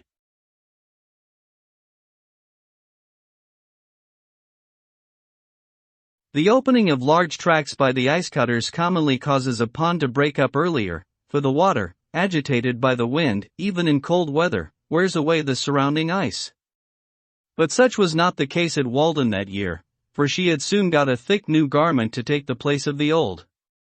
This pond never breaks up so soon as the others in this neighborhood, on account both of its greater depth and its having no stream passing through it to melt or wear away the ice.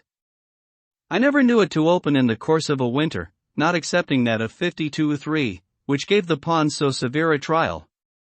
It commonly opens about the 1st of April, a week or 10 days later than Flint's Pond in Fairhaven, beginning to melt on the north side and in the shallower parts where it began to freeze. It indicates better than any water hereabouts the absolute progress of the season, being least affected by transient changes of temperature. A severe cold of a few days' duration in March may very much retard the opening of the former ponds, while the temperature of Walden increases almost uninterruptedly. A thermometer thrust into the middle of Walden on the 6th of March 1847 stood at 32 degrees, or freezing point, near the shore at 33 degrees, in the middle of Flint's Pond, the same day, at 32½ degree, at a dozen rods from the shore, in shallow water, under ice a foot thick, at 36 degrees. The difference of 3½ degrees between the temperature of the deep water and the shallow in the latter pond, and the fact that a great proportion of it is comparatively shallow, show why it should break so much sooner than Walden. The ice in the shallowest part was at this time several inches thinner than in the middle. In midwinter the middle had been the warmest and the ice thinnest there. So, also, everyone who has waded about the shores of a pond in summer must have perceived how much warmer the water is close to the shore, where only 3 or 4 inches deep, than a little distance out, and on the surface where it is deep, than near the bottom. In spring the sun not only exerts an influence through the increased temperature of the air and earth, but its heat passes through ice a foot or more thick, and is reflected from the bottom in shallow water, and so also warms the water and melts the underside of the ice, at the same time that it is melting it more directly above, making it uneven, and causing the air bubbles which it contains to extend themselves upward and downward until it is completely honeycombed, and at last disappears suddenly in a single spring rain. Ice has its grain as well as wood, and when a cake begins to rot or comb, that is, assume the appearance of honeycomb, whatever may be its position, the air cells are at right angles with what was the water surface. Where there is a rock or a log rising near to the surface, the ice over it is much thinner, and is frequently quite dissolved by this reflected heat, and I have been told that in the experiment at Cambridge to freeze water in a shallow wooden pond, though the cold air circulated underneath, and so had access to both sides, the reflection of the sun from the bottom more than counterbalanced this advantage. When a warm rain in the middle of the winter melts off the snow ice from Walden, and leaves a hard dark or transparent ice on the middle, there will be a strip of rotten though thicker white ice, a rod or more wide, about the shores, created by this reflected heat. Also, as I have said, the bubbles themselves within the ice operate as burning glasses to melt the ice beneath. The phenomena of the year take place every day in a pond on a small scale.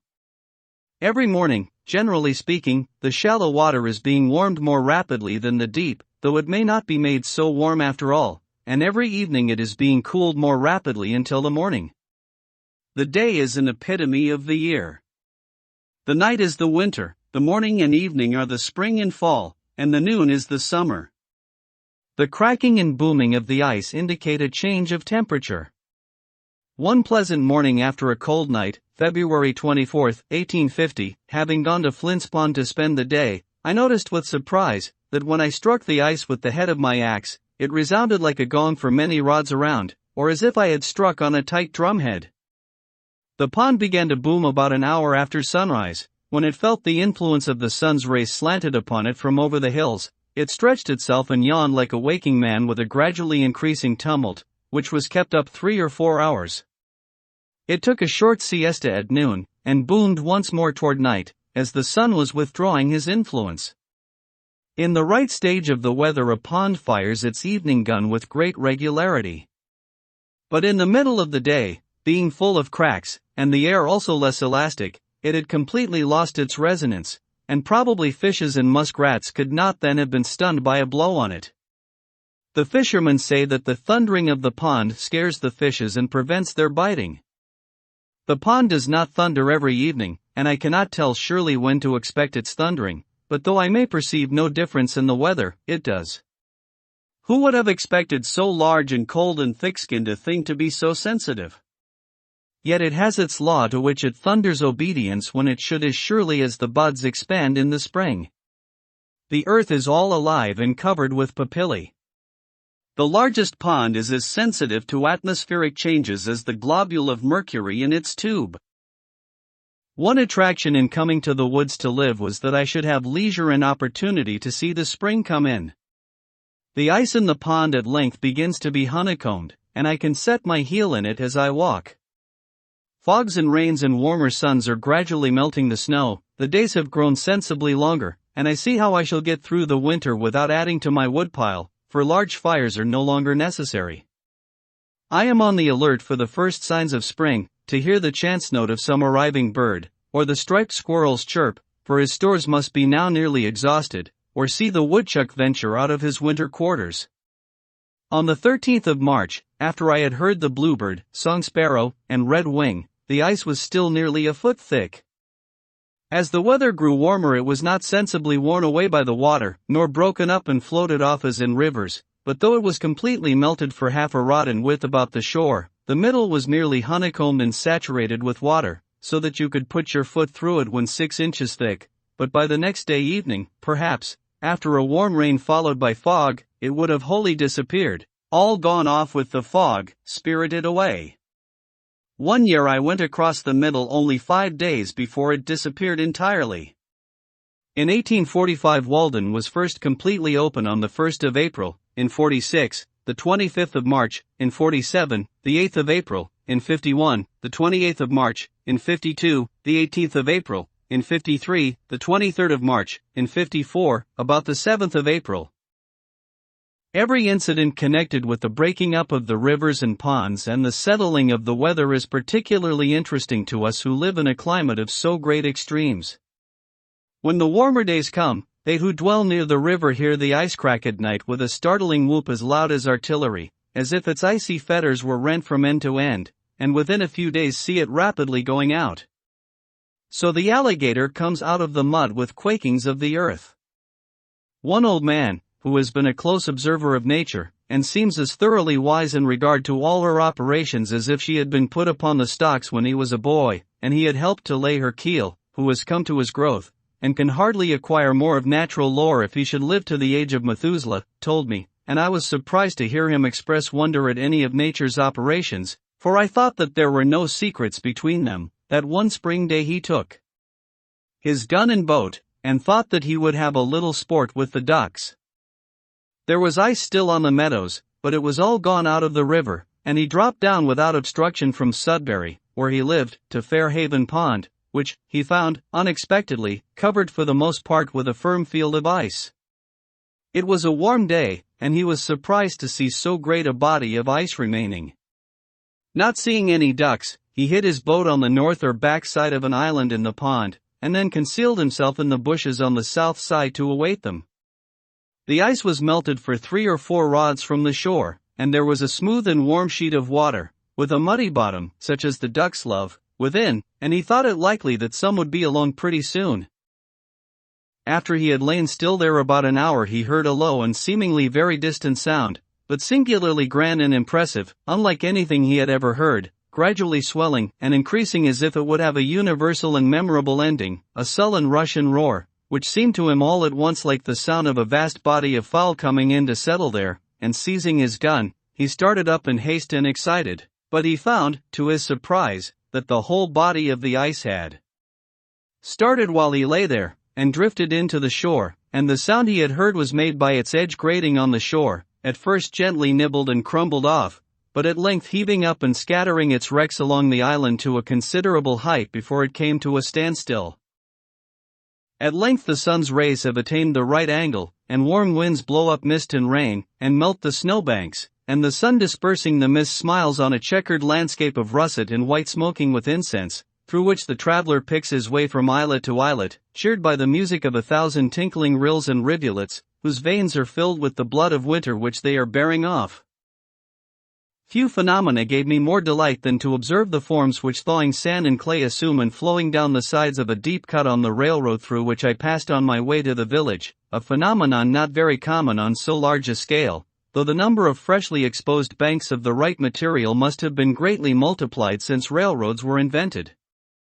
The material was sand of every degree of fineness and of various rich colors, commonly mixed with a little clay. When the frost comes out in the spring, and even in a thawing day in the winter, the sand begins to flow down the slopes like lava, sometimes bursting out through the snow and overflowing it where no sand was to be seen before.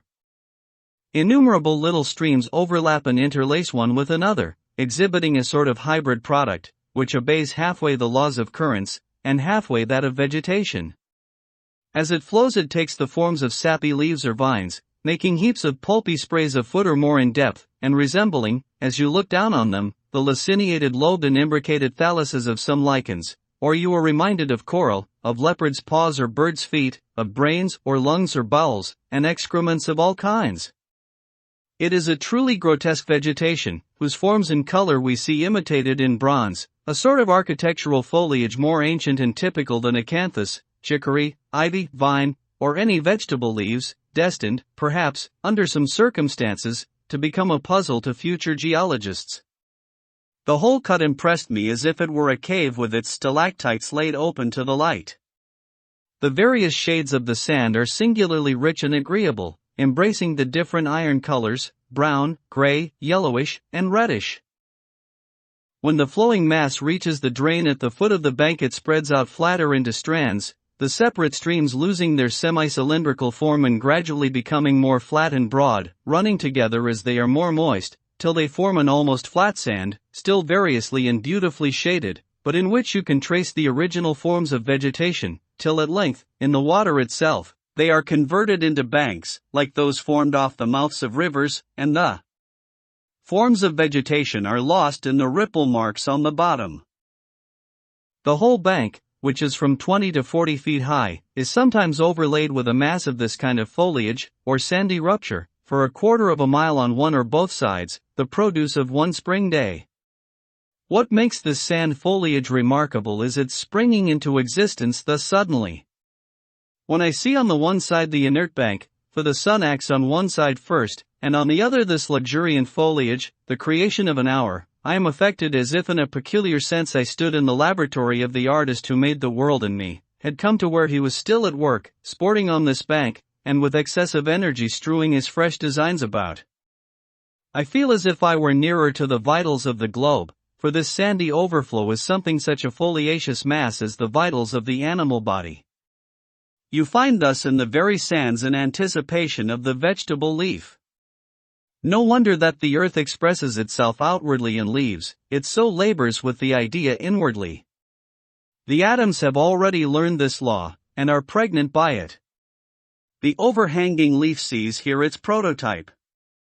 Internally, whether in the globe or animal body, it is a moist thick lobe, a word especially applicable to the liver and lungs, and the leaves of fat, lambda beta omega, labor, lapsus, to flow or slip downward, elapsing, lambda omicron beta xi, globus, lobe, globe, also lap, flap, and many other words, externally a dry thin leaf, even as the F and V are oppressed in dried B. The radicals of lobe are LB, the soft mass of the B, single-lobed, or B, double-lobed, with a liquid L behind it pressing it forward. In globe, GLB, the guttural G adds to the meaning the capacity of the throat. The feathers and wings of birds are still drier and thinner leaves. Thus, also, you pass from the lumpish grub in the earth to the airy and fluttering butterfly. The very globe continually transcends and translates itself, and becomes winged in its orbit. Even ice begins with delicate crystal leaves, as if it had flowed into molds which the fronds of water plants have impressed on the watery mirror.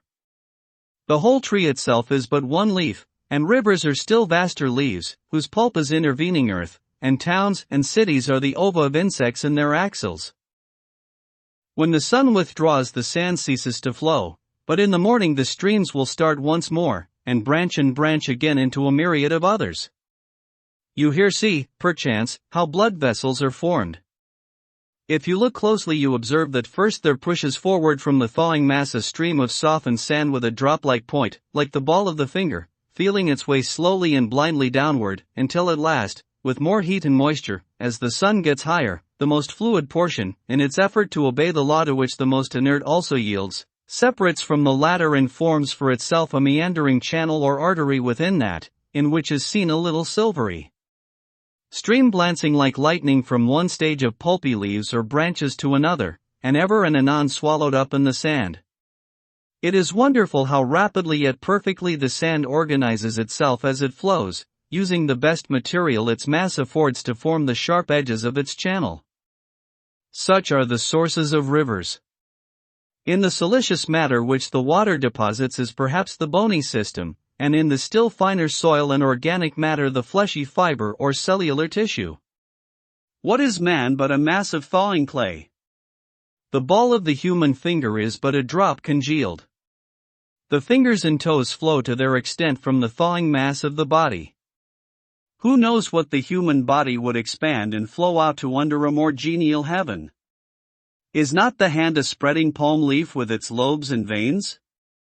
The ear may be regarded, fancifully, as a lichen, umbilicaria, on the side of the head, with its lobe or drop. The lip, labium, from labor? Laps or lapses from the sides of the cavernous mouth. The nose is a manifest congealed drop or stalactite. The chin is a still larger drop, the confluent dripping of the face. The cheeks are a slide from the brows into the valley of the face, opposed and diffused by the cheekbones. Each rounded lobe of the vegetable leaf, too, is a thick and now loitering drop, larger or smaller. The lobes are the fingers of the leaf, and as many lobes as it has, in so many directions it tends to flow, and more heat or other genial influences would have caused it to flow yet further. Thus it seemed that this one hillside illustrated the principle of all the operations of nature. The maker of this earth but patented a leaf. What Champollion will decipher this hieroglyphic for us, that we may turn over a new leaf at last? This phenomenon is more exhilarating to me than the luxuriance and fertility of vineyards.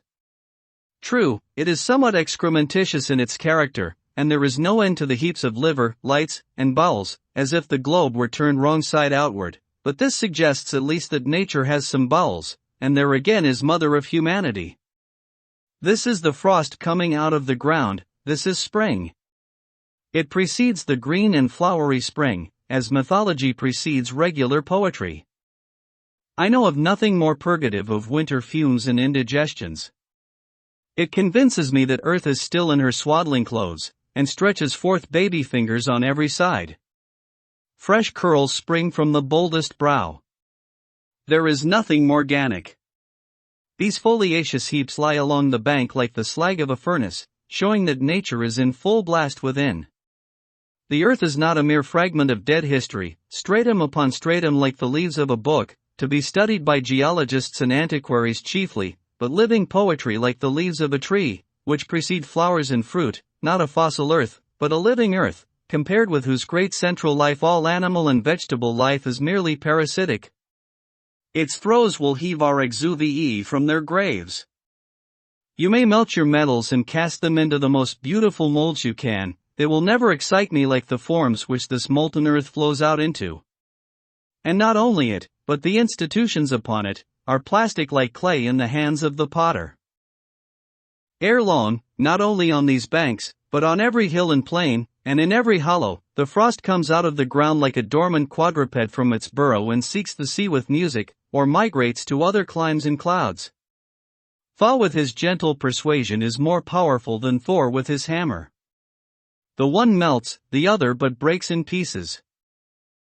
When the ground was partially bare of snow, and a few warm days had dried its surface somewhat, it was pleasant to compare the first tender signs of the infant year just peeping forth with the stately beauty of the withered vegetation which had withstood the winter, life everlasting, goldenrods, pinweeds, and graceful wild grasses more obvious and interesting frequently than in summer even, as if their beauty was not ripe till then, even cotton grass, cattails, mullens, johnswort, hard hack, meadowsweet, and other strong-stemmed plants, those unexhausted granaries which entertain the earliest birds, decent weeds, at least, which widowed nature wears. I am particularly attracted by the arching and sheaf-like top of the woolgrass. It brings back the summer to our winter memories, and is among the forms which art loves to copy, and which, in the vegetable kingdom, have the same relation to types already in the mind of man that astronomy has. It is an antique style older than Greek or Egyptian. Many of the phenomena of winter are suggestive of an inexpressible tenderness and fragile delicacy. We are accustomed to hear this king described as a rude and boisterous tyrant, but with the gentleness of a lover he adorns the tresses of summer. At the approach of spring the red squirrels got under my house, 2 at a time, directly under my feet, as I sat reading or writing, and kept up the queerest chuckling and chirruping and vocal pirouetting and gurgling sounds that ever were heard, and when I stamped, they only chirruped the louder, as if past all fear and respect in their mad pranks, defying humanity to stop them. No you don't, chicory, chicory. They were wholly deaf to my arguments, or failed to perceive their force, and fell into a strain of invective that was irresistible. The first sparrow of spring. The year beginning with younger hope than ever. The faint silvery warblings heard over the partially bare and moist fields from the bluebird, the song sparrow, and the redwing, as if the last flakes of winter tinkled as they fell. What at such a time are histories, chronologies, traditions, and all written revelations? The brooks sing carols and glees to the spring. The marsh hawk sailing low over the meadow is already seeking the first slimy life that awakes. The sinking sound of melting snow is heard in all dells, and the ice dissolves apace in the ponds. The grass flames up on the hillsides like a spring fire, id deprimatus orator herba imbribus primoribus evocata, as if the earth sent forth an inward heat to greet the returning sun. Not yellow but green is the color of its flame, the symbol of perpetual youth. The grass blade, like a long green ribbon, streams from the sod into the summer, checked indeed by the frost, but anon pushing on again, lifting its spear of last year's hay with the fresh life below. It grows as steadily as the rill oozes out of the ground. It is almost identical with that, for in the growing days of June, when the rills are dry, the grass blades are their channels, and from year to year the herds drink at this perennial green stream, and the mower draws from it betimes their winter supply. So our human life but dies down to its root, and still puts forth its green blade to eternity. Walden is melting apace. There is a canal 2 rods wide along the northerly and westerly sides, and wider still at the east end. A great field of ice has cracked off from the main body. I hear a song sparrow singing from the bushes on the shore, olit, olit, olit, chip, chip, chip, che char, che wis, wis, wis. He too is helping to crack it. How handsome the great sweeping curves in the edge of the ice, answering somewhat to those of the shore, but more regular. It is unusually hard, owing to the recent severe but transient cold, and all watered or waved like a palace floor. But the wind slides eastward over its opaque surface in vain, till it reaches the living surface beyond. It is glorious to behold this ribbon of water sparkling in the sun, the bare face of the pond full of glee and youth, as if it spoke the joy of the fishes within it, and of the sands on its shore, a silvery sheen as from the scales of a Lyciscus, as it were all one active fish. Such is the contrast between winter and spring. Walden was dead and is alive again. But this spring it broke up again more steadily, as I have said. The change from storm and winter to serene and mild weather, from dark and sluggish hours to bright and elastic ones, is a memorable crisis which all things proclaim. It is seemingly instantaneous at last. Suddenly an influx of light filled my house, though the evening was at hand, and the clouds of winter still overhung it, and the eaves were dripping with sleety rain. I looked out the window, and lo!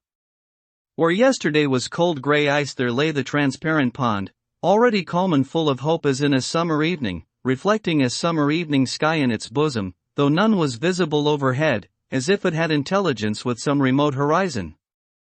I heard a robin in the distance, the first I had heard for many 1,000 years, methought, whose note I shall not forget for many 1,000 more, the same sweet and powerful song as of yore.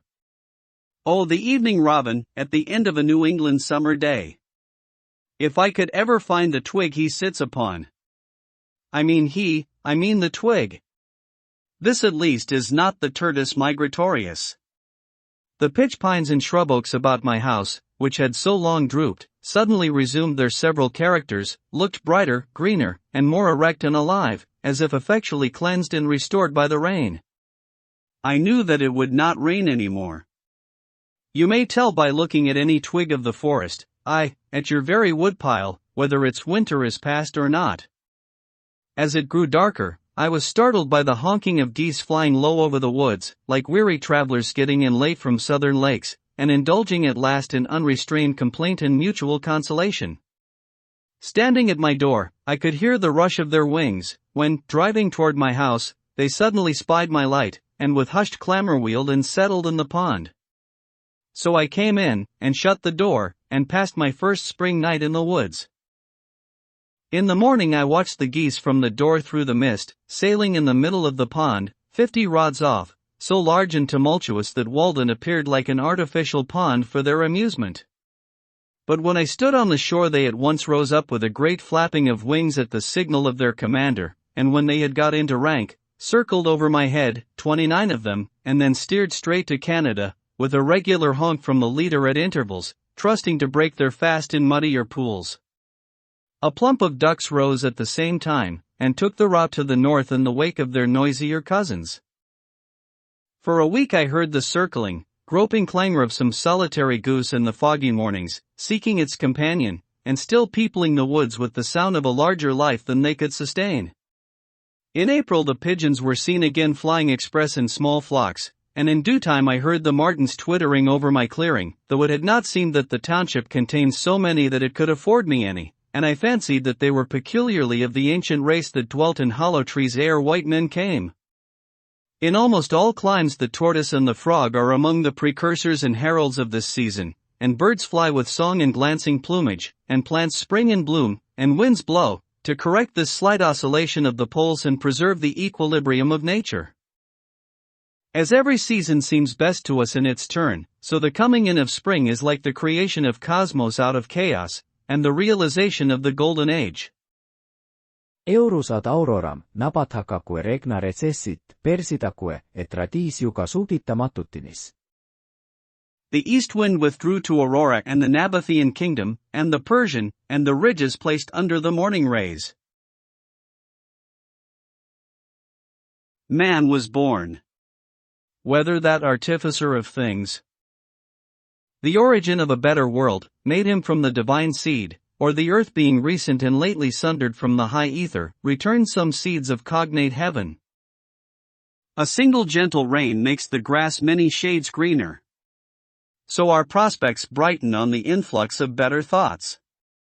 We should be blessed if we lived in the present always, and took advantage of every accident that befell us, like the grass which confesses the influence of the slightest dew that falls on it, and did not spend our time in atoning for the neglect of past opportunities, which we call doing our duty. We loiter in winter while it is already spring. In a pleasant spring morning all men's sins are forgiven.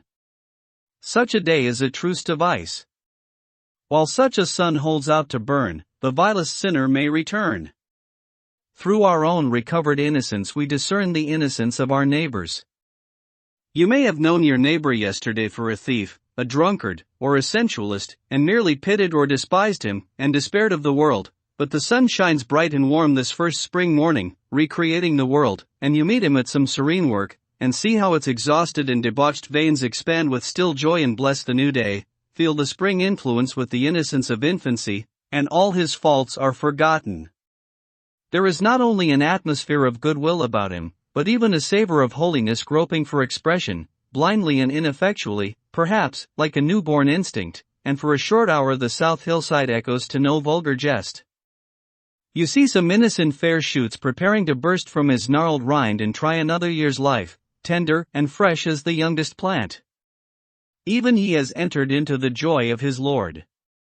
Why the jailer does not leave open his prison doors, why the judge does not dismiss his case, why the preacher does not dismiss his congregation.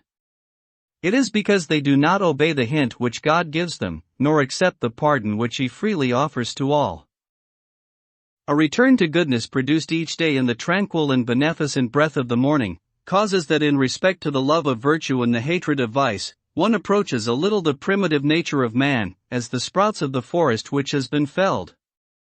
In like manner the evil which one does in the interval of a day prevents the germs of virtues which began to spring up again from developing themselves, and destroys them. After the germs of virtue have thus been prevented many times from developing themselves, then the beneficent breath of evening does not suffice to preserve them.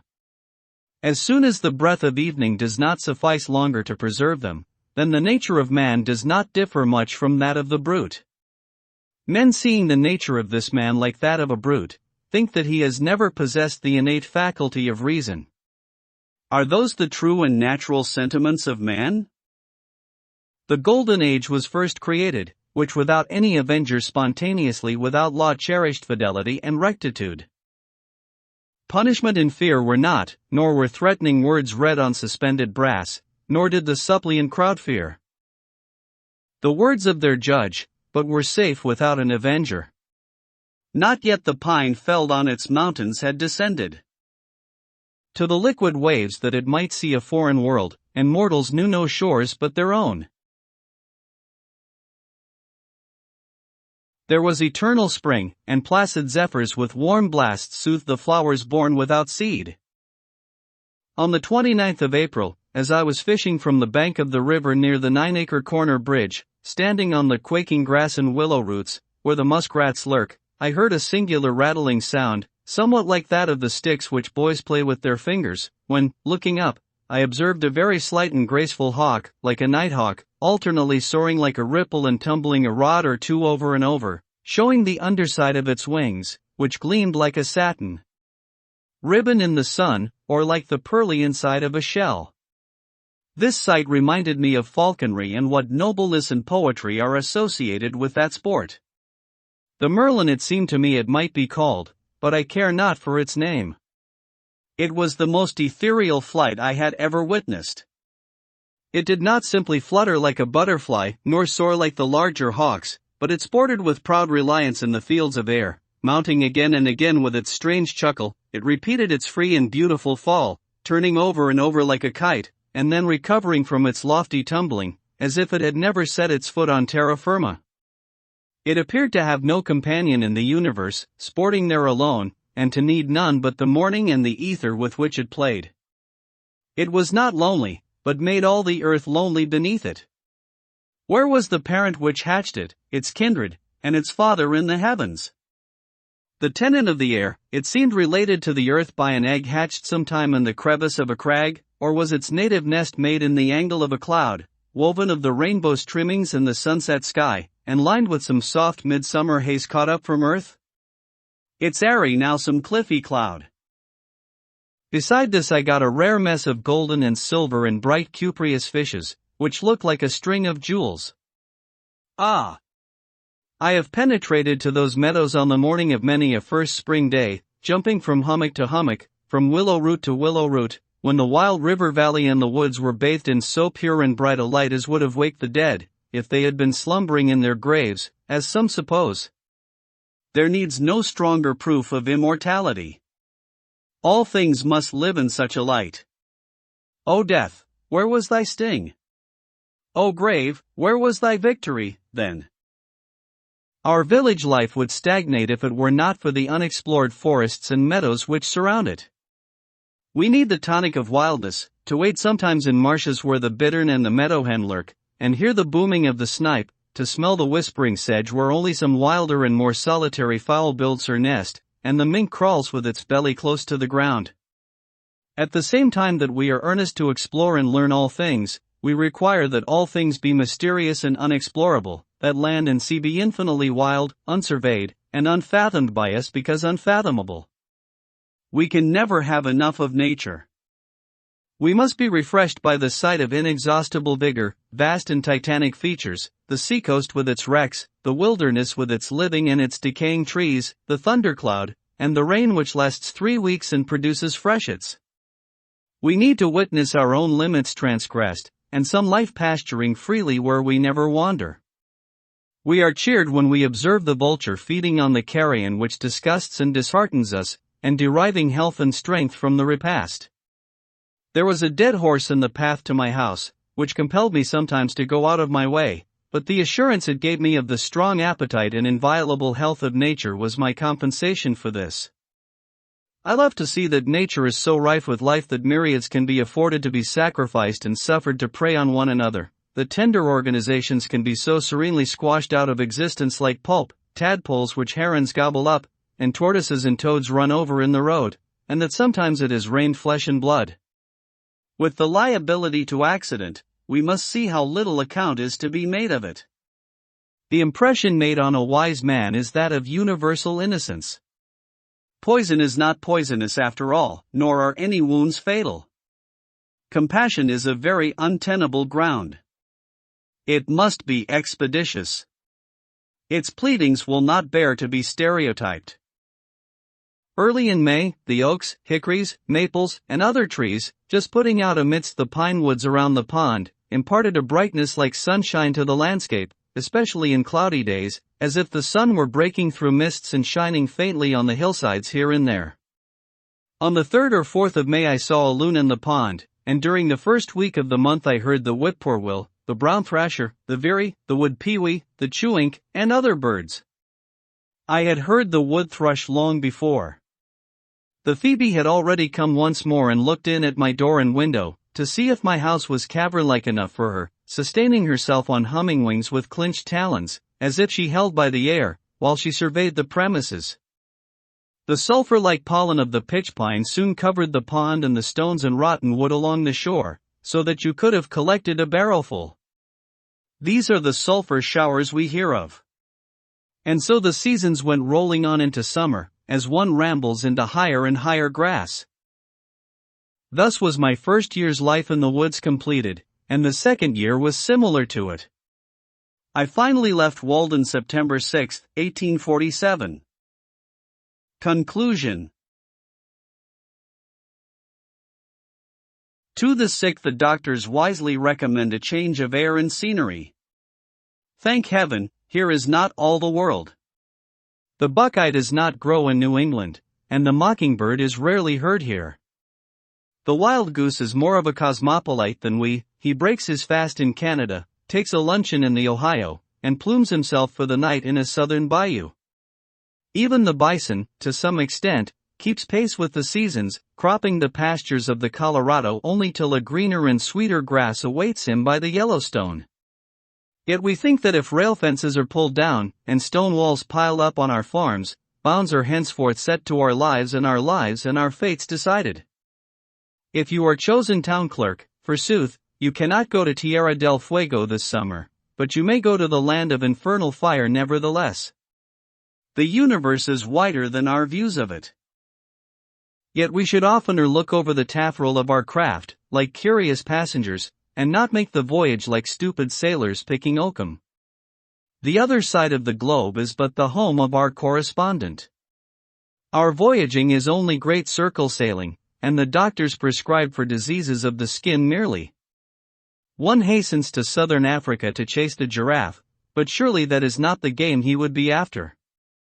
How long, pray, would a man hunt giraffes if he could? Snipes and woodcocks also may afford rare sport, but I trust it would be nobler game to shoot oneself. Direct your eye right inward, and you'll find 1,000 regions in your mind, yet undiscovered. Travel them, and be expert in home cosmography. What does Africa, what does the West stand for? Is not our own interior white on the chart, black though it may prove, like the coast, when discovered? Is it the source of the Nile, or the Niger, or the Mississippi, or a northwest passage around this continent, that we would find? Are these the problems which most concern mankind? Is Franklin the only man who was lost, that his wife should be so earnest to find him? Does Mr. Grinnell know where he himself is? Be rather the Mungo Park, the Lewis and Clark and Frobisher, of your own streams and oceans, explore your own higher latitudes, with shiploads of preserved meats to support you, if they be necessary, and pile the empty cans sky-high for a sign. Were preserved meats invented to preserve meat merely? Nay, be a Columbus to whole new continents and worlds within you, opening new channels, not of trade, but of thought. Every man is the lord of a realm beside which the earthly empire of the Tsar is but a petty state, a hummock left by the ice. Yet some can be patriotic who have no self-respect, and sacrifice the greater to the less. They love the soil which makes their graves, but have no sympathy with the spirit which may still animate their clay. Patriotism is a maggot in their heads. What was the meaning of that South Sea exploring expedition, with all its parade and expense, but an indirect recognition of the fact that there are continents and seas in the moral world, to which every man is an isthmus or an inlet, yet unexplored by him, but that it is easier to sail many thousand miles through cold and storm and cannibals, in a government ship, with 500 men and boys to assist one, than it is to explore the private sea, the Atlantic and Pacific Ocean of one's being. Alone. Äret, extremos alter skrutetur iberos. Plus habet ik vite, plus habet i levi. Let them wander and scrutinize the outlandish Australians. I have more of God, they more of the road. It is not worth the while to go round the world to count the cats in Zanzibar. Yet do this even till you can do better, and you may perhaps find some Sim's hole, by which to get at the inside at last. England and France, Spain and Portugal, Gold Coast and Slave Coast, all front on this private sea, but no bark from them has ventured out of sight of land, though it is without doubt the direct way to India. If you would learn to speak all tongues and conform to the customs of all nations, if you would travel farther than all travelers, be naturalized in all climes, and cause the Sphinx to dash her head against a stone, even obey the precept of the old philosopher, and explore thyself. Herein are demanded the eye and the nerve. Only the defeated and deserters go to the wars, cowards that run away and enlist. Start now on that farthest western way, which does not pause at the Mississippi or the Pacific, nor conduct toward a worn-out China or Japan, but leads on direct at tangent to this sphere, summer and winter, day and night, sundown, moondown, and at last earthdown too. It is said that Mirabeau took to highway robbery to ascertain what degree of resolution was necessary in order to place oneself in formal opposition to the most sacred laws of society. He declared that a soldier who fights in the ranks does not require half so much courage as a footpad, that honor and religion have never stood in the way of a well-considered and a firm resolve. This was manly, as the world goes, and yet it was idle, if not desperate. A saner man would have found himself often enough in formal opposition to what are deemed the most sacred laws of society, through obedience to yet more sacred laws, and so have tested his resolution without going out of his way. It is not for a man to put himself in such an attitude to society, but to maintain himself in whatever attitude he finds himself through obedience to the laws of his being, which will never be one of opposition to a just government, if he should chance to meet with such. I left the woods for as good a reason as I went there. Perhaps it seemed to me that I had several more lives to live, and could not spare any more time for that one. It is remarkable how easily and insensibly we fall into a particular route, and make a beaten track for ourselves. I had not lived there a week before my feet wore a path from my door to the pondside, and though it is 5 or 6 years since I trod it, it is still quite distinct. It is true I fear that others may have fallen into it, and so helped to keep it open. The surface of the earth is soft and impressible by the feet of men, and so with the paths which the mind travels. How worn and dusty, then, must be the highways of the world, how deep the ruts of tradition and conformity. I did not wish to take a cabin passage, but rather to go before the mast and on the deck of the world, for there I could best see the moonlight amid the mountains. I do not wish to go below now. I learned this, at least, by my experiment, that if one advances confidently in the direction of his dreams, and endeavors to live the life which he has imagined, he will meet with a success unexpected in common hours. He will put some things behind, will pass an invisible boundary, new, universal, and more liberal laws will begin to establish themselves around and within him, or the old laws be expanded, and interpreted in his favor in a more liberal sense, and he will live with the license of a higher order of beings.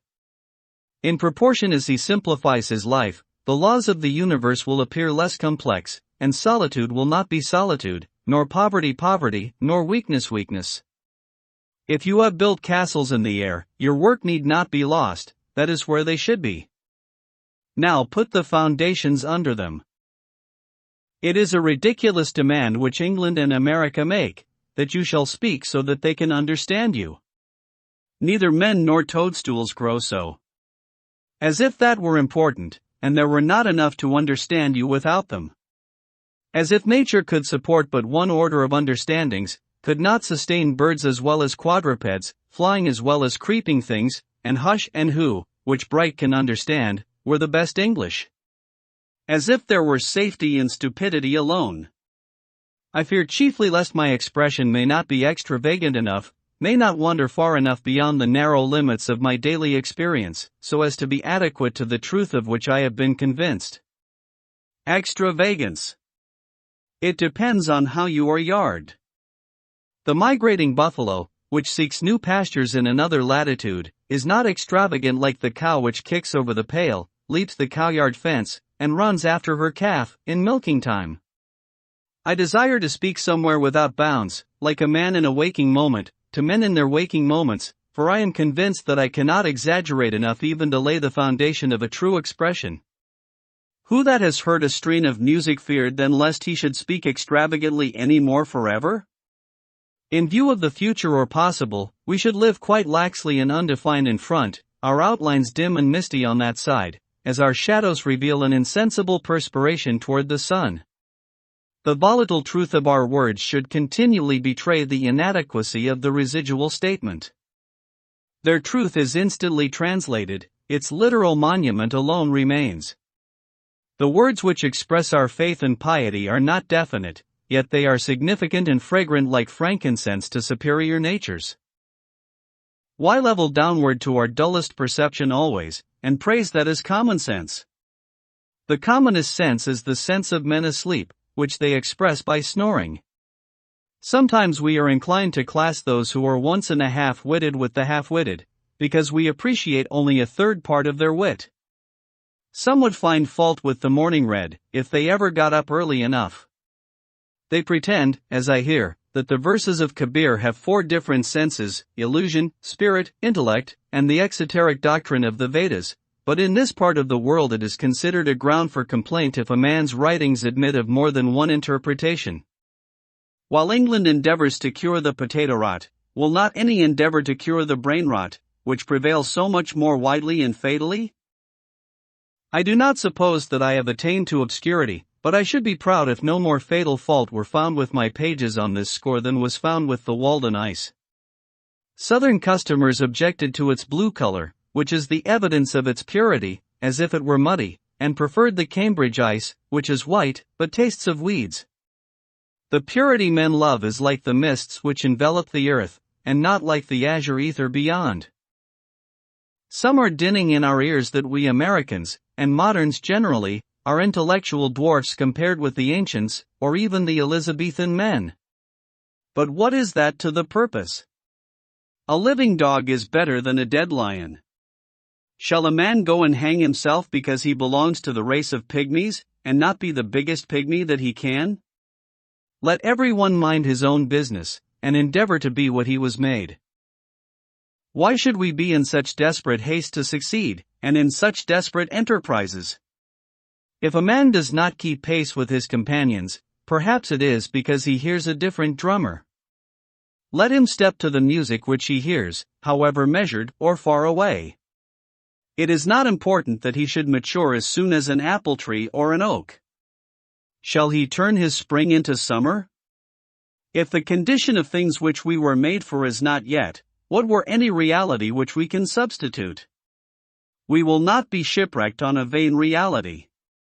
Shall we with pains erect a heaven of blue glass over ourselves, though when it is done we shall be sure to gaze still at the true ethereal heaven far above, as if the former were not?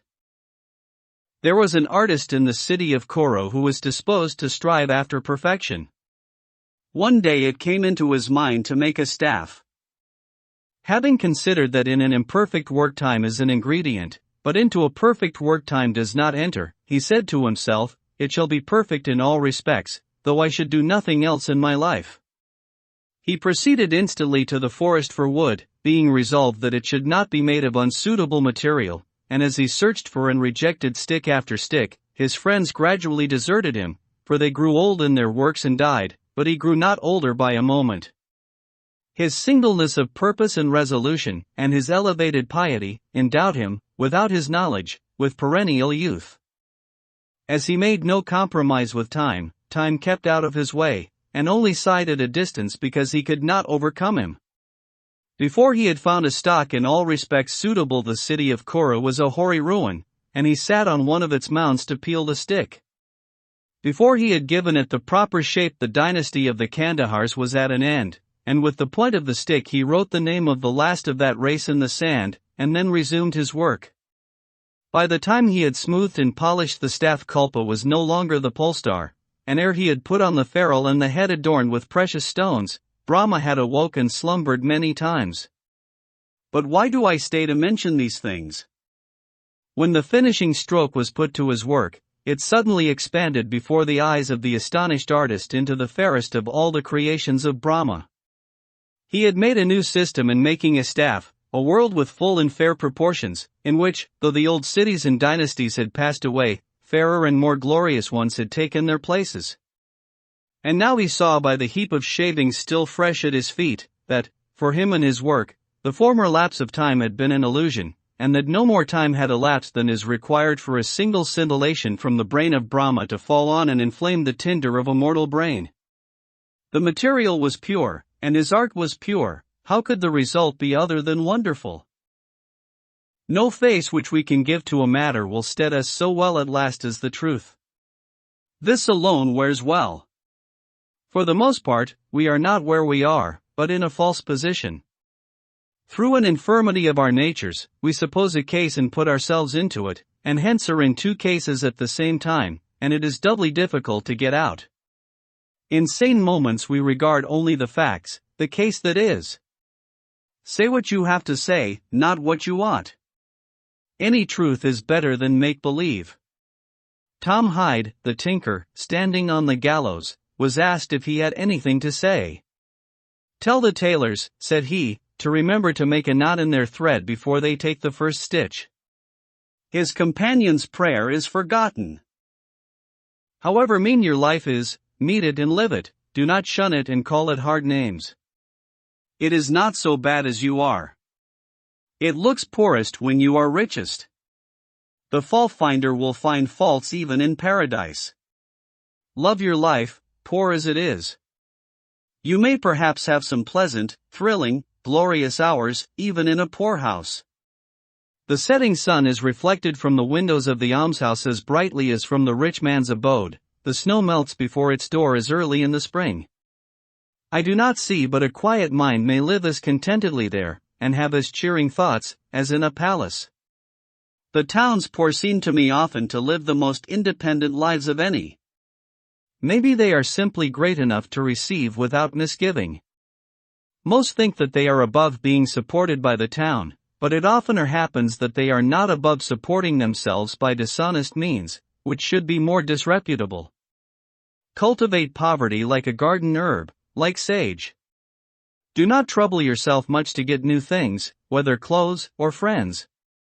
Turn the old, return to them. Things do not change, we change.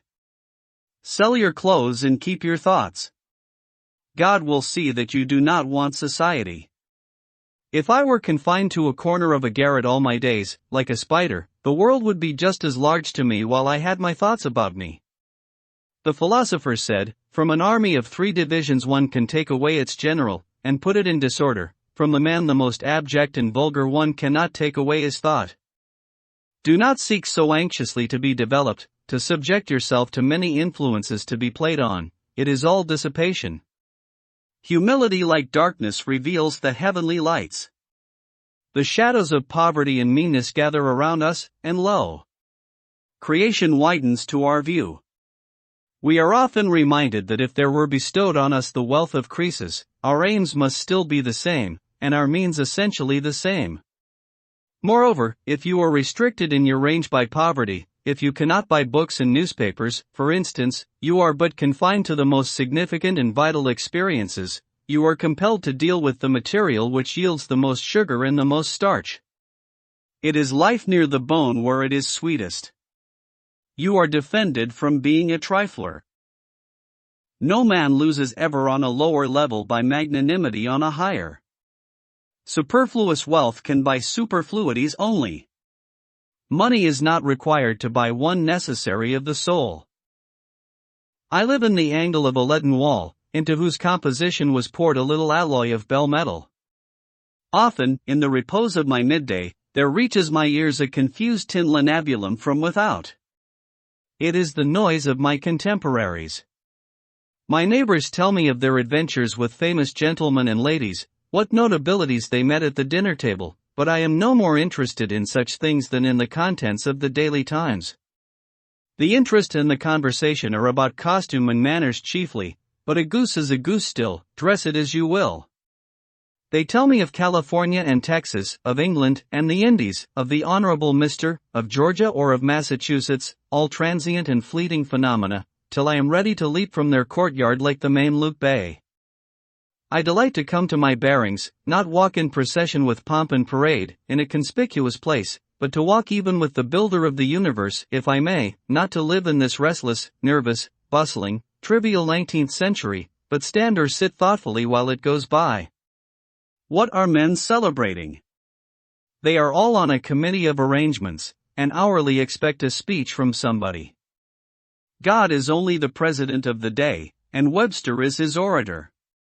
I love to weigh, to settle, to gravitate toward that which most strongly and rightfully attracts me, not hang by the beam of the scale and try to weigh less, not suppose a case, but take the case that is, to travel the only path I can, and that on which no power can resist me. It affords me no satisfaction to commence to spring an arch before I have got a solid foundation. Let us not play at kitty benders. There is a solid bottom everywhere. We read that the traveler asked the boy if the swamp before him had a hard bottom. The boy replied that it had. But presently the traveler's horse sank in up to the girths, and he observed to the boy, "I thought you said that this bog had a hard bottom." "So it has," answered the latter, "but you have not got halfway to it yet." So it is with the bogs and quicksands of society, but he is an old boy that knows it. Only what is thought, said, or done at a certain rare coincidence is good. I would not be one of those who will foolishly drive a nail into mere lath and plastering. Such a deed would keep me awake nights. Give me a hammer, and let me feel for the furrowing. Do not depend on the putty. Drive a nail home and clinch it so faithfully that you can wake up in the night and think of your work with satisfaction, a work at which you would not be ashamed to invoke the muse.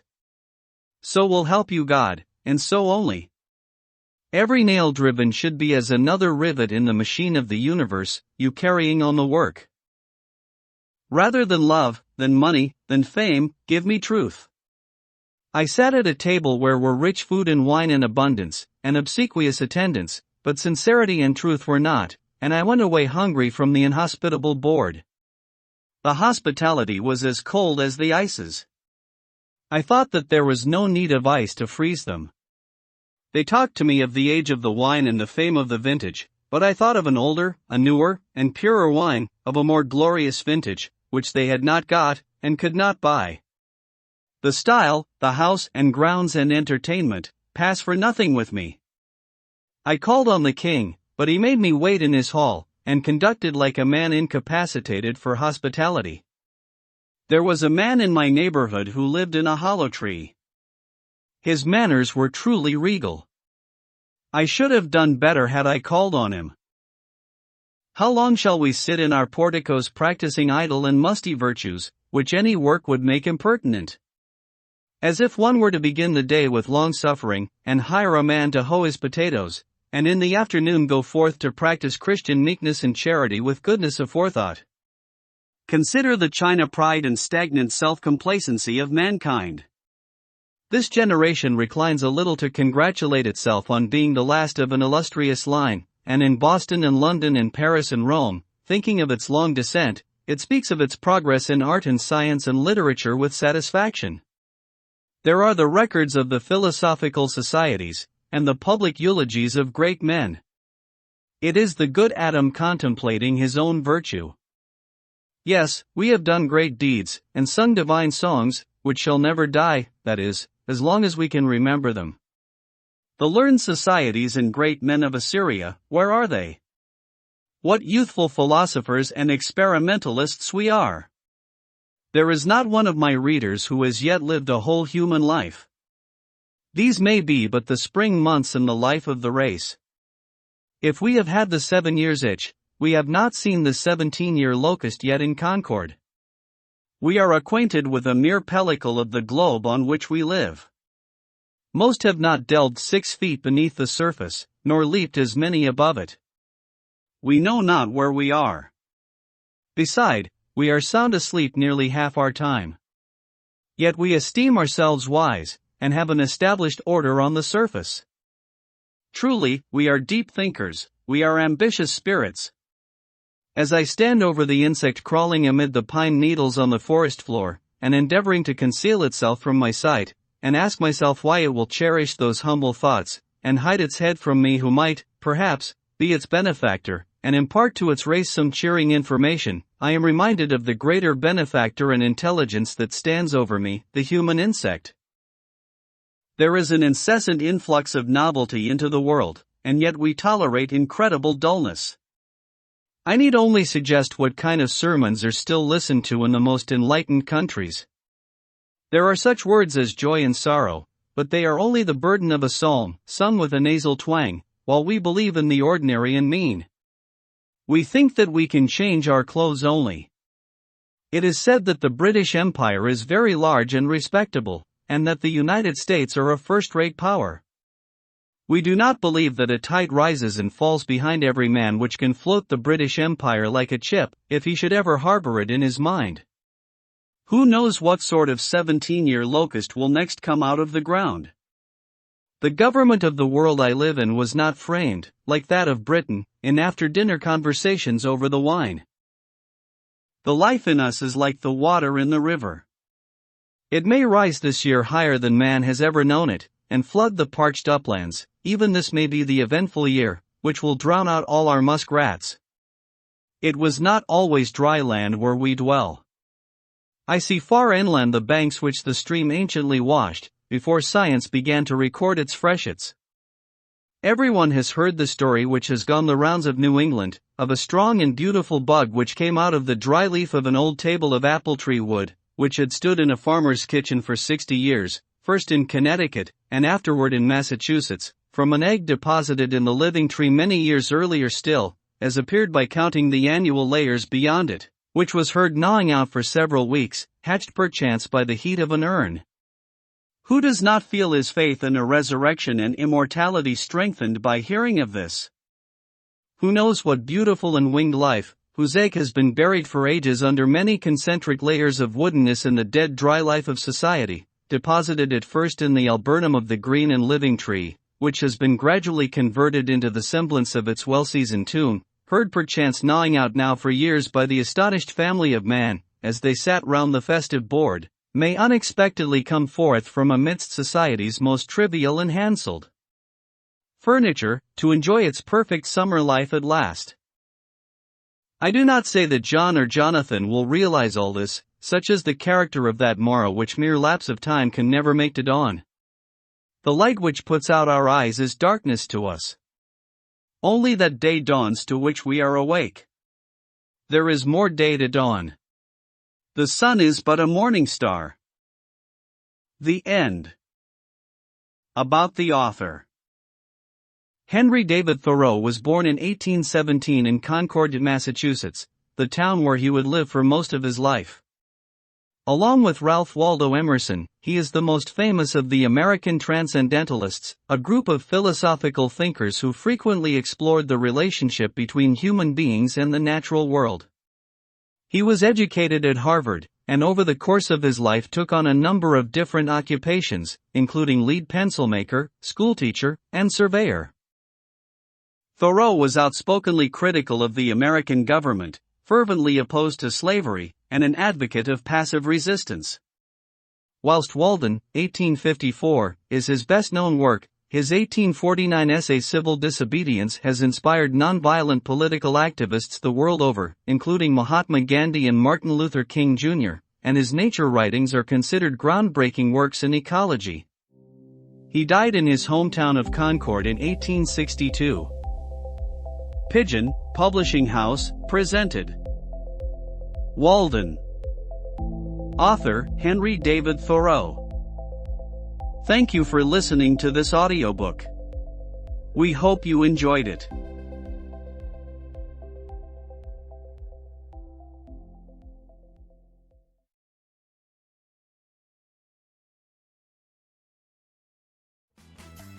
If you enjoyed this classic, follow the show and leave a quick review, and join us every Tuesday and Thursday for more timeless stories.